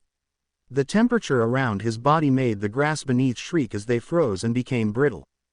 He shot forward through the steam and to Hatsume's team, ice shooting from his palm. The ground beneath ate at the legs of Tetsu and Juzo. Tetsu, in an attempt to amplify his strength, turned his skin to steel. It was the biggest mistake he could have made. Frost built onto his legs, and as he pulled forward, the brittleness of his legs became apparent. The steel skin ripping and cracking. The boy cried in pain as he dropped, still his tenacity kept his team upright. He had to give merit to that. Juzo faltered for a second before he placed his hands on the ground, changing the dirt below to become as viscous as a swamp's high water. It was a simple attempt to slow Izuku down, even if his attempt turned to nothing of use. A single step of Izuku's right foot froze the makeshift marsh solid. He had no trouble in closing the 5 feet that separated him and the team. Of course the others weren't waiting. Mei hurriedly searched within pack, bringing out gadget after gadget. Activating some, the jet pack strapped to Awase's back sputtered to life, its thrusters heating the floor in an attempt to melt and free Tetsu. Another she held aloft, its gun-like shape made it obvious what it was meant for. A capture weapon. He did not stop his advancement. Abara had joined Mei, her vines burrowing into the floor. There was little indication of where they would pop up. Her face scrunched in focus as Mei shot the gun. A net composed of high-tension steel wires shot and formed a web. Trying to pincer him, vines shot from the sides of the frozen marsh, coiling like packs of snakes. This couldn't continue. Ice dagger in his right, sword in his left, he made his attack. His eyes not even focused on the team he faced but the one closing the distance on his left. Izumi. His target was set as he tossed the dagger forward. The dagger shot through the net and the gap between the kneeling Tetsu and past Abara's face. It cut her cheek, but more importantly it sliced her vines apart. Reattaching them would not take long, but her concentration faltered and the aggressive vines became slack. It was enough time. He sidestepped with an ice clone taking his place. It posed differed from the others. Rather than copying him, it held its hands like a platform. His momentum halted as he stepped and jumped from his clone and towards the speeding team of Izumi. It had caught them off guard. Katsuki and Shoto were too late in reacting, their hands angling upwards to snipe him from the air, not making it in time. Whereas Izumi, faster than most, raised his right fist. He waited as she launched her attack. The wind radiating from her fist was nothing more than a light breeze. He didn't dodge or block but kept his path true. Her quirk failed her and her surprise made the ice blocks she took time to shape not follow her command. The edge of his sword blunted, he took a swing from across his chest, hitting Izumi square in the nose, breaking it. His right hand grabbed the headband as her head fell back. He did not let the opportunity go to waste. His left foot kicked the side of Todoroki's face, ice coating the boy's cheek and making their stable position falter. Had Katsuki not grabbed Shoto's shirt and the girl's support Izumi as she reeled backward, they would have fell. Izuku landed on the floor. There was no haste in his movements as he stared at Izumi's group. Slowly, headband clenched in his fist, he tossed it at Katsuki's feet. the boy shooting him a glare as he looked to the headband. Pick it up. WOOOAH. What an unexpected turn of events. Izuku Midoriya has forfeited the collective points of Izumi Midoriya's team. Cheers from the ground at this show of sportsmanship. No, at the blatant taunting of Izuku. He waited until they reorientated themselves. He was aware of the regrouped teams forming, especially the one at his rear. Kaminari, Tokiyami, Yaoyorozu, and Iida. One of the few teams that had not taken a fifth member. Their composition was good, so was their mobility. Skates from Yaoyorozu covered the feet of those behind Iida, and Kaminari protected the headband. Iida was the main factor for mobility. Short bursts of his quirk had the team moving fast, and Tokiyami, the main dealer of the team, had Dark Shadow ready to attack. He slid his right foot back, air chilling. This entire arena was under his control. Head tilting back as Sue's tongue struck at his temple, left foot adjusting as Minetta's sticky hair slid across the ice formed from his movement. Ears picking the sound of an engine picking up speed. The pounding feet as the Class 1B students formed their alliance under Monoma's influence. Him and Izumi's team were being encircled. Finally, rather than the small battles between each other, they had focused on the biggest threats. If even one headband was stolen, they were guaranteed to pass the event. Time advanced. 10 minutes were still left. He would not make it easy for anyone. Tetsu and his team had already experienced it, but it was time for the rest. He braced his body, shifting all his weight into his left foot. The Class 1A students had seen it during the quirk assessment on the first day. Nothing could stop Izuku from doing this. The arena floor frosted with a layer of ice. It ruined any place to charge head-on in an instant. Iida found out the hard way. Spinning out of control, the boy fell face first, crushing his glasses. The skates of Yaoyorozu had their wheel lock in place, and only by the grace of Dark Shadow holding Kaminari was the team not instantly taken out of commission. The fastest team collapsed, and the rest had to focus on regaining their mobility. Mina with her acid, the Todorokis with their fire. The examples went on and on as each either tried to brute force their way or deal with it slowly. Even with combined effort, even the ice formed on the ankles of Izumi's team persisted. Its temperature on them especially dropping dangerously. Izumi grit her teeth, glaring at him, as he walked across the ice with little issue. He had forced a stalemate in the event. Of course, attacks were still thrown his way by the ranged fighters of each team. Izumi herself had to face the different quirks of each student. Tsunotori's razor-sharp horns flew in his direction, trying to pierce and pin him with a piece of his clothing, while Tokage's separated arms swiped and clawed for a single headband. Izumi's group fought back against the hailstorm of projectiles launched their way. Izuku dodged, not bothering to attack. He kept his eyes locked squarely on the clock as the layer of ice thickened with each passing second. He forced teams to switch targets. The long-ranged fighters went after those who were entirely close quarters. He had sowed chaos and forced the teams to cannibalize each other. He remained on top, and he made sure Izumi's group stayed in second. He was not done with them. Not in the slightest. Only few teams even regained the ability to walk, and none were in a position to get the top spot. A few did not stop in trying, hoping to catch one of them off guard.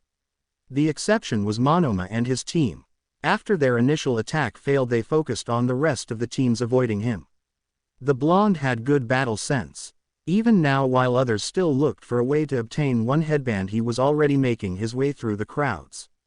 He had been where the ice was thinnest and broken out quickly. So did Hitoshi Shinso. The brainwashing quirk worked wonders. Even his entire team was formed with it. Those two were the only reasons his eyes left the clock for a few seconds at a time. Izuku could feel the gazes of the crowd as he maneuvered through the icy landscape, his cryomancy focused purely on hindering Izumi's team. Retaliation meant nothing as he maneuvered, slicing apart the chunks of ice Izumi threw, ducking the explosions and fire. Only Shoya had done anything of significance, erecting large ice walls to limit his movement. It didn't work, but what was said in times of mediocrity? A for effort. Time ticked by, and Izumi was not a single step closer to her objective. Beating Izuku was all she wanted in this event, yet nothing she did amounted to anything.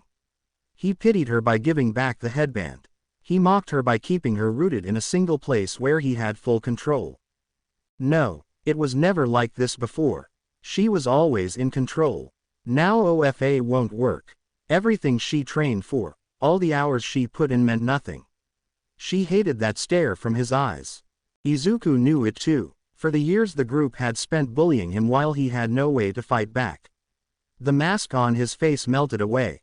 He gave a small smile, leaving one last amused look on his scarred face before the mask reappeared. Their struggles grew more tenacious and he let the ice around them fade away. The first thing they did was rush forward. Katsumi and Shoya boosting them forward with their quirks. Katsuki shooting a large explosion to his right and Shoto conjuring a stream of fire to his left. It left Izumi with a clear path, both hands ready. One clenched in a tight fist, the other open ready to grab. The distance closed and as her hand got closer to reaching his face. Time's up. Everyone please stop right where you are, the second event is over. The announcement came a second too late. Izumi's hand was already closer, fingertips grazing the cloth of the 1,000,000 points. Right fist aiming for his jaw. Her left hand hit dead air and her right was locked in a tight grip. Her team that had been smiling quickly had their faces fall as their bodies hit the floor below. Izumi, hoisted in the air by her arm, felt her shoulder twist and become displaced. Having yanked her off her team's horse, Izuku put his entire body weight into her chest. Slamming and pinning Izumi on the ground, he did what he wanted. A single headbutt deformed Izumi's broken nose even more. The battle training was not enough. Nothing would ever be enough. Forfeit the last event. He took his left forearm that had been crushing her throat away. He stood and waited as the cheers of the crowd enveloped the arena. This truly was a gladiator's sport and his show had given the people what they want. The Lin Kuei, his name was cemented in their minds even if only a small amount. However, not all that attention was positive. Nezu, do mind explaining why he's here? There were few heroes brave enough to confront UA's principles so openly. Someone had to eventually. That was why Nezu was not surprised by Best Jeanist's hostility. Being an association hero did not mean the wide global recognition one might expect. Doubly so for Sub-Zero. He was obscured in black ink. The reason for Best Jeanist's suspicion was logical.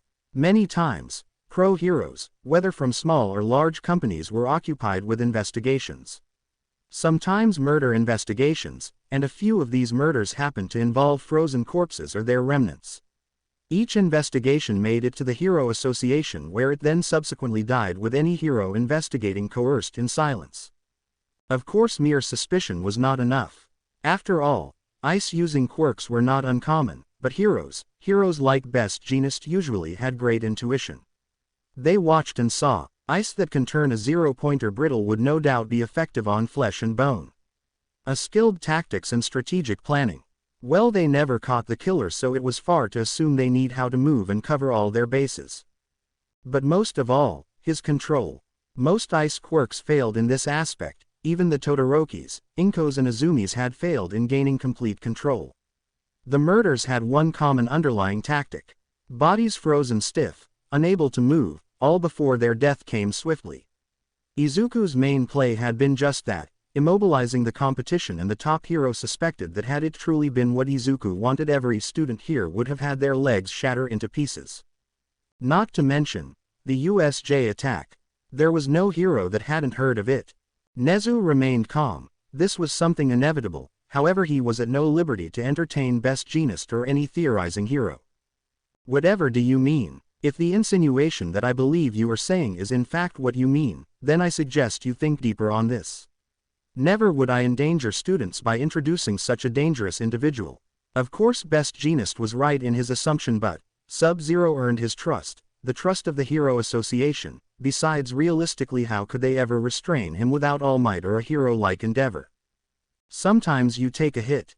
Besides, Izuku Midoriya was not a bad person. His path just differed.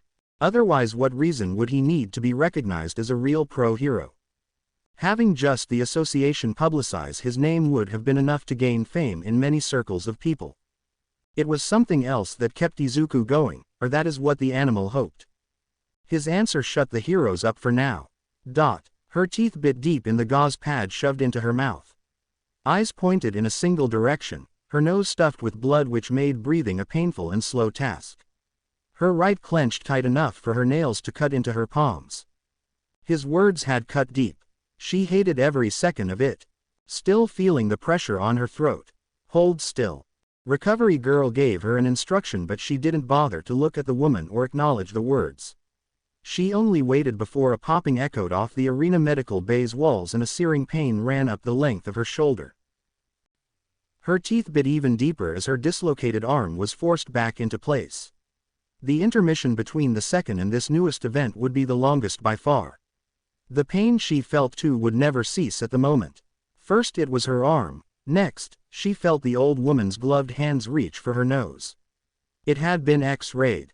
A clean break, but it was pushed out to the side. Even recovery girl's healing wouldn't fix it right away. Even when blunted Izuku's sword had been sharp enough to flay the skin of her nose wide open. The gash would result in an ugly scar. She was not new to having them, but none before had been inflicted by that goddamn Deku. Not scars she made because of her effort or the training she did to temper her body into something that could handle OFA responsibility. But because her useless brother, the same one she could kick down without a thought of repercussion, had one day fought back. One day had become what those bedtime stories had talked about. If he had gotten so strong in just a few years, how much stronger would he become? Just how long until she becomes a footnote? That can't happen. She was the 9th OFA user. She had to be the one to live up to All Might's legacy, be the next #1 hero. She had to beat him now, like she had always done before. Izumi sat with her face resolute while recovery girl prepared to reset her nose. Inside the young adult there were others listening, watching. What they heard was not what they liked. The flickering ember inside Izumi wavering. Now everyone get ready. The third event is here. Returning for the third game to referee as Frost along with Semtos Who will be the mediator between these exciting battles. Cheers once again drowned out all sound, as Midnight and Frost stood on a large center stage constructed by Smentos, much bigger than any previous one had been. They waved at the crowd with smiles on their faces, Midnight much more seductive as she stroked a pose with her whip loose at her side. Frost more reserved bowed and waved softly. Students WHO have qualified, please make your way to the stage for the next game's announcement. Izuku was the first on stage. The Lin Kuei symbol on his back still as bold as ever, accentuated by the frost that formed its symbol causing it to pop out more vividly. He was joined soon after by the rest of the passing students. Lined up they waited watching once again as the event was decided. One-on-one battles. That was the final event. At that moment most prayed they did not obtain Izuku's fighting bracket while a few actively wanted it. There was some drama, a few students dropping out of the contest, most notably Shinso's team. The list was decided shortly after. A few sighs of relief and others shot a glare. Shoya Todoroki, Katsumi Bakugo, Hitoshi Shinso were in his main bracket. The winners would face off in the final. The first match would not be a grand spectacle. The first match has been decided. Students please return to the viewing area. Midoriya and Shinso please remain on the stage. For all you viewers at home, here are the conditions to win. In these one-on-one battles victory is achieved one of three ways. Ring out, knock out, or surrender. Since that's clear, let's get started. Yeah. The pair were directed by the refs. Inko had taken the opportunity to lead Izuku to his mark. She didn't speak a word, but she was able to make contact. Hand on his shoulder. She didn't overstep, try and hug him or encourage any more than she did earlier. Just a nod as she confirmed his position with Midnight. The two refs took their place on a smaller podium. Their arms raised, the two women looked at each one of the students and after getting a nod of confirmation that arms shot down. Both their voices overlapping, begin. Initially the audience cheered waiting for a grand fight. Even if one of the competitors was not really known. That excitement was betrayed. Izuku did not take a fighting stance, he only watched Shinso as he took light steps forward. There was no reason to use excessive force. You know, seeing your class members give up really upset me. I can't believe they're all such cowards. I bet you think you're so special, but like that monkey going on about his pride earlier, that whole thing with your clan. Just a desperate ploy for attention. Shino's words echoed. Many in Class 1A thought Izuku would fly off the handle. They all knew by now Izuku was prone to retaliation. This time was different. That was the fallacy of having so little information on a person. Izuku did not care for his classmates' pride. If their life was in danger he would save them. Help them if they need help. And if they proved dangerous he would be there to put them down. But he did not share camaraderie with them. There was no sort of special bond. Such insults were meaningless. Bringing up the Lin Kuei did nothing either. Shinso had no idea what he spoke about and he could not blame the truly ignorant. That was why he didn't enforce his clan's laws on others so violently. They weren't Lin Kuei, weren't family, weren't friends. It was rather sad. Had Shinso's luck been any better, this would not have happened. He may have even made it to the finals. Alas, his quirk brainwash was already dissected by Izuku. So these words to get him to speak were not filled with malice but desperation as he got closer. Eventually, when the insults did not work, Shinso's panic set in. Someone untrained in any fighting will always throw a careless punch. Shinso had done just that. Say something, damn it. A wild right hook caught by the wrist. Not a word spoken from Izuku as he glanced at Shinso's left fist and looked the boy straight in the eyes. The purple-haired boy knew he could neither overpower Izuku or entice him to say anything for his quirk to activate. So the words slipped from Shinso. I surrender. What? A surrender on the first round. That means Izuku Midoriya advances to the next match. Audience, not knowing whether to cheer or stay silent, met in the middle with claps. It was not an exciting match at all and so the winner was declared. Izuku let go of Shinso's wrist, watching the boy's head fall. Don't doubt your quirk. Had I been anyone different, you would have won. Izuku placed his hand on Shinso's shoulder. The boy had done nothing wrong. Izuku had read the association's file on the boy. His quirk, if used right, was among the most powerful. Train harder. He stepped off the stage, leaving Shinso. Reaching the viewing center, he did not watch the matches. His eyes closed, meditating, only picking up the results by the sounds from the stage. Explosions, impacts of flesh, rock on steel, the faint heat and cold in. He opened his eyes. Izumi was on stage, her face a sickly pale white like she was terrified. Inko concerned, watching from the side. Izumi's opponent, although nothing to scoff at, was not such a big obstacle. Iida moved in a predictable manner. Izumi stood clenching her fists in the seconds before the match started. Face scrunched in concentration only for nothing to happen, eyes wildly searching for her father. Resting on him and back to her hands. Even he did not know what was wrong, though Izuku could suspect it. That second quirk she had. It was no longer working as it used to. He hoped that Izumi would not give up. He needed her to be in the finals, so that her defeat at his hands will cement what she should have already realized. That he was no longer that 12-year-old boy beaten up at the back of the school. This ugly resentment would not fade and he would not be ashamed of it. For himself, for the Lin Kuei. Luckily Izumi had regained her sanity. Her teeth gritted, the ugly bandaging of her nose soaking with blood. He guessed that what little she could use, she would. Her match was the only one he watched in earnest. Not because he needed to know, but having more ways to exploit her vulnerabilities would not be something to pass up. The battle raged on for a few minutes. Iida's speed was impressive and Izumi had no real counter. Unlike him or the Todorokis, her ice had their limits. Though the girl was clever enough to circumvent it by forming numerous balls of ice and through their destruction changing the terrain. It was unfortunate for Iida. A single slip led Izumi's foot to crash into his stomach and send him out the ring and into the ground. She had emerged victorious. Now the preliminary rounds were over after 2 more matches.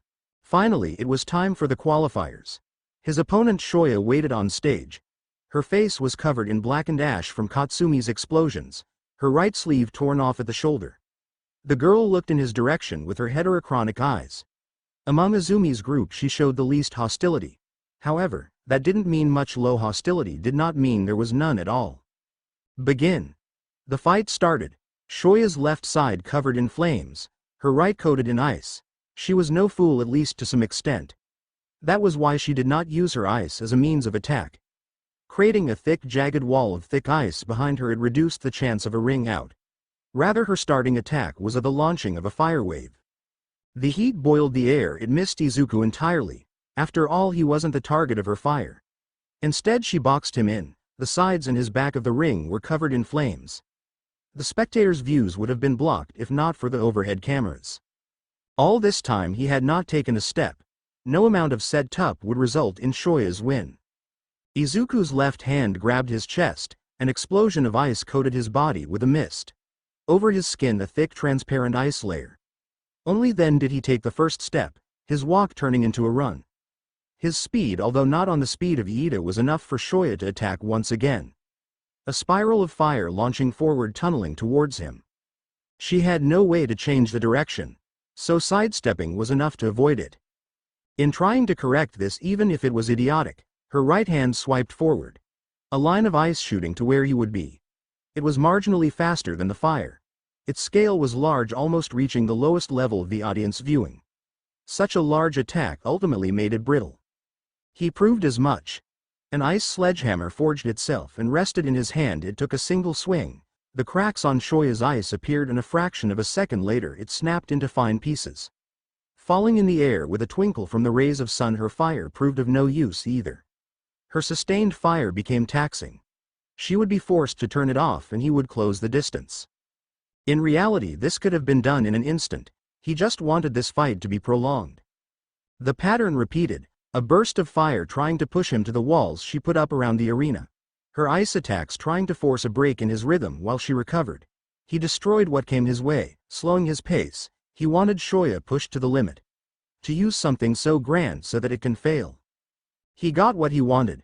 Shoya's right foot slammed onto the ground violently. A large glacier of ice shot out towards him. He stopped running, watching the approaching attack. It was similar to the one used on Katsumi, but one key difference made it stand out. Shoya's eyes closed, her fire trailed after the ice.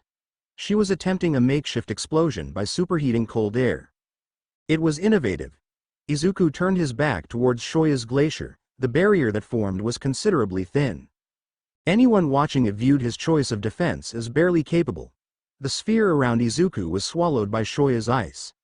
Soon after, the girl opened her eyes. Her trailing fire picking up with extreme heat and piercing into and around the glacier. The firewalls around the arena died and the ice behind her melted. The mixture of temperature was so volatile that no one could have expected. Her flamed hand spread open and her fire launched. The arena shook violently. Even Frost and Midnight weren't spared, thrown by the shockwave, only helped by Cementos, who had kept himself stable with a barrier of cement. The resulting smoke covered the entire stage, the audience, even present Mike, falling silent, waiting for the obscured stage to clear so that the victory could be announced. As it thinned, Shoya came into view. Her breathing heavy as she collapsed onto her knees. Overusing her quirk put her completely out of commission. No longer could she use either element and would need to rehydrate and rest. Then the crowd searched for Izuku. There, as the smoke cleared, the ice sphere was rooted in place. Not even a chip in its structure. It faded away and Izuku stood tall. His slow, deliberate steps towards Shoya echoed, and finally his hand grasped her throat. Holding her up, he marched her to the edge of the ring before tossing her out. Izuku Midoriya has won. He advances to the finals. He had gotten accustomed to the cheers. His arms spread wide and he looked through the crowd all before he walked off stage. He will be waiting in the finals. The time had come. Izumi had gotten to the finals quickly. Katsuki and Shoto had cleared the rest of the fighters all before forfeiting the matches against her. She was in the most peak condition she could be. Now they stood across the stage from each other. Like the battle training before and the cavalry battle, he would beat the lesson into her. Inko on the side looked on with fear, eyes dancing between her children. Begin. The match had started. He spoke first. Use your quirk. He knew it by now that her failing quirk was the one she had been training in. Her cryokinesis was always trained secondary. He knew it the first time he faced it. He left his chest exposed for a strike. Azumi's body sparked with a dying lightning. Her speed was enhanced, but not as fast as it could have been. Still, closing the short distance between them wasn't too hard of a task. Her right fist launched forward when she reached him. It was a sloppy boxing form and one that was easily slapped away. He sidestepped, right forearm colliding with hers and sending her with a tumble forward. His right foot swept her legs and put her on the floor. She caught herself and rolled forward to avoid his second attack. One that he never made. He kept his back to her. Don't ignore me. she yelled, raising her fists once more. She struck at the back of his head. He ducked, pivoted on his foot and drove his own fist into her stomach, all before he swept her leg again. If battle training was a time to brutalize, this was a time for humiliation. In front of thousands, millions of people, pro-heroes, other schools. He would embarrass her. Nothing has changed since the battle training, still pathetic. Izumi rolled off her back and rose to her feet, this time not rushing blindly forward. Using her second quirk, she attempted to limit his movement. Her blocks of ice aimed at his legs. When they launched forward, she followed swiftly behind. He played her game, jumping and meeting the fist she threw. It was expected for those in the crowd that Izumi would finally get a single hit off. That was not the case. Twisting his body, the fist went past his face and his left foot crashed into her chin. Head shotting back, but he did not stop. Using the momentum, he hooked his left leg around her arm and twisted his entire body into it. Hands grasping her wrist as the two fell to the ground. From there his legs trapped her arm and her pulled, placing the girl in an armbar. The pressure he exerted made the girl grit her teeth in pain. He let his left hand loose, the back of his hand smashing into her broken nose with a closed fist. Izumi with her right hand tried to block the fist coming her way. By now the tears had accumulated in her eyes. Not even she could fight back the pain. She still tried, her faltering concentration trying desperately to form blocks of ice to attack from another angle. However, with her inability to block the strong impacts of Izuku's fist, the ice blocks wavered, losing their declining temperature and their hardness. Many did not move and fell to the ground in shattered cubes of ice. Only one had achieved what she was aiming for. It was large in size and the air around it wafted as it cooled. Still it did not move. He saw it from the corner of his eyes, and like each time before, he let Izumi off, letting her go as she stayed on the ground holding her nose. Getting to his feet quickly, the first thing he did was grab the ice block with his bare hands. The tips of his right fingers breaking into the ice with ease. He raised his right foot and stepped onto Izumi's throat. Say it. At first she resisted. Even if it was Izuku's hands she could control, her ice. That was her thought until her connection to the ice failed to even quiver within Izuku's grasp. He stared down at her, waiting as he applied more pressure. Say it. I surrender. Izuku finally crushed the block into pieces, still standing on Izumi's throat as he flexed his back. Ice spreading like a virus across the ground before it exploded outward. Like a dragon's maw, the spiked and curled structure of ice threatened to swallow the pair, but it stopped above Izuku's head. This entire sports festival was his, and that became clear with the celebration of the audience. We will now begin the award ceremony for this fantastic sports festival. Please thank our wonderful CONSTENTANTS and give a warm welcome for the special guest giving these rewards. The number one hero, All Might. Ha ha ha. The sun was blotted from the sky as a launch echoed in the open air. There was a clamor of excitement and claps had already began to shake the arena seats. Finally the one responsible landed in front of the three podiums hoisting the event's winners. Izuku first, Izumi second by default, and Katsuki third. I am here.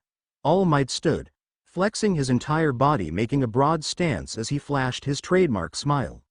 In one of his clenched hands were the ribbons of the medals. A gold, silver, and bronze medal. Clapping and joining his side were both Frost and Midnight.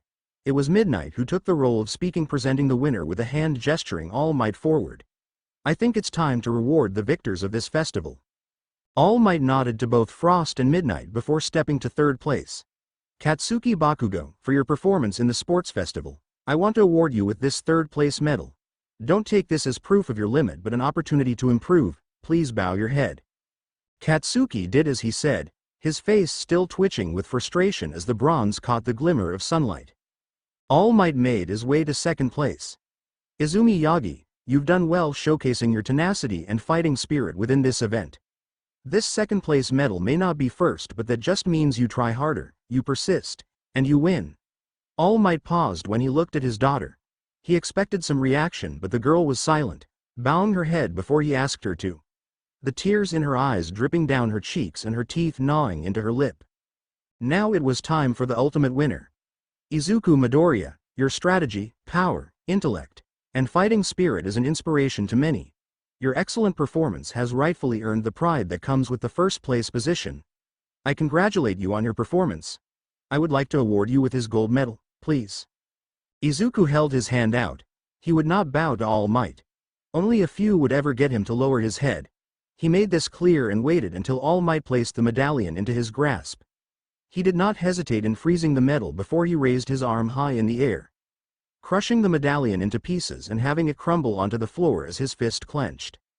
The sports festival was over. A month later and the offers had piled up. Over 5,000 requests, all centered on one name, Izuku Midoriya. Top pro heroes like Mirko, retired legends, rising stars desperate to make a name for themselves. Even offers from the Hero Association itself. It would have taken days to sift through them all. Some wanted to reconnect, like Gran Torino, but only one caught his eye. A name he knew all too well, Kana Tsutsumi, Lady Nagant. PP please. The words could barely leave the man's mouth. Body completely frozen stiff with only his head still lively. Hand grasping his throat, Sub-Zero stared calmly. Waiting. His eyes looked to the side. A kitchen table with poker chips, money, and ice-cold beer. Tonight was poker night. In the chairs were this man's friends. Quirks activated, but unlike the one in his grasp, Sub-Zero had frozen them near solid. They couldn't speak, but their panicked eyes would have let anyone know they were still conscious. I'll give you the money. Please. His fingers dug deeper into the man's neck. The contracts of the HPSC were not always clean. This was one such case. He had watched these men for days. These so-called heroes who robbed scenes of villain attacks for their own benefit.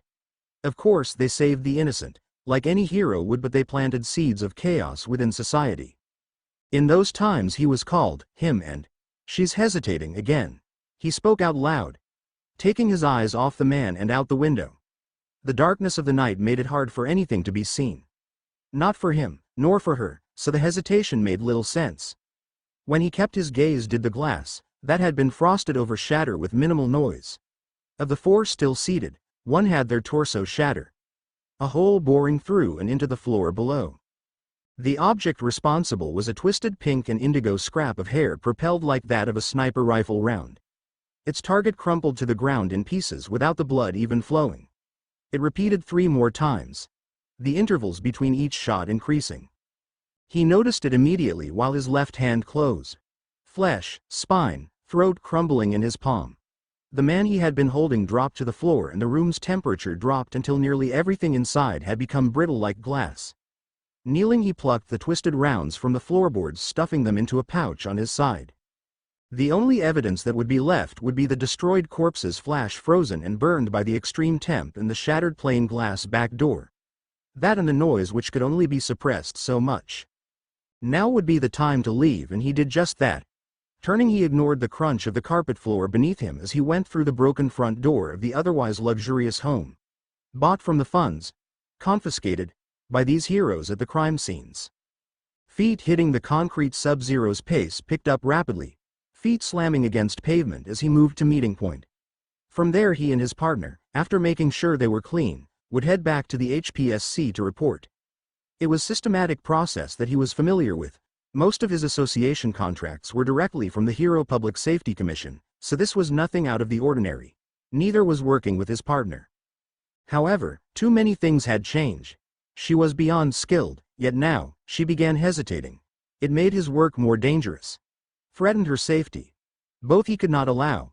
However, she wouldn't talk to him. His jaw tightened beneath his mask.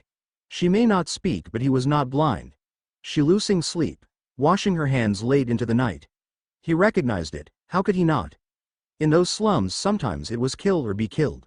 He was hungry that day, eating the small scrap he had stolen from the street vendors when it was almost stolen from him. A flash of a jagged makeshift knife, and all he could remember was plunging it into that older man's throat. She had blood on her hands and was trying to wash it away. The alleyways he maneuvered through were getting longer as time passed. Meeting up after their mission immediately was never something they could do. Only after 10 miles could they even consider such action. Less chance of getting caught that way. When he finally saw her again, his fists clenched. The way she stood, lost in thought, her hands clenching repeatedly as she looked at them with a furrowed brow. Anger searing through her, he saw himself. The halls of the HPSC were bright, contrasting the shady dealing that operated out of this building. They walked side by side, taller than her by a few inches. He watched her. Still stuck in that alleyway, eyes clouded. The heels of her shoe clicking across the tiled floor while his remained silent. Walking for a few meters until stopping at a single door, he knocked twice with the back of his index and middle finger, waiting until. Come in. With a small whine the door opened, their appearance in this office space well met. A man stood, graying hair, green eyes behind a pair of clear glasses. If looked to his side he could see the scope of the night city through tempered glass. Completely bulletproof and durable against any known quirks. Sub-Zero could only guess that the president of the HPSC should have this level of security. Sub-Zero, Lady Nagant. Please. The president gestured as he stood from his desk, walking around until he came to the front. His hands clicking on a laptop's keyboard. Report. It's been done. All 5 targets have been taken out. Minimal evidence. Sub-Zero answered for them both. His eyes looking to the president before glancing in Nagant's direction. Her eyes no longer held any sort of fog, like she was resolute in what she was going to say or do. Well done. Sub-Zero, your pay will come directly via the Hero Association like always. Now, although the proper channels should be used, I have another commission for you and a job for Nagant that is if you don't refuse. Sub-Zero said nothing. Taking that for an answer, the president continued. Now. Clicking a button on his laptop, the older man reviewed the information as it popped up onto a larger screen mounted on the wall. These two have been inciting civilians to commit crimes before hunting down these freshly minted criminals in an attempt to evaluate their standing. But these 2 bad Apple heroes are about to go missing. Sub-Zero opened his mouth, but Lady Nagant beat him to it. Is killing them really going to improve society? The president paused, looking at Nagant and looking at Sub-Zero. Reaching into his suit jacket pocket, the man waited as Nagant kept speaking. Making people believe everything's puppies and rainbows. Is that any better than brainwashing? Nagant. The president's jaw tightened. It's all necessary. For the heroes that our society relies on to continue in providing hope and safety, there must be some that are willing to dirty their hands. Sub-Zero does so for money. You do so for the goodwill that is saving innocent civilians. It is up to you to preserve this faith that heroes have built up for decades. He watched her fists clench. Yes. That look. He held the same one when he wrestled that blade out of that man's grip. The same look as he raised the knife above his head. Preserve, huh? And after that? Then what? The president's hand slipped further in his pocket. You're a smart one, Nagant. I'm sure you understand that this isn't a job you simply walk away from. The tension in the room was palpable. Nagant's arm split, morphing as her quirk activated. In that instant his hand shot out. He grabbed her, his grip intense as his ice froze her body in place. The look in her eyes screamed, but he spoke. President. I'll take care of this. His voice resolute, and finally the president's hand slipped out from his jacket. The cold look in his eyes as he looked at Nagant was resolute. I'll leave it to you. When it's done, return here. I'll pay you double this last commission. Blood for money, that was how the HPSC operated. With her resistance amounting to nothing more than Nagant's violent shaking, he left with her in his arms. A door, a high-rise apartment, clicked open with dead silence. Shuffling inside, Sub-Zero held Nagant in his grasp. No longer frozen, but the woman refused to speak. Her tears spilling out onto her clothes. The fight in her body leaving with what remained of her soul. When the hands that were guiding her fell from her shoulders, did she finally collapse. Grasping at her face while she wailed. Sub-Zero watched her, his hand raising before he unclasped the mask from his jaw. He kneeled, grabbing the girl into a hug. She fought him every step of the way, pushing against his body, thrashing against his grip, until he got close enough that she stopped. Her hands grasped at his clothes while her head dug deep into his chest. Finally breaking down. Why? Why did you stop me? Her anger, sadness mixed into a single ugly emotion as she smacked her fists against him. Half expecting him to do just as he said, waiting for that cold icy chill before her life was ended. Kana. Izuku spoke her name softly, his hands grasping her face tenderly. Thumb caressing her cheek and wiping the stray tears that fell from her eyes. They could do nothing but stare at one another before she leaned forward, capturing his lips with her own, weeping as she did so. He only wanted to respond in kind, holding her without the chill of his cryomancy. Pulling away as her head fell. His chin resting on top of her hair. He had heard her at night, speaking so softly that it was almost imperceivable, about how this society was nothing but a sham.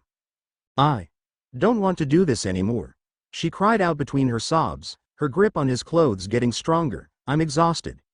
So tired of all of this. I can't. I can't. I thought you were like them." Izuku could only hold her tighter. The entire night he would stay with her, not for a moment would he leave her side. For minutes she cried, head only raising to kiss him once again. He pulled her closer, not willing to let her go. No longer did he want to see her lose sleep. No more. He sat at the foot of the bed, hand over his mouth rubbing his lips as he could do nothing but think. The moon through the open bedroom windows revealing his nude form. Hours had gone by, yet the next day was still nowhere in sight. His head turned, reading the digital clock on the nightstand. 2:50 a.m. He read before his gaze turned to Kaina's back as she laid on the bed. He traced her scars from the years she had been doing this. Thick gouges of discolored flesh, it only accentuated her beauty. Taking his eyes away, he looked to discarded clothes strewn on the floor, losing himself once again in focus. Sniffle, a weight pressed onto his back, Kaina's body pressed against his, her heat balancing out the coldness of his skin. Her head laying on his shoulder, long hair draping down her nude back. Her eyes still red from crying. Though now she remained silent, her face stoic. Emotions have calmed in their embrace. It was not the first time. But it would be the last. "I have to go," he spoke softly, feeling Kaina's arms wrap around his waist even tighter. "If I delay too long the president will notice. That'll only make things much harder." Kaina stayed silent. She didn't want him to go, and if he was being honest, neither did he. Still, this was necessary. "I'll still be doing this for a while." He grabbed her wrists, forcing himself out of her hold as he plucked his armor off the floor. Slowly he got himself ready, speaking to the silent Kaina who watched him. Blanket draped over her shoulders. "After tonight, things will change, Kaina." "How?" Her voice slightly rough, she questioned him. "That I can't tell you. Things will be different, I promise. Killing one man won't change anything. Someone will replace the president, the HPSC will wipe it away like nothing happened. What you could have accomplished would have become a footnote." To lecture her. Tisk. He had no moral high ground to say anything. After all, even if his ambition was to be a hero, right now he was nothing but an assassin with an axe to grind. Be the hero you wanted to be, Kaina. No one will get in your way. Not HPSC, not the Hero Association. Live your life. Please. His fitted his armor once more, his mask attaching to the lower half of his face. He wasn't sure when they would actually see or work with each other again. Kaina opened her mouth. She wanted to ask, but he already knew. "Once I'm done with the Hero Association, I plan on attending UA, becoming a real hero. Until then I'll keep doing what I've always done." His hands would become so slick in blood he wasn't sure that seeing flesh would be possible. He hoped Kaina would not stick around for it, or for him. Once he was dressed, he stepped to the bedroom door. Wait. He didn't listen to her voice and stepped out and into the night. This was necessary, for her, and for her alone. When he came face to face with the HPSC president, the room froze, and the next morning the parts of the president's head were found on the desks of the HPSC board members. With a new accommodating president taking over, finally was Kaina free at the cost of his complete loyalty to the HPSC, at least until their enemies disappeared one by one. What you have in your hands are the heroes interested in you after your performance in the sports festival. Obviously some were offered more than the others. Now not every hero has their own agency. Some of these will be some large. It's up to your judgment on who you'll be learning under. Evaluate your weaknesses from this sports festival, and in my recommendation choose the hero that will train those weaknesses until it's a strength. Aizawa paused, face now free of his bandages, before he let out a sigh as the class looked at their individual offer numbers and geeked out. "Now, calm down. Before you run you have to walk. For the agencies, you are gonna need a name to go by, so you are going to choose hero names." "Yes, finally. I've been waiting for this since I got in this school." Kaminari cheered out loud, only to be shut up by Aizawa's single glaring eye. But he wasn't alone. So many of the students in 1A were just hoping that they could state the names they've been drafting since middle school. Now, most of these are temporary, Most heroes change their names at least once during their early careers. Now just because I said that it's better you take this seriously or there'll be hell to pay. From the classroom entrance Midnight interrupted Aizawa. With a sway in her hips she made her way to the podium. Although changing your hero name is common, during internships the names you've chosen may become recognized by the public, ending up as your future pro-hero name. Well, that's the gist. So take this seriously. Midnight. Gesturing to the R-rated hero Aizawa took his leave, more than likely to take his nap in a more quiet area. A minute of handing out markers and small personal whiteboards, the room buried their heads as they racked their brains for ideas. Izuku already had his name, his entire focus was on the list in his hand. He kept rereading her name, Kana Tsutsumi. A year and a half with no contact since he murdered the HPSC president and friend the board members. In that time he killed indiscriminately, unable to refuse any contract, his pay significantly reduced, as though he was just another civil servant. To see that Kana had her own agency, well, it made him think it was worthwhile. Now that he was in UA and free of the HPSC, perhaps now would be the time to reconnect. See how she was doing. Izuku's eyes left the page and scanned the classroom. So many of the students were radiant with their excitement. When his gaze landed on Izumi, however, the mood had shifted. His humiliation worked. As meek as a mouse the girl sat in her seat, marker in hand. She would respond to her group with a smile, but he could tell he broke her spirit. That or something else was eating her from the inside, not that it mattered to him. She was but one of 5. The rest will have their time. It took 15 minutes until one by one the students set their boards down. Names seemingly decided. Midnight seeing this proceeded. Now with your names chosen, please introduce them.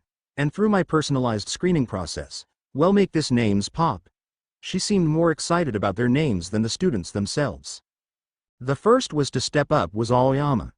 His name, simple but true to her word, Midnight streamlined to be more encompassing and easier for the public. The list carried on with rejections, adjustments, and some exceptions. He etched each hero name into his mind, especially when Izumi took the stand. Nose bandaged, she looked across the class before turning over her board. The ice-cold heroine, Tundra. Her voice was a bit shaky, in pain but still somewhat resolute. If it was intentional or not, both Izumi and Inko have taken titles belonging to the Lin Kuei. Tundra was an alias of Kuei Liang, the previous Grandmaster. He took a deep breath, slightly annoyed, but he could not dwell further.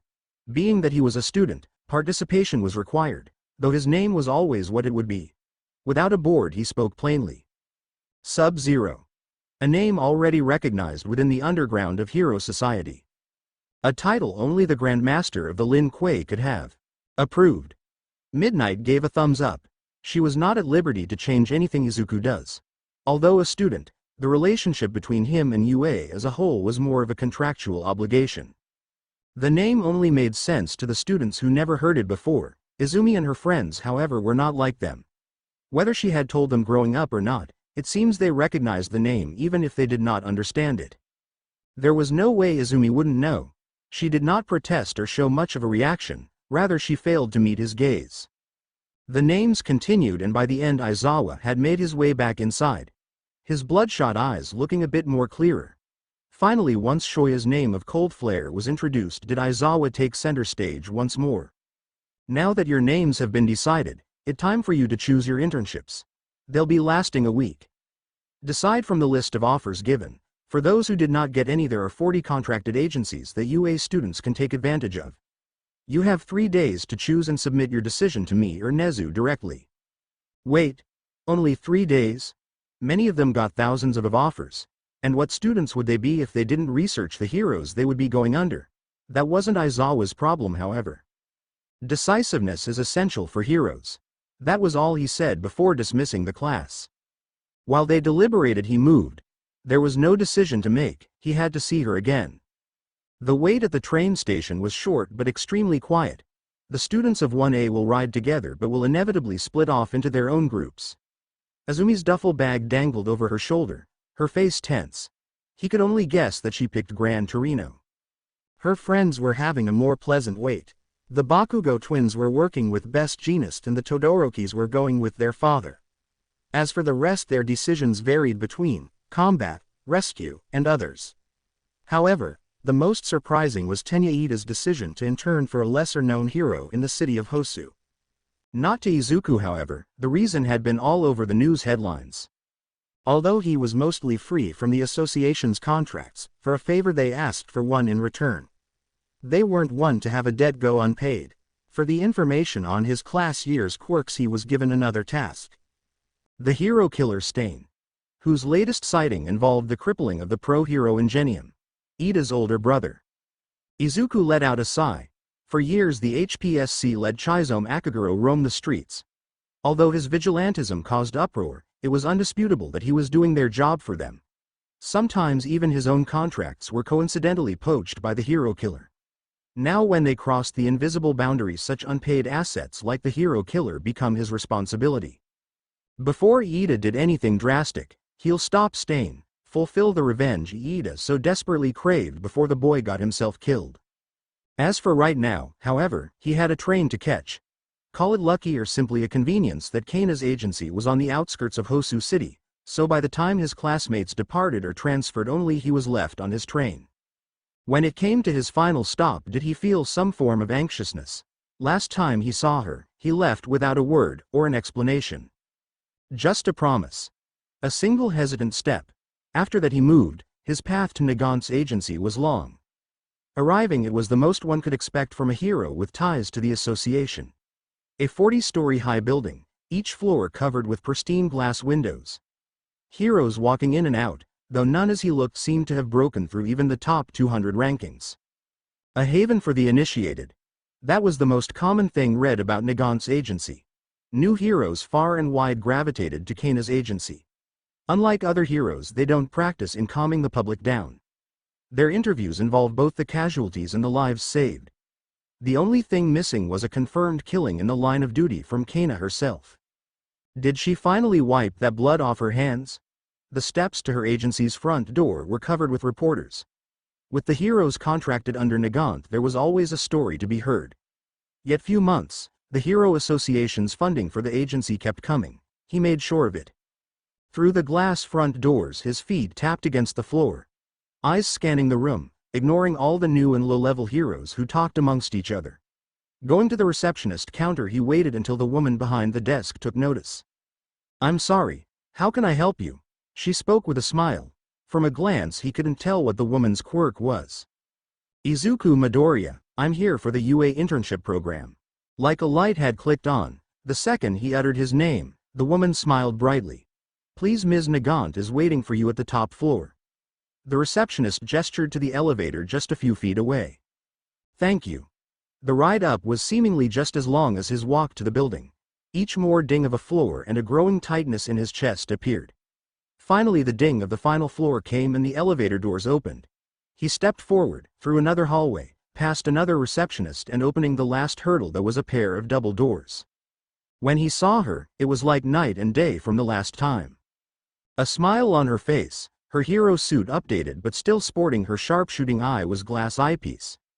Her hair not tied, not long, having cut it short to chin length. Even doing absent-minded hero work like looking at paperwork as she did now. How was she going to greet him?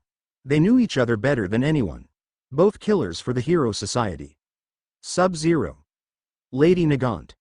But the first name that came from her smiling mouth was Izuku. I hope you guys enjoyed this video. Please make sure to like and subscribe to the channel, and now we will see you in the next video.